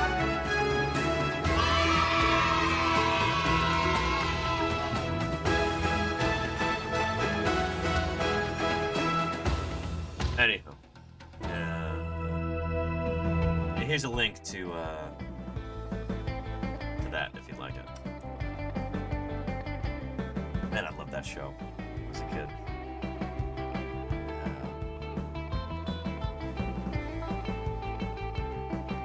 Anyhow, yeah. Hits me right in the nostalgia. Me too, Murph. Holy cow. Yeah. Humpty Dumpty says Cacklinsworth. There's a... Those of you who were here at the very, very beginning of our stream today probably heard me talking about Irritator, Challenger Eye, this Spinosaurid from the early Cretaceous of Brazil. It was named Irritator because the people who, the paleontologists who were studying it, realized that the original fossil had been reconstructed with false parts. It was a commercial specimen. They purchased it. Like, don't purchase your dinosaurs if you can help it. Dig them up yourself, or trust a friend to do it. You know, don't purchase them from a commercial dealer who is going to be using auto body filler like Bondo in order to gussy it up and make it look more expensive. The genus name comes from the word irritation, reflecting the feelings of the paleontologists who found the skull had been heavily damaged and altered by the collectors. So yeah. And is Irritator coming back to Brazil? Is that true, Wolvulus? Is it being repatriated? Because yeah, under Brazilian law, it should never have been exported to Germany, right? Yeah.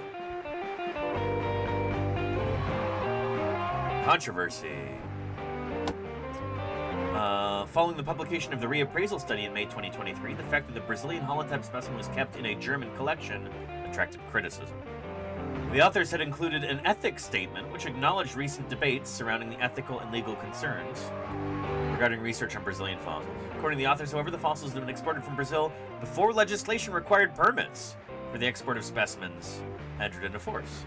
Accordingly, they claimed the holotype specimen to be the property of the German Bundesland of Baden-Württemberg, the clarification of its legal status lying neither within the author's power nor within that of the local curator. Brazilian paleontologists disputed this claim and called for the return of the fossil to Brazil. In April of 2026, Ministry of Foreign Affairs of Brazil officially reported that the state of Baden-Württemberg and the Stuttgart State Museum of Natural History are willing to return the Irritator fossil to Brazil, and that both Brazilian and German governments welcome their willingness. Well. Very cool.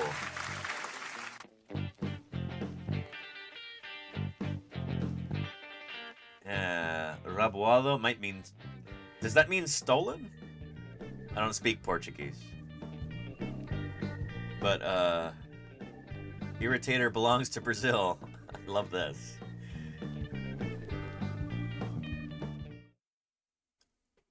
I'm just slightly concerned that these fossils won't have a home that is, like... that the folks in Brazil...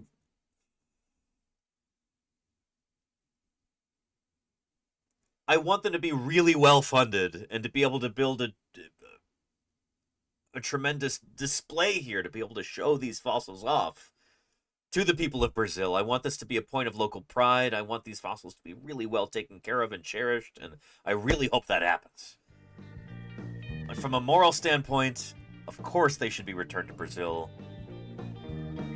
I really hope that they have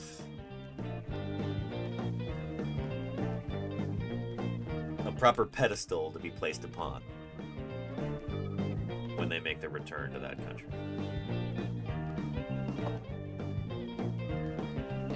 But yeah. But it still might take a while for the paperwork to go through, says Paralititan. Yeah, not bad. It's...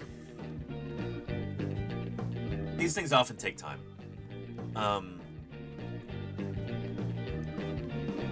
And I'm gonna keep my mouth shut about rumors and reputations of various people involved in this. Like, I'm not gonna comment on any of that. That's not for a wider audience. But I'm glad that people were able to agree on this. And I hope that maybe there will be future collaborations fostered between South American and European paleontologists, and we can all stride forward into the future hand in hand as researchers, colleagues, friends, and comrades. So yeah, thank you for the news, Mobius. I appreciate that. Yeah. But yeah, Paralititan probably knows what I mean too. You probably heard some stuff. But yeah. Yeah. But yeah. And Sonorlo1 says, I love the energy, good vibes, and passion you bring to your stream. It's genuinely heartwarming. Thank you for saying that. My good, thank you for the kind words. I don't know any other way to be, you know? This is me. Welcome to Paleontologizing. And Cute Sweet Gookie, thank you for the follow. Welcome, welcome. It's good to have you here. Yeah. And LM Splash, thank you. My goodness. Yeah. Uh-oh, I think we might be getting a visit. Yep. From one of the landlords. Hello, Mini Pie. How are you doing? Murph, thank you for gifting Sonorlo. I really appreciate that. Man, Uncle Don would love that alert there. That Hyrax. Thank you, Murph, for your support. Enjoy not having to watch any ads here, Sonorlo, for the next month. Appreciate you, Murph. Yeah. And Captain Zerf, oh, appreciate the kind words, yeah. And she does get misplaced in the dark. Don't you? Don't you? Yeah. You do. You do. Oh, it's true. It's true. You looking for some more treats? Is that why you're here? You're just looking for attention.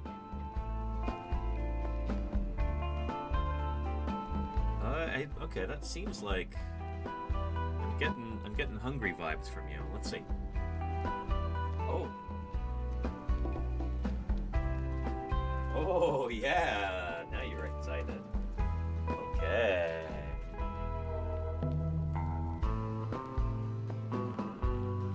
Oh, look at all those. My goodness. With bounty.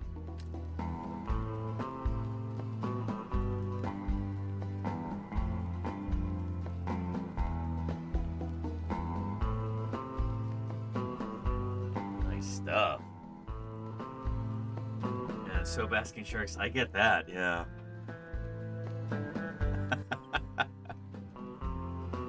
Yeah.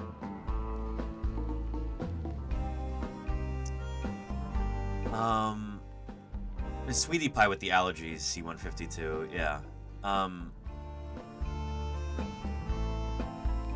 We don't know exactly what it is, but we've put her on special food, and you're just gonna leave those there?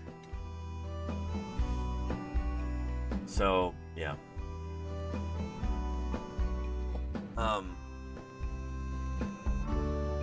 We've got Sweetie Pie on a special diet, which means no treats. We don't know if the treats had an impact on her allergies or not, so we're just trying to be safe and keep her nice and comfortable. That makes sense. Yeah, she licked all of them. I gotta throw these away now. Wasteful mini pie. She's so spoiled. But what can you say? She is a member of the property-owning class as a landlord.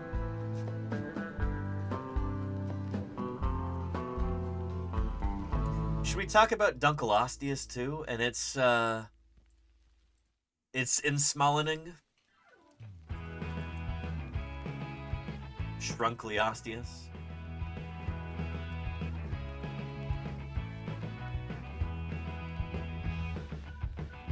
Shrunkelosteus, I should say.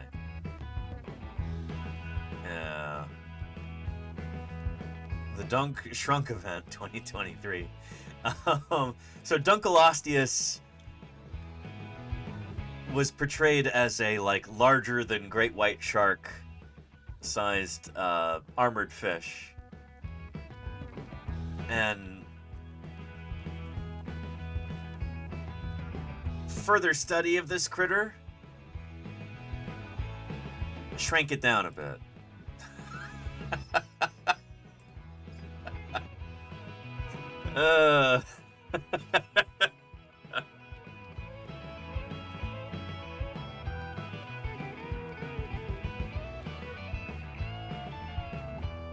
This is another one of these things where a lot of people weren't happy about this, but I didn't actually read the original paper, I don't think, and so I'm not super clear on why this occurred. Dunkleosteus.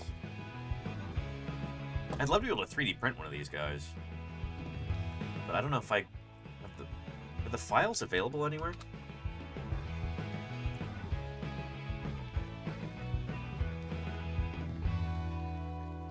Dunkleosteus, downloadable.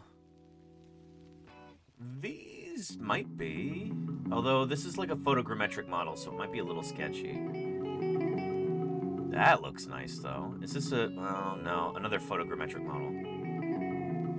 I bet you I could download one of these and fix it up in Blender. Have it good enough for printing. But this is available for purchase, though.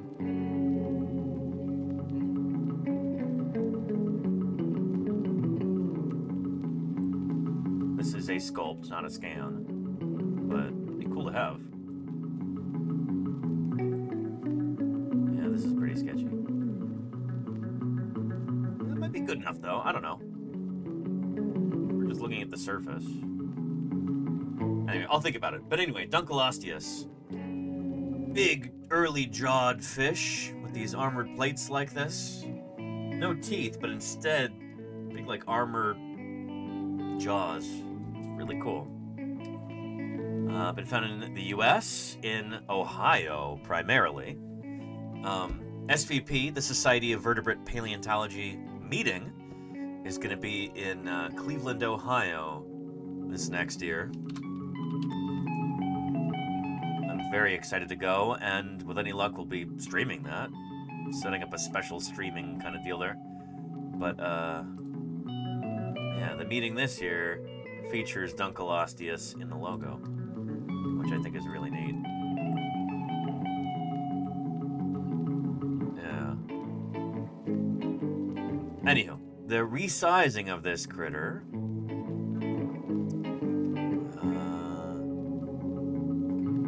length estimates.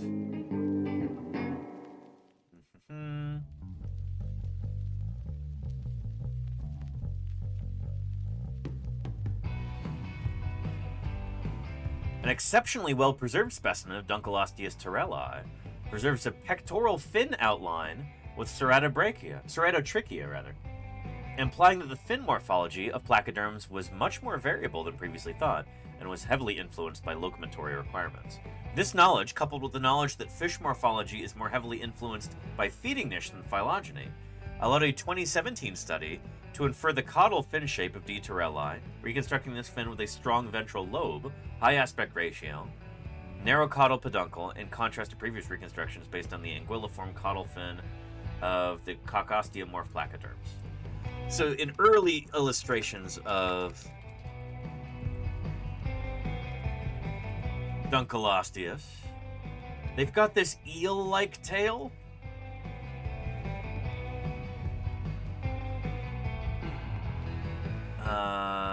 Yeah, kind of like this, but yeah.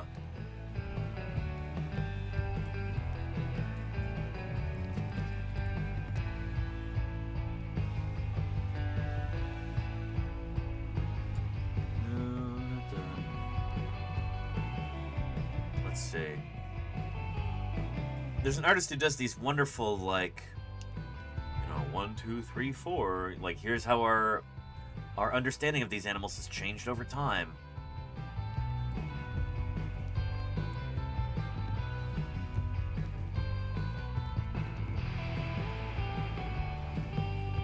I don't know if we're gonna see that here.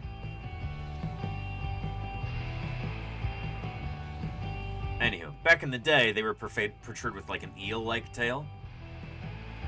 And nowadays, it'd be a lot more like that.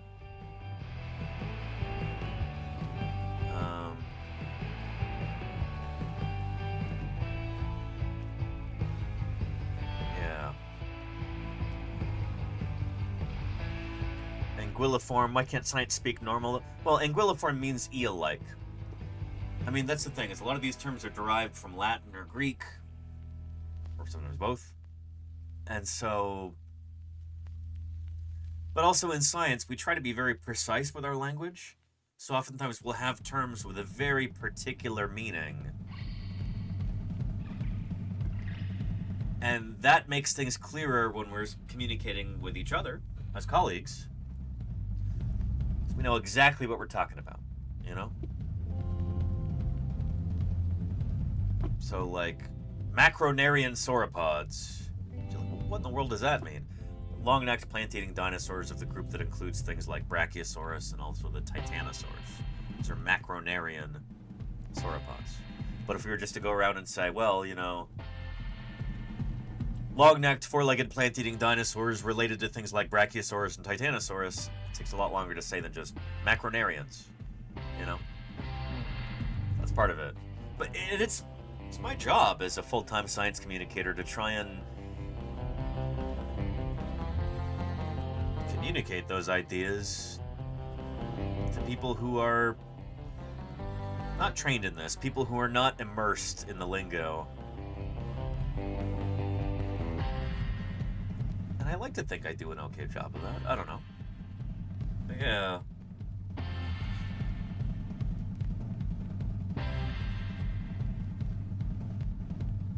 Anywho, yeah. And Oddbjorg says it's important to have a lingua franca, a French language, so that there isn't misunderstanding between scientists who might not speak the same native language too. Exactly. Yeah. So when I've made this point before. I'll make it again.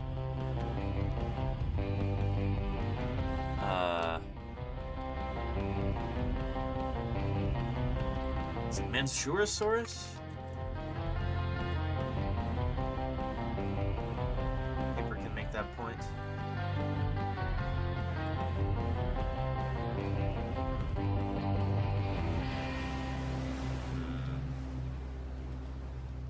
$1830. Is it here?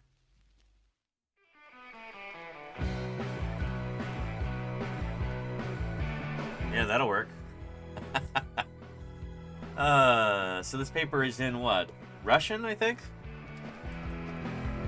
It's about a duckbill dinosaur, Manchurosaurus amurensis, a genus new species. I cannot read Cyrillics. I have no idea what this says. But Hadrosauridae, the duckbill family, I know that. Trachodon, I know that.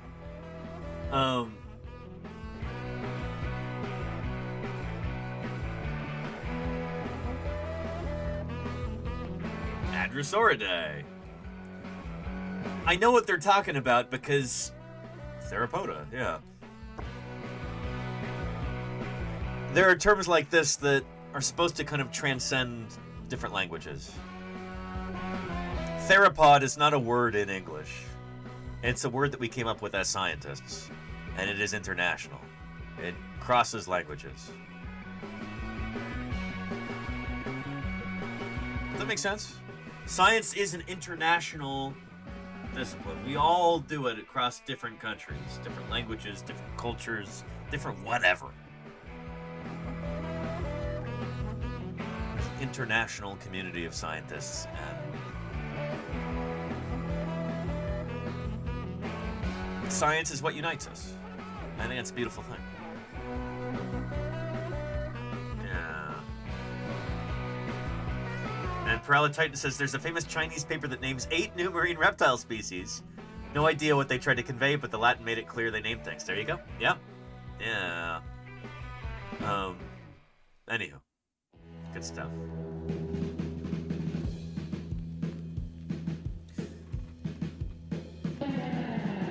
And I appreciate that, Claire. Thank you for the kind words. Thank you, Claire. Anywho, I want to make it very clear that I'm not... Oh, there's Dunkleosteus there in this Cretaceous Kraken paper, too. Interesting reconstruction. It doesn't have the... It's got a more eel-like tail there. Huh. But anyway, I want to make it very clear. I'm not throwing shade at this paper or the authors. Certainly not. I'm excited to see where this goes in the future. I'm excited to see what some of my colleagues have to say about this. In fact, let's look again real quick here on Blue Sky.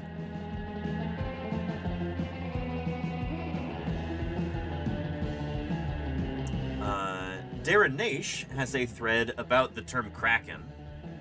Kraken is not a giant squid, he says. Kraken is not a giant squid. We should stop using the word kraken when talking about cephalopods. The kraken was an island monster with antennae or spines. It was connected to giant squid stories as a speculation by Pontoppidan in the 1750s, but cryptozoologist Bernard Wavelmans, writing in the 1960s, is responsible for making it mainstream. For the history of the kraken, folklorist Michael Murger explained it in Fortean Studies in 1999. Huh. Interesting.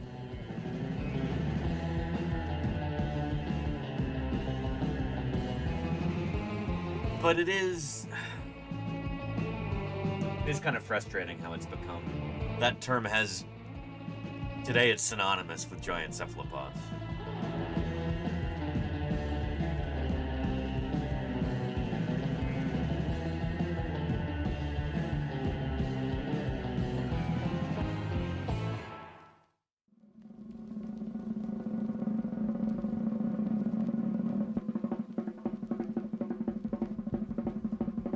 Anyway, I'm looking to see if any of my colleagues have much to say about this.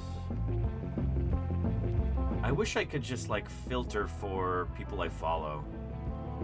I wonder if there is a way to do that, and I'm just not aware of how to do this on Blue Sky.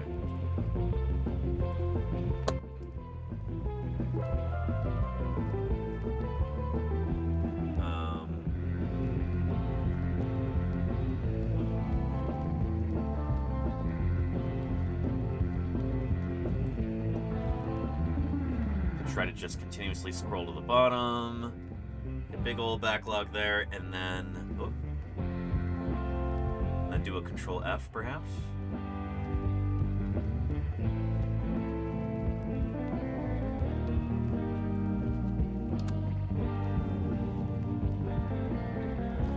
Here's the only post that comes up so far. I know that guy. We're gonna ignore this though. Here's what he thinks.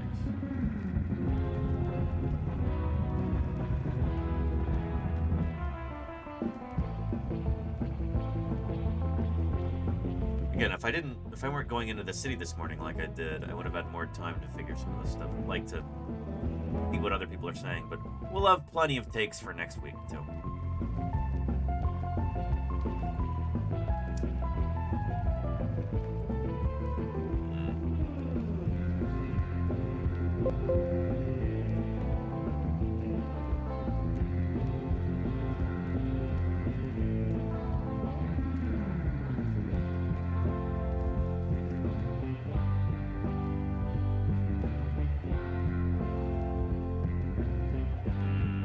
Anywho, yeah.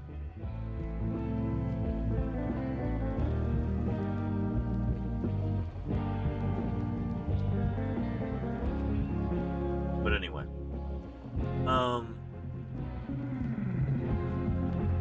this has been fun, everybody. Don't normally do Friday streams, but I'm glad we're able to make up for that this week. Because again, on Monday, I was hanging out with some other giant cephalopods, living ones, at the Monterey Bay Aquarium. Here's a giant Pacific octopus. They have 2 of them on display there.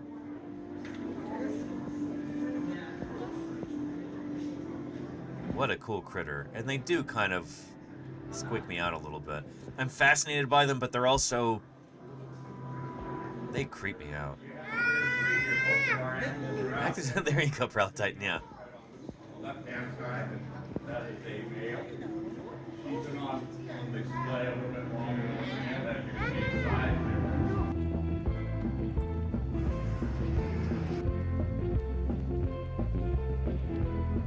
And then just today, I encountered some giant octopus as well in San Francisco.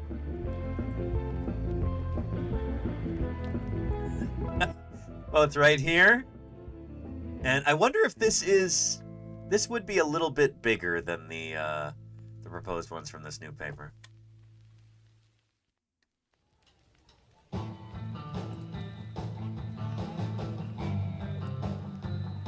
A little bit bigger for sure. Yeah. And they are very smart. We've talked about... I'm not going to get into it again, but like probably half a dozen times at least on this channel we've talked about octopus intelligence, and that here, I'll at least give you a link.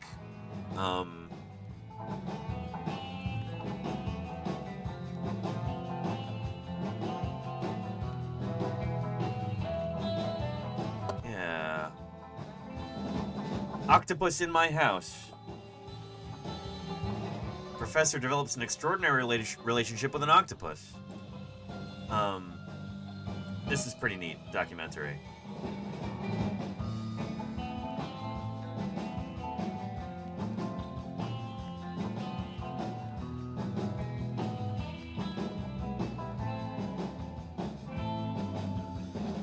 Oh, and it's on Daily Motion? Beautiful. Gaps from 10 feet deep. They're creeping on their sucker. There we go. There we go. There we go. Oh. Here we go.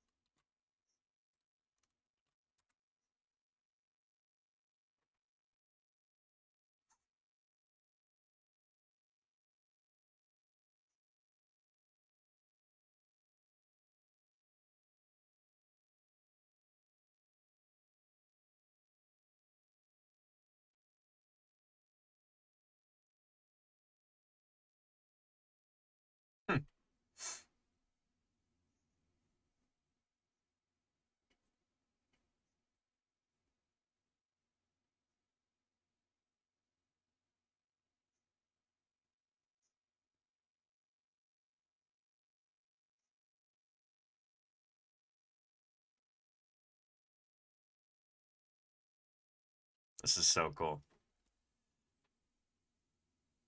Up in Alaska, of all places.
So this is during COVID lockdown.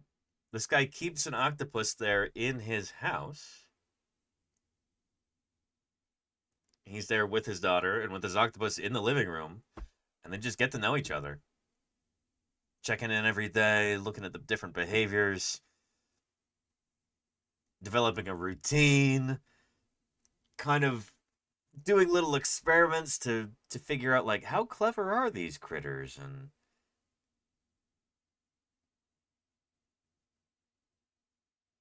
yeah, it's pretty nifty. Here.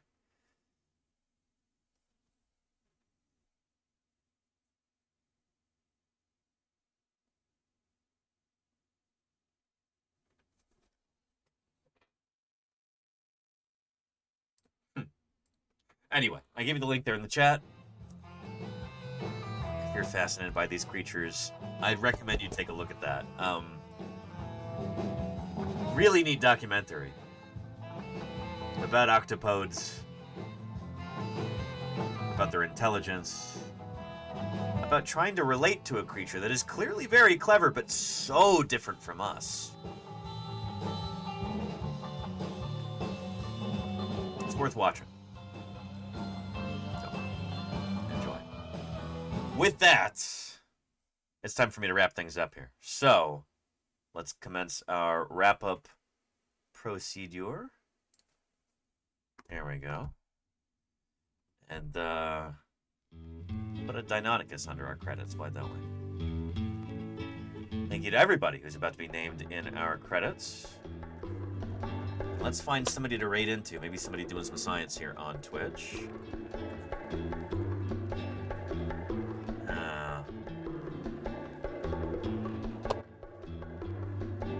I gotta go check on Lordy. She was not feeling well today. So, see if I can do anything for her. And let's see who else is on.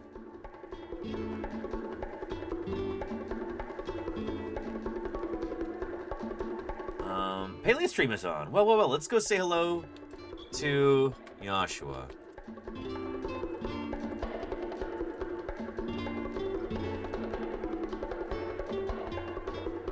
There we go.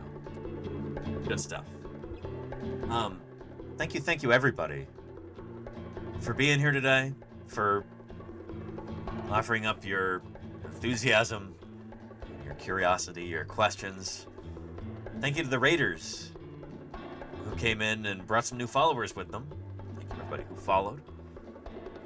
Thank you to the subscribers and the gifters and the cheers, the people who make these streams possible with their financial contributions. I could not do this without you, and I appreciate it more than you know. Thank you for letting me make my living doing science outreach full-time. It's a tremendous honor. And thank you, of course, to the moderators who each and every day do their utmost to keep this a safe and welcoming community, to keep the questions rolling in, to answer the questions that I don't get to. Mods, you're the ones who make these things run smoothly, and I'm deeply grateful. Hope everybody has a wonderful weekend. And I'll see you again on Monday for a special fundraiser stream for our Wyoming fieldwork. going to be a lot of fun. I'll have some special incentives to offer for donations. It's going to be great. So please show up on Monday. It's going to be a good one. Anyway, take care, everybody. Have a great weekend. Let's go see what Paleostream is up to. Take care.